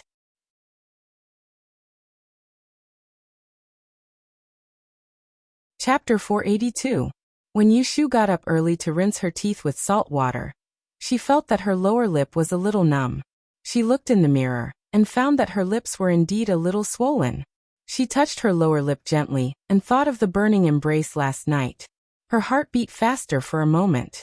Then she heard Xiaoqing, who was combing her hair, praise her. You look so good today. Did you sleep well last night? Yushu looked at the rosy figure in the mirror, and hummed guiltily. As soon as she finished tidying up, Guiqi invited her downstairs for dinner. The dining table was very quiet. At first, there was only the sound of bowls and chopsticks clanking. Yushu drank a few mouthfuls of sweet porridge and couldn't help but look up at Shui Rui and say, Why do you keep looking at me? Hurry up and eat. After dinner, we will go to the yamen. Don't we still have a lot of things to do? Shui Rui smiled at her, raised his hand, picked up a roasted plum roll and put it in her bowl, and said, There's no hurry. Try this. It's a new snack from Jiangnan that the cook learned. The weather is hot, so you can eat more rice and noodles in the morning. Then you won't be tired for the day. The main kitchen of Wangji building was managed by the cook, Xiaoqing. Xiaoqing was not a southerner, but no matter how busy she was, she still had to practice a few dishes from Jiangnan every few days to cater to Yushu's taste. However, Yushu did not grow up in the south at all, so she had never been aware of Shui Rui's intention. After breakfast, Yushu went out with Shui Rui. He sent her home first, and then went to the Supreme Court. After entering the house, Yushu only stayed for the time it took to drink a cup of tea before she asked Lu Zhong to hitch the carriage and left. There were no classes in Taisher Shiyuan these days. She was going to the south of the city to find a craftsman who could make fans. Yushu had inquired in the north of the city a while ago. There were at least 17 or 18 fan shops in the north of the city, but none of them could use peach roots to make fans. Therefore, she simply changed her direction and went to the south of the city, which was crowded and chaotic. However, the southern part of the city was not the same as the northern part. After an hour and 3 streets, Yushu finally found an old fan shop in an alley. The carriage stopped halfway. She walked for a while and found a small shop called Hall of 100 Folds. Yushu wiped the sweat off her forehead. Hesitantly, she pushed open the bamboo curtain and entered. She felt dizzy. Inside the concave-shaped central room, the 3 walls were filled with fans. One side was filled with colorful female fans, the other side was filled with rosin fans, and the other side was filled with all kinds of cool fans of various shapes and sizes. There were more than 100 of them. She stood at the door in a daze for a moment, then became happy and went forward to ask the middle-aged man who was twisting copper wire next to the shelf. Shopkeeper. The man didn't even bother to raise his head, and replied, Pick whatever you want from the wall. If you like it, come and pay for it. If you damage it, you'll have to pay twice the price. If you steal, you'll be sent to the officials. Yushu's mouth twitched. Who sells things like this? I'm not here to buy fans. I just want to ask, does your shop's craftsman know how to use peach wood to make fans? The middle-aged man stopped his work and turned to look at her. Peachwood root. Yes, it's peachwood root. Can you make it? Yes, I can. Hearing this, Yushu wasn't in a hurry to be happy. She first asked about the details. I have 100-year-old peachwood root. I want to make a folding fan for men. The fan bone should be 9 inches and 5 inches long. It should have 16 openings and 2 sides. It should be hard to break. Can you make it? Yes, I can. Yushu saw that he looked honest and didn't look like he was bragging. She was happy and hurriedly said, Then I'll go back and get the wood. Then we can discuss again. We can talk about the money, but don't break anything. She turned around and was about to leave, but she heard a sneer behind her. I said I can make it. Did I promise to make it for you? I only sell fans in my shop. I don't care about custom-made ones. You can buy those on the wall if you want. Take care. Yushu was deflated. She turned around with a strange expression. She looked at the man who lowered his head to twist the copper wire again. Originally, she didn't trust his skills. But now, she was sure that such an arrogant person was really capable. She opened her mouth and her eyes flashed. She put on a disdainful face. If you don't know how to make it, then you don't know how to make it. It wasn't easy to find someone who could make a fan. How could she let go of this opportunity? She wanted to provoke him, and then take the opportunity to trick him. But the other party seemed to have closed his ears. No matter what she said, he didn't care about her. Yushu talked nonsense for a long time. Her mouth was dry. She had no choice but to go back and come back tomorrow. She didn't believe that this person wouldn't let her go if she visited him every day. She turned around and walked to the door. She saw a person coming in. Fifth uncle, I'm here. Hey you Swansea. Young Master Xian. Yushu didn't expect to meet Xian Lu's fifth cousin, Xian Yingguang here. She was surprised for a moment. And then she realized what the handsome young man in front of her had just called. Fifth uncle? When Xian Lishan saw his nephew coming, he put down his work and walked over. He took the 2 paper bags from Xian Yingguang's hands. He glanced at Yushu and asked his nephew, You know this noisy girl? 2 black lines squeezed on Yushu's forehead. Xian Yingguang looked at Yushu apologetically and said to Xian Lishan, Fifth uncle, this is Miss Yu, a double-ranked female fortune teller in this year's Dian examination. She is a good friend of 6th younger sister. He kindly told Yushu, This is my uncle. This time, Yushu was puzzled. As far as she knew, didn't Xian Lu's father say that there were 4 brothers? Where did this uncle come from? This middle-aged man looked less than 40 years old. His skin was rough. He didn't look like the master of the Xian family. But Xian Yingguang called him uncle, so he was obviously her father's brother. It was strange. Female fortune teller? Xian Lishan stared at Yushu a few more times. At this time he looked interested, the one who didn't give face to that old thing, Han Wenguang, and forcibly took his disciple's seal? Hearing his tone, Yushu said seriously, Fifth Master Xian is wrong. I didn't forcibly take it. I won it fair and square. They were not as good as me. Ha! Xian Lishan said with a smile. When he looked at Yushu again, he suddenly found her more pleasing to the eye. He nodded and said, Bring that piece of mahogany root tomorrow and let me have a look. This time, Yushu was happy. She secretly wanted to make peace through Xian Lu, who knew that this 5th Master Xian was a temperamental person. With one sentence, he directly agreed to her matter. Afraid that he would change his mind again, Yushu hurriedly thanked him and moved aside. She said goodbye to the uncle and nephew and left first. After she left, Xian Yingguang asked, Fifth uncle, what happened just now? Xian Lishan told him that Yushu wanted to make a mahogany root fan. Then he commented with interest, I originally thought that she was a rich girl who randomly drew lots. It turns out that she is half an expert. I told you about the century-old mahogany root. Do you still remember what it is used for? Xian Yingguang thought for a moment and said, Mahogany is the essence of 5 kinds of wood. A century-old mahogany root produces innate yang qi. It can suppress hundreds of ghosts. It is the most evil thing in the world. Not bad. It seems that you usually don't slack off. Xian Lishan patted his nephew's shoulder with satisfaction. He took him and walked inside. Let's go to the back. I will show you a kite that I have just modified. You only need to fly 65 feet to know tomorrow's weather. Fifth uncle, wait. I have something to ask you to take a look at. Xian Yingguang pulled him and took out a pouch from his bosom. He opened it and took out a string of crystal-clear water beads. Seeing that thing, Xian Lishan was stunned and immediately took it. It was cool in his hand. He closed his eyes and rubbed it for a while. He took a deep breath and opened his eyes again, but they were full of excitement. This bead has such a strong spiritual energy.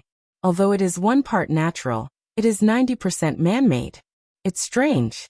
Did you raise it? Good boy, tell me quickly. Xian Nianguang's expression instantly became serious. He shook his head and said, It's not me. It's the birthday gift that Miss Yu gave to sixth younger sister just now. Fei Fei wore it for a few days and said that she slept very well at night.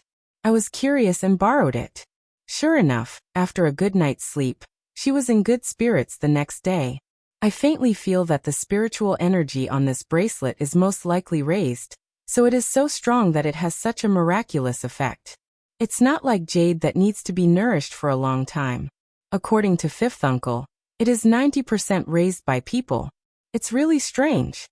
Their Xian family was a big feng shui family. Dating back 6 generations, there was an old ancestor who guarded a jade mountain. Later generations, they explored the method of nourishing objects with feng shui and using objects to benefit people. After ups and downs, they had a place today. It could be said that when it came to nourishing artifacts, their Xian family was the best in the secular world. The list of wonderful and rare objects had been passed down for several generations. However, the most exquisite method was to nourish the natural spiritual jade with 80% spiritual energy. This small string of beads had 90% spiritual energy. Of course, it couldn't be compared like this. The Xian family's 80% spiritual energy could last for a long time, but this string of beads could only last for 2 months at most. However, this was also the amazing part. Because the spiritual energy constantly spread out, it greatly benefited the wearer, and it was the most obvious at the beginning. Fifth uncle, Xian Nianguang looked at Xian Lishan, who seemed to be deep in thought, and hesitated. Do you think we should tell our family about this? Xian Lishan came back to his senses and glanced at him. He fiddled with the white crystal beads in his hand and slowly sneered. Tell our family, then let them threaten and bribe to find out about the other person's method of nourishing objects, take it for their own use, and make use of it, so that the Xian family's reputation in the 12 prefectures goes up another level? Xian Nianguang saw that he was angry, and quickly smiled bitterly. Don't be angry. I won't say anything, okay? Humph. Xian Lishan stuffed the string of beads back to him, and said unhappily, People who learn the most important thing is to have a good temperament. I've taught you for 3 years, but you're still so muddle-headed. I'm really angry. Take it back and give it to Fei Fei. Don't talk too much. Xian Nianguang nodded, and then said worriedly, What if father and the others find out themselves? Xian Lishan snorted.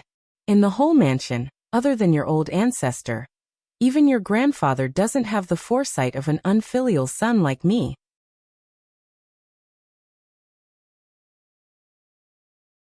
Chapter 483. The next day, Yushu goes to Wangji Tower early in the morning to get the mahogany root. She puts the wood in the dew-wind pool for 3 or 4 days.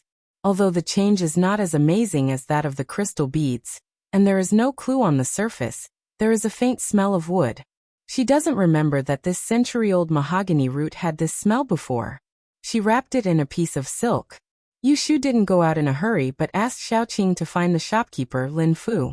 Miss, what can I do for you? Old Lin, you are from Anling. You should have heard a lot about the past years in the capital, right? I want to ask you about something. I don't know if you know. Lin Fu nodded and stood 3 steps away from Yushu to answer. I am a servant of the Xue family.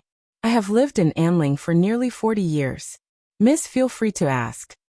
Yushu touched the silk bag on the tea table and asked curiously, Is there a 5th master in the Xian family, one of the 12 families? 5th master? Lin Fu was stunned. He didn't need Yushu to ask in detail and blurted out. You are asking about the one who was expelled from the Xian family many years ago? Yushu's eyes lit up. Yes, it should be him. Tell me about this person. Yes, Lin Fu saw that she was interested, so he recalled and said what he knew. It was about 10 years ago. At that time, the 5th master of the Xian family was very famous in the capital. None of the young masters of the 12 families could be compared to him. He was the top of the Dian list, and no one had seen him for 20 years. Tut-tut. Yushu was surprised. She didn't expect that the eccentric shopkeeper in the fan shop was a 3rd-class De master. What else? Since he was so capable, why was he expelled from the family? This, It is said that because he was unfilial, the fifth master Xian once insulted his father in public, so that the left judge Xian broke off the relationship with him in anger. That year in Anling City because of this matter was discussed for a while, and then there was no more news. I don't know where the fifth master Xian went. Why did you ask about him out of nowhere? Yushu didn't want to explain, so she waved her hand and said, I was just casually asking. All right, you can go back to your work. After sending Lin Fu away, Yushu sat down and thought for a while before leaving with the mahogany root. There was a fan shop in the alley. When Yushu came in, she saw Xian Lishan sitting behind the counter and carving a piece of black wood. She greeted him first. Fifth Master Xian, I'm here. Xian Lishan blew the sawdust in his hand and said with a frown, Don't call me Fifth Lord, call me shopkeeper. Yes, Manager Xian. Yushu had a favor to ask of him, so she did not care about his temper. She stepped forward and placed the bundle in front of him. She untied it and said, This is the century-old mahogany root. I want to make a fan material. Have a look. Seeing the black gold mahogany root was exposed when the bundle was opened, Xian Lishan stopped what he was doing and held it in front of him. He gently touched it for a while, and then without saying hello to Yushu, he took a carving knife and cut 2 pieces from it. He brought it to the tip of his nose and took a breath. He squinted and said, Oh my God! Did you just dig this out, or did you raise it with feng shui? Looking at his expression, Yushu paid attention and said vaguely, I raised it for a while. This was a half-truth. She just put this piece of wood beside the feng shui pool where she raised crystal stones, and did not take special care of it.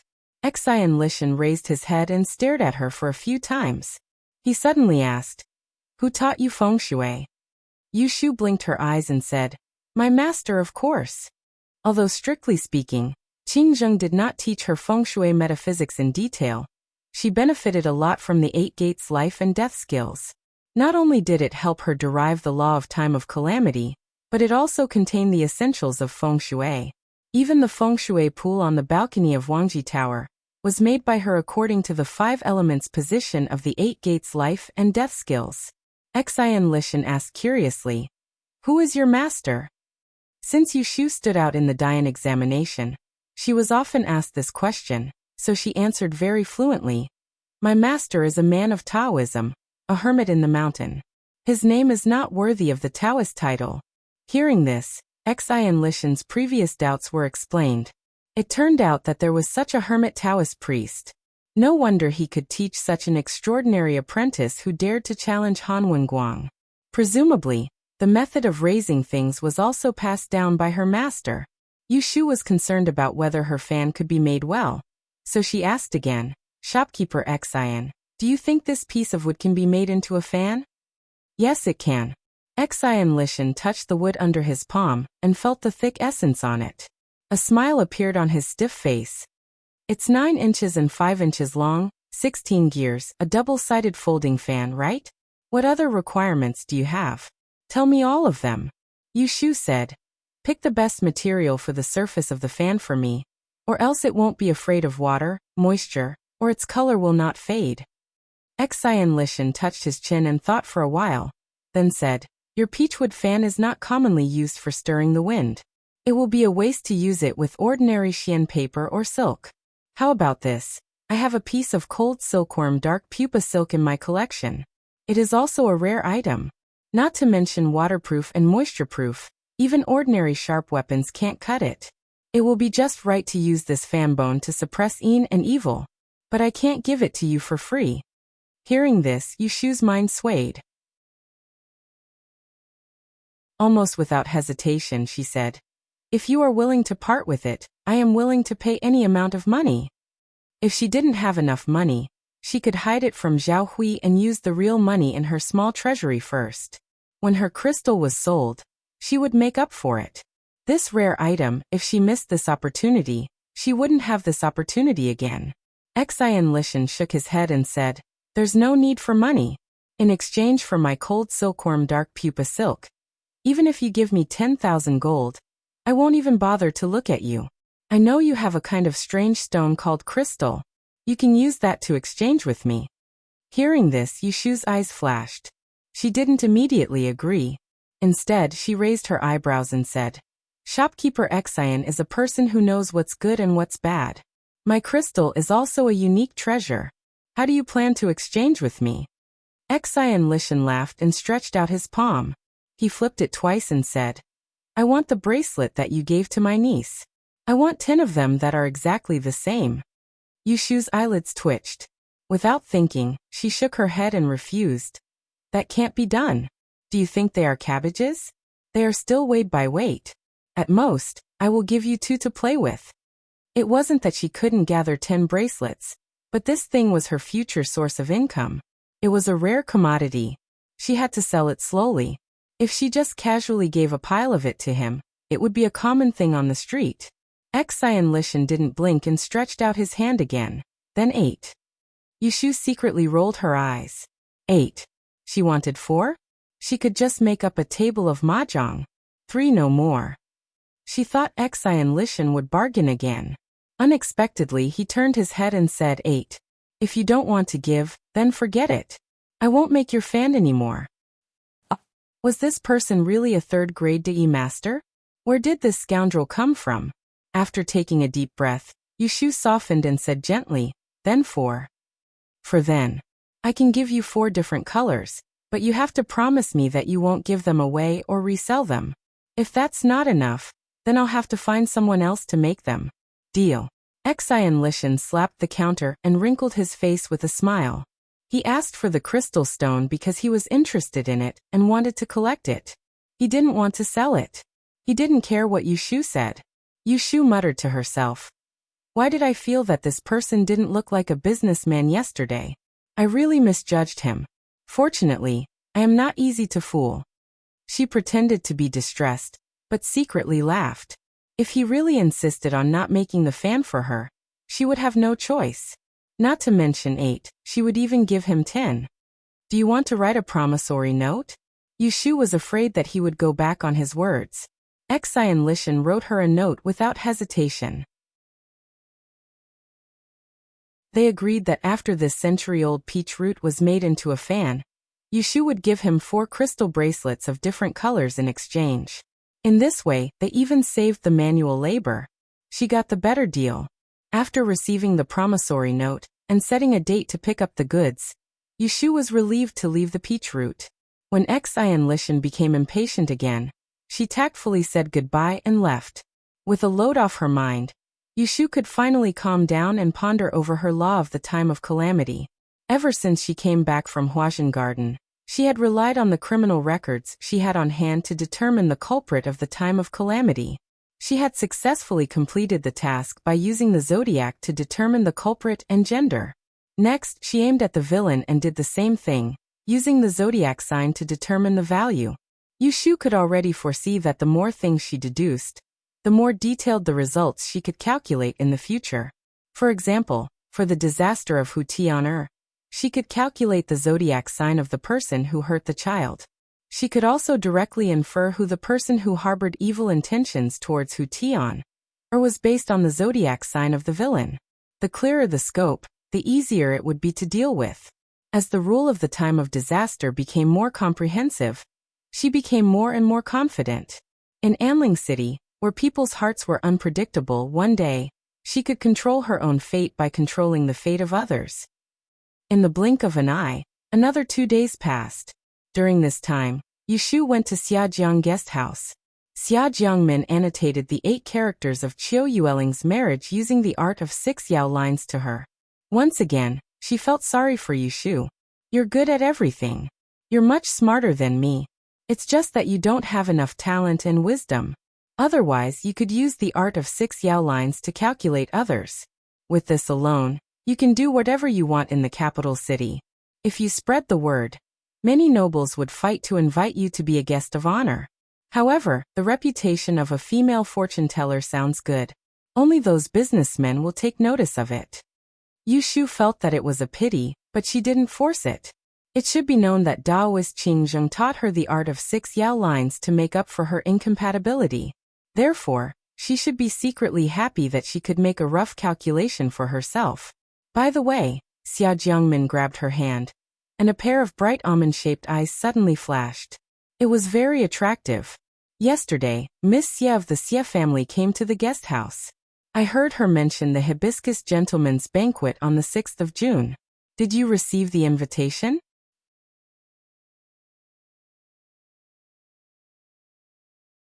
Chapter 484. The 6th day of the 6th month was the Heavenly Blessing Festival. It was said that on this day, the Jade Emperor's daughter descended to the mortal world to play. She turned into a pure and refined water lotus by the lake. Coincidentally, a scholar passed by and took pity on her lonely shadow. Thus, he visited her by the lake every morning and evening, reciting poems and painting for her. The fairy fell in love with him and turned back into a beautiful woman. Then, she met the scholar by chance. A year later, they became husband and wife and loved each other. However, the good times did not last long. The Jade Emperor noticed his daughter's whereabouts and sent the celestial soldiers to the mortal world to capture her. The fairy refused to leave her husband and return to the heavenly court, so she disobeyed the laws of heaven. The Jade Emperor was furious. In front of the scholar, he turned his daughter into a lotus flower and punished her for 100 years before she could return to her human form. One day in heaven was 10 years on earth. However, mortals only lived for 100 years. How could the scholar live until then? The Jade Emperor thought that the mortal would not wait long. Faced with a lotus flower that could not speak, he would have a change of heart sooner or later. He wanted to use this opportunity to make his daughter give up on the scholar, who knew that in the blink of an eye, 50 years had passed. One day, the Jade Emperor thought of his daughter and went down to the mortal world. In a big house, he saw the fairy who was still a lotus flower and an old man with white hair sitting by the lotus pond. The Jade Emperor recognized the old man as the scholar. In surprise, he appeared and asked him, "It has been so many years. Are you still waiting for her?" At this point, Xia Jiangmin's eyes turned slightly red. She sniffed and asked Yushu, "Guess how did the old man answer?" Yushu was fascinated and shook her head gently. The first half of the story was vulgar, but the second half was a little touching. Xia Jiangmin's eyes moved, and there was a trace of yearning in her expression. She said, "He said that when he married his wife, he made a vow that he would never leave her in this life. So as long as he was alive, he would never leave her." The Jade Emperor was moved and took back his daughter's punishment. He turned the lotus flower back into a human form. After 50 years, he finally saw his beloved wife again. He closed his eyes by the lotus pond in satisfaction and passed away. Then tears fell from her eyes. Although Yushu was not as emotional as her, she was not indifferent. She patted the back of her hand and said gently, "The scholar and the fairy were both infatuated. Even though they only had one flower, they still spent 50 years together, didn't they?" Hearing that, Xia Jiangmin nodded slowly. "That's right.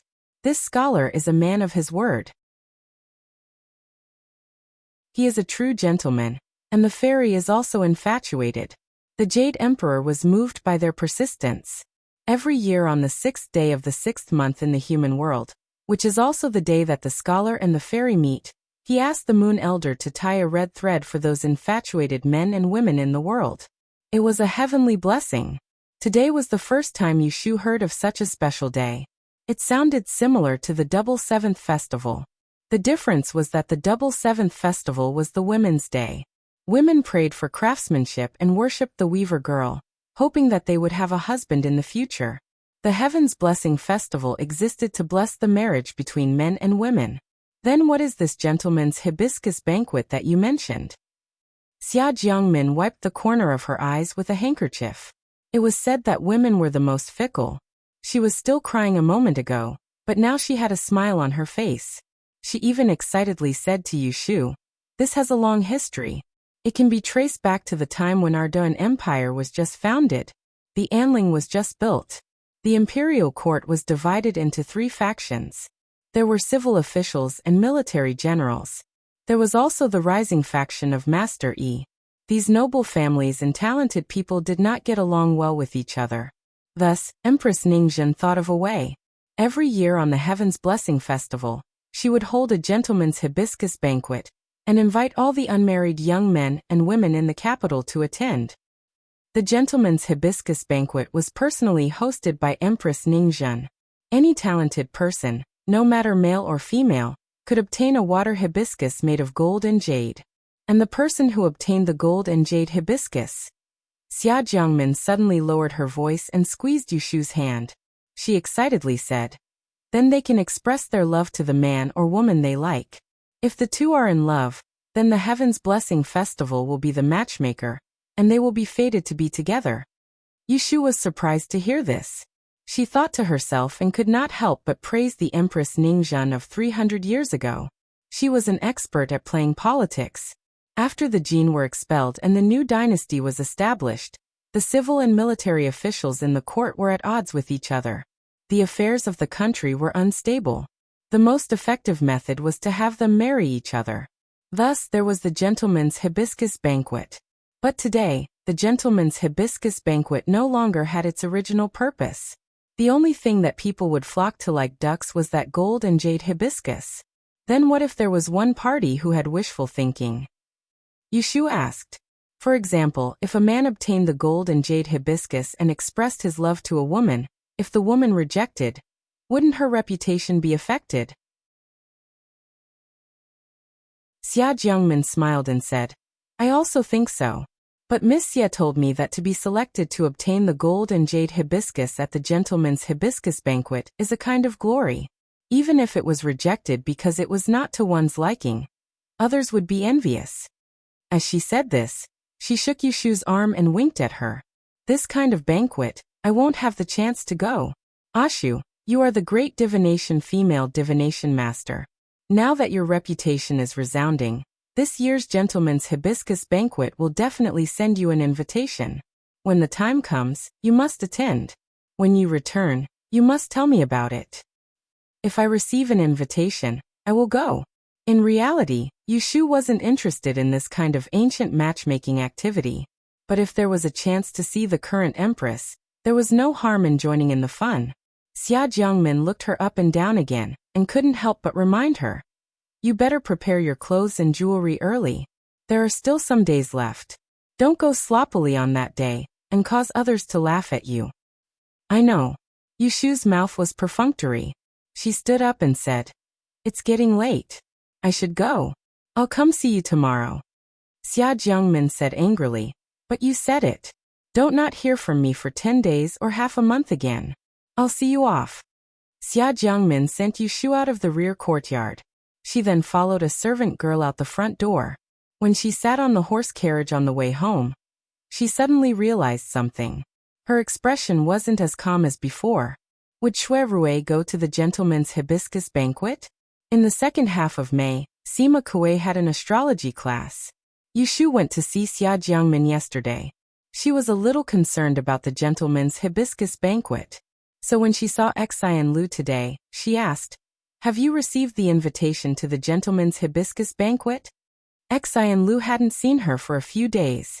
He was about to show her the white crystal on his wrist when she suddenly asked him, "Not yet. How did you get it?" He asked in a daze, "Not yet. How did you get it?" Yushu shook her head. "I just heard about it yesterday." "Oh, you're not from Anling. No wonder you don't know about it." Xian Lu patted his forehead as if he just realized this. The students all came early. They stood near the observatory in 2s and 3s. Sima Kuei hadn't arrived yet. Yushu and Xian Lu stood under a ginkgo tree and talked. Xian Lu knew more about the gentleman's hibiscus banquet than Xia Jiangmin. After a while, Yushu had a deeper understanding of this banquet that had been passed down for more than 200 years. It turned out that the gentleman's hibiscus banquet wasn't necessarily hosted by the current empress. Last year, when the empress was ill, she entrusted the banquet to consort LV Xian. This year, it was still unknown which noble in the palace would be hosting. As for the young men and women who were invited to the banquet, they could be divided into 4 groups. The first group were the children of aristocratic families. The second group were the meritorious nobles. The third group were the aristocrats. The last group were the new talents like Yushu, who had used the Dian or the imperial examinations to get rid of their white status. Speaking of this, Xian Lu suddenly remembered the rumors he heard the day before. He changed the topic and frowned. I was just about to ask you. What's going on with that Zhang Shuiyuan? Why did I hear that you slapped her in Zong? I also heard that when you went to worship the ancestors, she falsely accused you of stealing her treasure Tianyu in Huajian Garden. So she owed you 10 slaps. These days, there are rumors everywhere in Taisher Library. Are these things true? Yushu raised her eyebrows. She thought that Situ Qinglan's words had spread fast. There is such a thing. Do you know Cui Yin? She was the one who stole Zhang Shuiyuan's Tianyu. Then the two of them falsely accused me, and almost started a fight in Huajian Garden. She told Xian Lu about what happened that evening. Xian Lu was furious. What kind of people are they? They are so shameless. You should really slap them hard in the face. Let's see if they still dare to slander people in the future. Then he rejoiced. Fortunately, this matter has been investigated clearly. Otherwise, if we were to crown you with the crime of theft, it would only be a small matter of losing face. Moreover, it would cause others to think that your conduct is improper. Let's not talk about the future, let's just talk about this gentleman's hibiscus banquet. Hearing this, a thought flashed through Yushu's mind. It was so fast that she couldn't catch it. Academician Sima is here. Let's go. Xian Lu glanced at the students who had gathered in the south and pulled her. Yushu's thoughts were interrupted. She didn't have time to think too much. She went up with Xian Lu to greet Academician Sima. An hour later, at the end of the class, Sima Kue finally informed all the students present of one thing. After 9 o'clock tonight, we will measure the stars at the observatory. I have some errands to run, so I entrust Academician Jing to give a lecture. Don't be naughty and come on time. You can stay in the library tonight and go back tomorrow. There were whispers below. Most people were excited, but there were a few who were depressed. This included Yushu and Xian Lu. The reason for their depression was different. Lotus Room, I don't want to go to the observatory tonight. Do you think I should sneak back home? Xian Lu had always been traumatized by Chao Yuling's murder. Yushu didn't want to stay either. She was suspicious about Sima Kue suddenly asking Jing Chen to speak on his behalf. She guessed that Jing Chen was looking for an opportunity to get close to her. But she didn't want to delay her studies because of this. Lotus Room.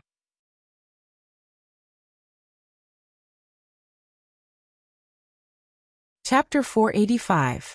It drizzles in the evening. Yushu and Xian Lu spend their dinner in a restaurant near Taisher Shuyuan. When the rain stops, they take the packed snacks and go to the Shuyuan. The sky is dark and there is a cool breeze. Xian Lu sees that Yushu is wearing thin clothes, so he goes back to the girls' dormitory and finds a spare cloak for her to wear. It's only 6:45 o'clock. They take their things and go to the observatory together. On the way, they meet several students who know each other. They are all staying to observe the stars tonight. They are holding teapots, cushions, candles and other things in their hands. They are ready to stay up late. Xian Lu becomes more courageous when he sees so many people. He holds Yushu's hand and walks on the dark veranda. He whispers to her, Zhang Shuiyuan is apprenticed to Academician Jing, right? Do you think she will come tonight? If Jing Chen teaches on behalf of him, he will probably bring his students. Yushu answers absent-mindedly, how do I know? Xian Lu pursed his lips and said, I guess she doesn't have the face to come. These 2 days, everyone in the library is talking about how many slaps she owes you. I don't believe she would dare to come to you, unless she thinks she hasn't lost enough face. Yushu says, she has no time to think about Zhang Shuiyuan. The observatory is not quiet tonight. When Yushu and Xian Lu arrive, there are already more than 10 people gathered under the south wall. At first glance, there are many young men and women. These people stand in 2 groups. It is obvious that one group is Sima Kue's student, and the other is Jing Chen's student. Because Jing Chen is among them. He has arrived early and is surrounded by his female students to ask for advice. He is wearing a loose silk robe, which makes him stand out and very eye-catching. Xian Lu looks at the girls and whispers to Yushu. Do you see? This is the gentleman's hibiscus banquet. Some people inevitably have wishful thinking and daydream about living in the princess mansion. Although it was said that female disguise artists didn't bother with trifles, there were still people who couldn't stand the sight of her circling around a man. Not only did Xian Lu feel disdain, there were also a few people present who secretly rolled their eyes. Yu Shu, on the other hand, looked at Jing Chun, who was still calm and composed even though he was surrounded by the fragrance of his daughter. She felt it was strange. In her impression, Jing Chun was a very dogmatic Taoist. It wasn't that he didn't know how to keep a distance between men and women, but his behavior was somewhat unlike him. Is everyone here? Jing Chun's words silenced the voices on both sides. His eyes revealed a bit of impatience. He turned his head and saw Yu Shu's figure not far away. His furrowed eyebrows immediately calmed down. There were nearly 40 students under the 2 academicians. As soon as the time passed, except for a few who had to resign, everyone who was supposed to be there had arrived. Yu Shu glanced around and saw Cui Yun, who was hiding behind a few girls and peeking at her. However, she didn't see Zhang Xueyuan. It seemed that the 2 slaps on her face that day were not in vain. At least there was one less annoying fly in front of her. Jing Chun asked someone to fill the stone tablet at the bottom of the observatory with clean water. He found a suitable place and explained 7 or 8 star positions in a simple and clear manner. When they all understood, he left half of the students to observe the stone tablet, and brought the other half to the observatory. Xian Lu didn't want to go on the observatory, so he pulled Yu Shu's back when Jing Chun wasn't paying attention. He winked at her, and used her as a cover to blend in with the remaining half of the students. On the observatory, Yu Shu stood at a place not far from Jing Chun. Listening to his clear and bright voice on the empty building, he used exquisite words to point out the stars. She could even divert her attention to laugh at herself. That day he promised to teach her astrology. Today he finally fulfilled his promise. It was just that he had changed from a small kitchen to a big pot of rice. I will first teach you a pithy formula about the positions of the stars to make it easier to remember. Memorize it carefully, and you can save yourself some trouble when you observe the stars. Jiao Kong Di, Chu are always in the Qin position. Di Feng, Xian, Wei are in the Mao position. Wei Ji Do are in the Yin position. Do Niu, Nu Chou are in the Gong position. Nu Su Wei are in the Gong position. Yu Shu didn't have a good memory, so she just took a pen and memorized it. She didn't notice that Jing Chun was looking at her. Jing Chun repeated the pithy formula 3 times. Seeing that everyone had memorized it, he pointed at them and assigned them. Tonight, you will watch from upstairs for 2 hours. You 2, go to the Chou Shi position in the east. You 2 go to the Shen Shi position in the west. You and you stand in the Hai Shi position. The observatory was very spacious. Yu Shu was pointed to a windbreak wall near the staircase. There was no one on the left, but there were 2 people standing 2 feet away on the right. She looked around, put the cushion in her hand on the ground, blew out the lantern, and sat down with her legs crossed. She put her hands on the side of her body and looked up. A light rain washed away the color of the sky. The quiet night sky was very bright and moving. There were countless stars in the summer sky, big and small, embellished into a majestic Milky Way star chart. It was boundless, mysterious and unfathomable. Just like in life, fate was hard to predict. Birth, old age, sickness and death were all God's will. No matter how arrogant a person was, when looking at the endless Milky Way, he would also feel a little humble. How many stars do you know in the sky? A low voice came from above Yu Shu's head. It was only when she came back to her senses that she realized Jing Chun had walked to her side and was standing still. He was so close that if she moved her arm, she would be able to touch the hem of his clothes. Yu Shu didn't move. She just turned her head to look at him, then looked at the distant night sky. Jing Chun, on the other hand, lowered his head.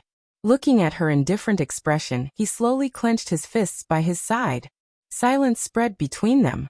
It was not until Jing Chun's palms were covered in sweat that he heard Yu Shu's voice, which was calm and almost emotionless. I don't know what regret is. Once I decide to do something, I will never look back. Whether it's right or wrong, I just want to have a clear conscience. What about you? Do you regret it now? She didn't regret getting to know Jing Chun outside Yang City. She didn't regret saving him on the river bank.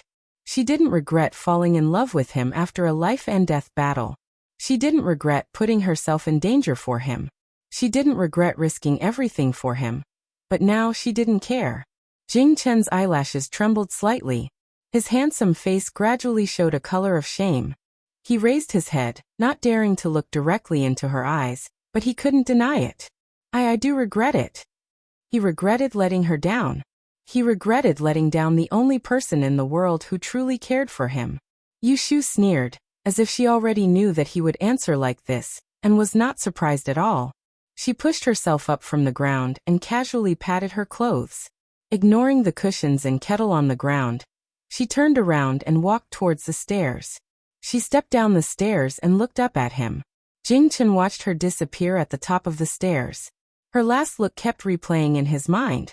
It was not a mocking look, nor was it sarcastic. It was a look of indifference. His heart suddenly tightened. An unfamiliar feeling of sadness welled up in him, making him panic. He froze for a moment, then suddenly strode forward and chased her down the stairs. He took a few steps at a time. Soon he saw Yu Shu's figure around the corner. Without thinking, he reached out and grabbed her sleeve. Xiaoyu. Yu Shu was forced to stop. She looked up at the hand that was gripping her sleeve tightly.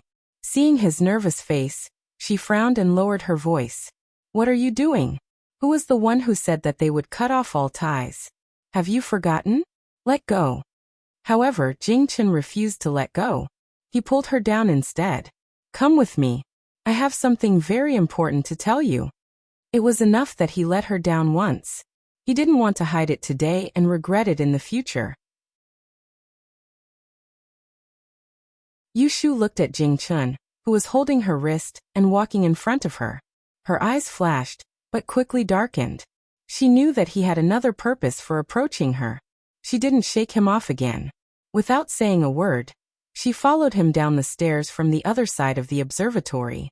They avoided the group of students who were observing Shigui downstairs and walked towards the small building in the distance. The small building near the observatory was empty. Jing Chen pushed the door open and asked Yu Shu to wait outside. He found a candle and lit it.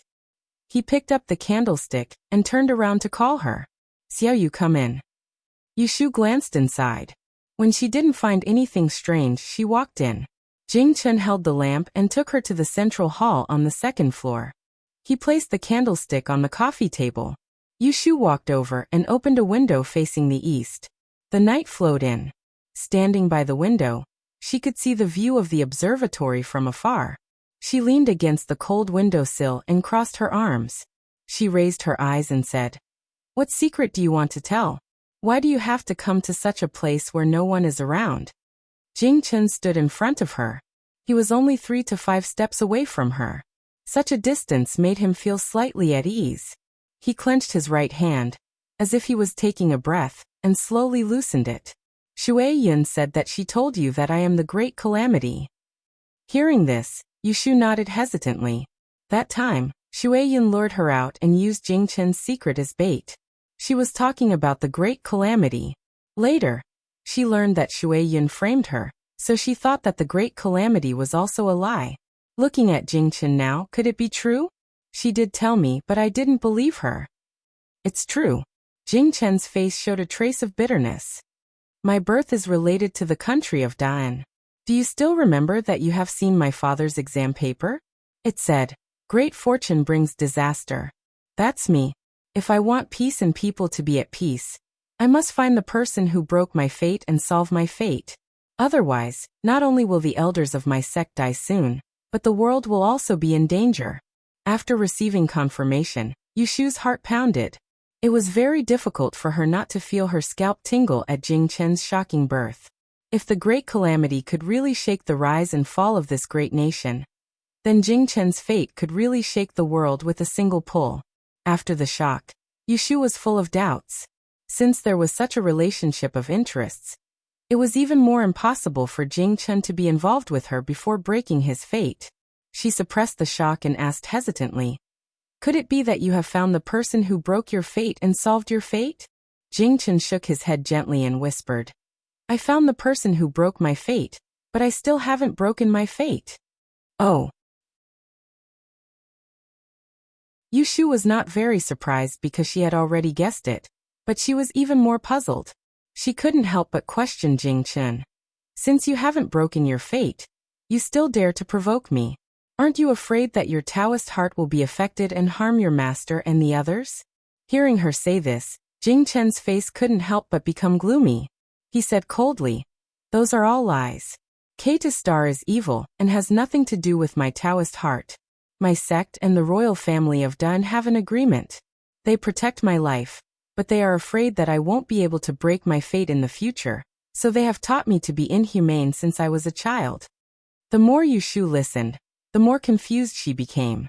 Looking at the coldness that flashed across Jing Chen's face, she didn't know why, but she felt a little uneasy. She licked her lips, held the window railing behind her, and asked, "What do you mean by telling me this? Xiaoyu, do you know how I can break my fate after I find the person who broke my fate?" Yushu shook her head hesitantly, and the uneasiness in her heart grew. Jing Chen stared at her. His eyes were as clear as spring water. It seemed that they had never changed, but it also seemed that no one had ever seen them clearly. "I want to marry the person who broke my fate and give birth to a child. Only then can I break my fate." Yushu held her breath, and her face became gloomy in the blink of an eye. After a moment of silence, she heard her slightly trembling voice. "Who is your person who broke your fate?" Jing Chen lowered his head, as if it was difficult for him to speak, but he still said it.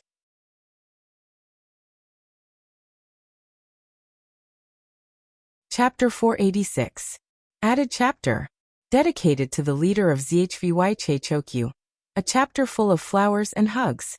For the sake of Guogua staying up late, you are not allowed to jump and read it. Do you hear me?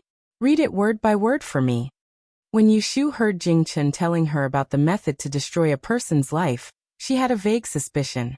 However, when she really heard the answer, she still found it hard to accept. "It's you." These were the most sarcastic words she had ever heard. She stared at Jing Chen's face, trying to find a trace of a joke on his face.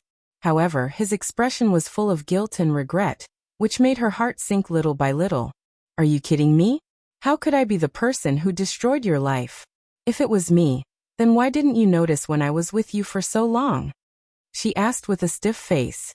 Jing Chen looked up at her with a faint gaze. "It's really you, Xiaoyu. You know I never lie. This is a matter of life and death. If I'm not very sure, why would I say it so easily? There's no mistake. I saw your appearance in the yellow spring in the earthly altar of the Emperor's mausoleum with my own eyes. This is the only way to identify a person who destroyed a life. How can it be wrong?" Suddenly, she remembered the sudden storm on the day of the ancestral worship. Yushu finally could not help but take a deep breath. Her fingers tightened on the windowsill, and her face turned green. She had no choice but to believe what he said. She was the person who destroyed Jing Chen's life, but it was really her. This was really a big joke. Just 3 months ago, his childhood sweetheart junior sister had wanted to kill her in order to sever their relationship, regardless of whether she was innocent or not. Just 2 months ago, the man in front of her had disregarded the friendship between them for the sake of morality, and had righteously severed ties with her. In the blink of an eye, she had become the person who ruined his life. He had turned around and said that he wanted to be her husband and wife. He had even given her a huge reason to not allow her to reject him. Moreover, it seemed that she was the only one who clearly remembered all those heartless actions. "Xiaoyu." Jing Chen looked at Yushu's changing expression under the dim candlelight. He could not tell what she was thinking and could not help but feel nervous. However, after confessing the truth, he felt a little relieved. He took a step forward and said to her bitterly, "I've let you down before. You're right. I regret it now. Can you forgive me?" "Forgive you?" Yushu raised her voice. In this quiet attic, even the slight tremor in her voice could be heard. "Why do you want to ask for my forgiveness? Just because I'm that bullshit lifebreaker? If I wasn't, would you still be standing here and saying this to me?" Her straightforward questioning made Jing Chen speechless. He was not a person who was good at lying. In this situation, he did not even know how to find an excuse for himself. "You won't." Yushu gritted her teeth. The veins on her forehead were bulging. She said the pale truth for him. If I wasn't the life-breaker, you wouldn't care whether I would forgive you or not. For you, the important thing is who the life-breaker is, not who I, Yushu, am. The name life-breaker hid a heavy meaning behind it. It was like a huge mountain hanging over her head without any defense. As long as she thought about it deeply, Yushu's hair stood on end. Why was Jingchen intercepted on his way to the capital? Why was he buried with silver needles and abandoned in the river? Why was the person who was hanged on the observatory not long ago? Why was there a note pointing at Jingchen? Why was there a plot against Jingchen? She was confused for a while. Now there was an explanation. Because he was a great disaster. His existence affected the fate of this country. And the existence of the lifebreaker was related to his fate. She had become the most crucial point, and also the most fatal point. She coldly looked at Jingchen, who was at a loss but unable to explain himself. She harbored a glimmer of hope and asked in a low voice, "Who did you tell about me being the one who broke your life?" The emperor also knows about it. Seeing that Yushu's face turned pale, Jingchen didn't dare to say more.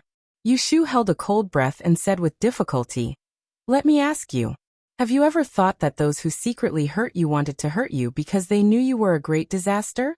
Have you ever thought about why Chao Yuling was killed? She used to be a top actuary in a company. She could accurately estimate the risks involved in an insurance company. The person who plotted against Jingchen undoubtedly had the intention of rebelling. And he was lurking in Anling City. He was so powerful that he could know the secret of the great disaster. He hid so deeply that even the royal family couldn't do anything about it. There was such a hidden force who wanted to overthrow the imperial court and had infinite killing intent. If they knew her existence, she would be in great danger. Taking 10,000 steps back, even if she could keep her life, she would not be able to control her life in the future. For that *T righteousness of the country, she had to marry Jingchen and bear his children. What about Shuirui? He was the man who moved her heart endlessly, the man who knew and understood her. Was she going to let his sincerity down? Yushu couldn't help but think of that night. Shuirui stared at her with his dark eyes. Such a cunning and smart man respected and cherished her. Even when he hugged her, he was cautious and careful. He had seen her good and bad, insidiousness and selfishness, but he still loved her. The sound of his heartbeat still echoed in her ears. How could she give up? Yushu had a hard time calming down as she thought about all the difficulties she was going to face. Her remaining rationality told her that Jingchen had his own difficulties, and that he had no choice. She shouldn't hold a grudge against him. However, the reality in front of her told her that the man in front of her, who she had once risked her life to accompany, could abandon her because of a few lies in the past. Now, for the sake of the country, he could push her into the teeth of the storm. She asked Jingchen like this to see if he did it knowingly, or just foolishly. She admitted that she couldn't be cruel to Jingchen. After all, he was the first man who was willing to sacrifice his life for her. How could she just let him go and not care about him at all? If he was foolishly put her in such a dangerous situation, she could convince herself not to hate him for the sake of their past relationship. But if he did it knowingly, then she would never be soft-hearted. Jingchen fell silent. He looked at Yushu's aggressive eyes. He seemed to be able to sense the anger and uneasiness that was emitted from her body because of him. For the first 10 years of his life, he had lived a life of lies. He had long been used to the arrangement of fate. When he first found out the truth, he also felt anger. But after the anger subsided, he still couldn't forget the fate that he was carrying. That was the mark that he was born with. Unless he died, it would always be there. He couldn't throw it away. He couldn't bear to hate it. Because his life existed because of this. Thinking like this, his eyes that were so clear that people could see the bottom of his heart gradually darkened. It was as if the dust that was buried in his heart had floated to the surface. Miss Chao died because of me. The culprit hiding in the dark should know that I am the great calamity. He also knows that I am looking for the fate breaker. So he wants to act from my side. He wants to strangle the fate breaker in the cradle before I break the fate breaker. However, you don't have to be afraid. I've discussed it with Big Tipping. We won't reveal the fact that you're the life breaker. We've already found a substitute for you. Before we find out who's behind this, you won't be in any danger. Jing Chen's voice carried a hint of tiredness. After he finished speaking, he quietly looked at Yu Shu, waiting for her reaction. Only his white fingers under his sleeves revealed his nervousness. And right now, because of his words, Yu Shu's face was filled with frost and disappointment. He knew that it was not that he did not understand, but he still chose to push her out, regardless of whether she was willing or not. Yu Shu's fingers scratched the windowsill behind her, but she didn't notice it. Only her little finger, which was broken because of him, could not be used to this day, but it gave off a stinging pain like ants biting it. When she thought that her fate in the future would be controlled by others because of the 3 words fate breaker, and it was the person in front of her who personally pushed her onto this path, how could she, who was proud and arrogant, accept it? Her throat felt as if there was a mouthful of pus and blood. If she swallowed it back, she was afraid that a tumor would grow in her heart. The endurance and unwillingness that she had been suppressing for Jing Chen after he recovered his memory finally erupted. Jing Chen, I don't think I have done anything wrong to you. I can give up this life for you because I thought you were worth it. But now, do you think you are worth it? Yu Shu couldn't suppress her anger and roared. In her previous life, she had died in a hurry and died without a cause. She deserved it. But in this life, she was able to keep her life. She cherished her life more than anyone else. She struggled to live until now, for herself, not for anyone else. Why did he decide for her? Why did he think that she would understand? Why did he think that she should be that damned fate breaker? The rise and fall of the Duran dynasty, the lives of his sect elders, what did they have to do with her? Jing Chen was stung by the aggressive look of Yu Shu. He did not know how many times he had seen her coldly frowning at others. But he never thought that one day, that person would be him. In this embarrassing situation, his mind wandered.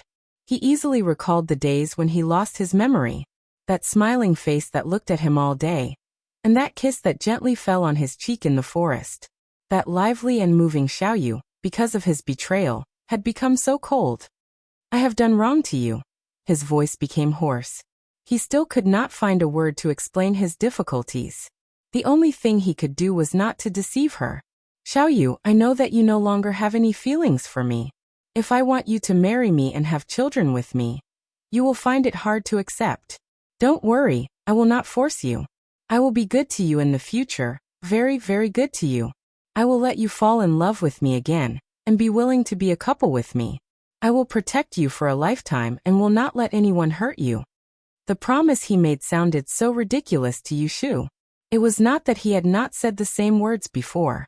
But later, when he was faced with a choice, the person he let go of was her.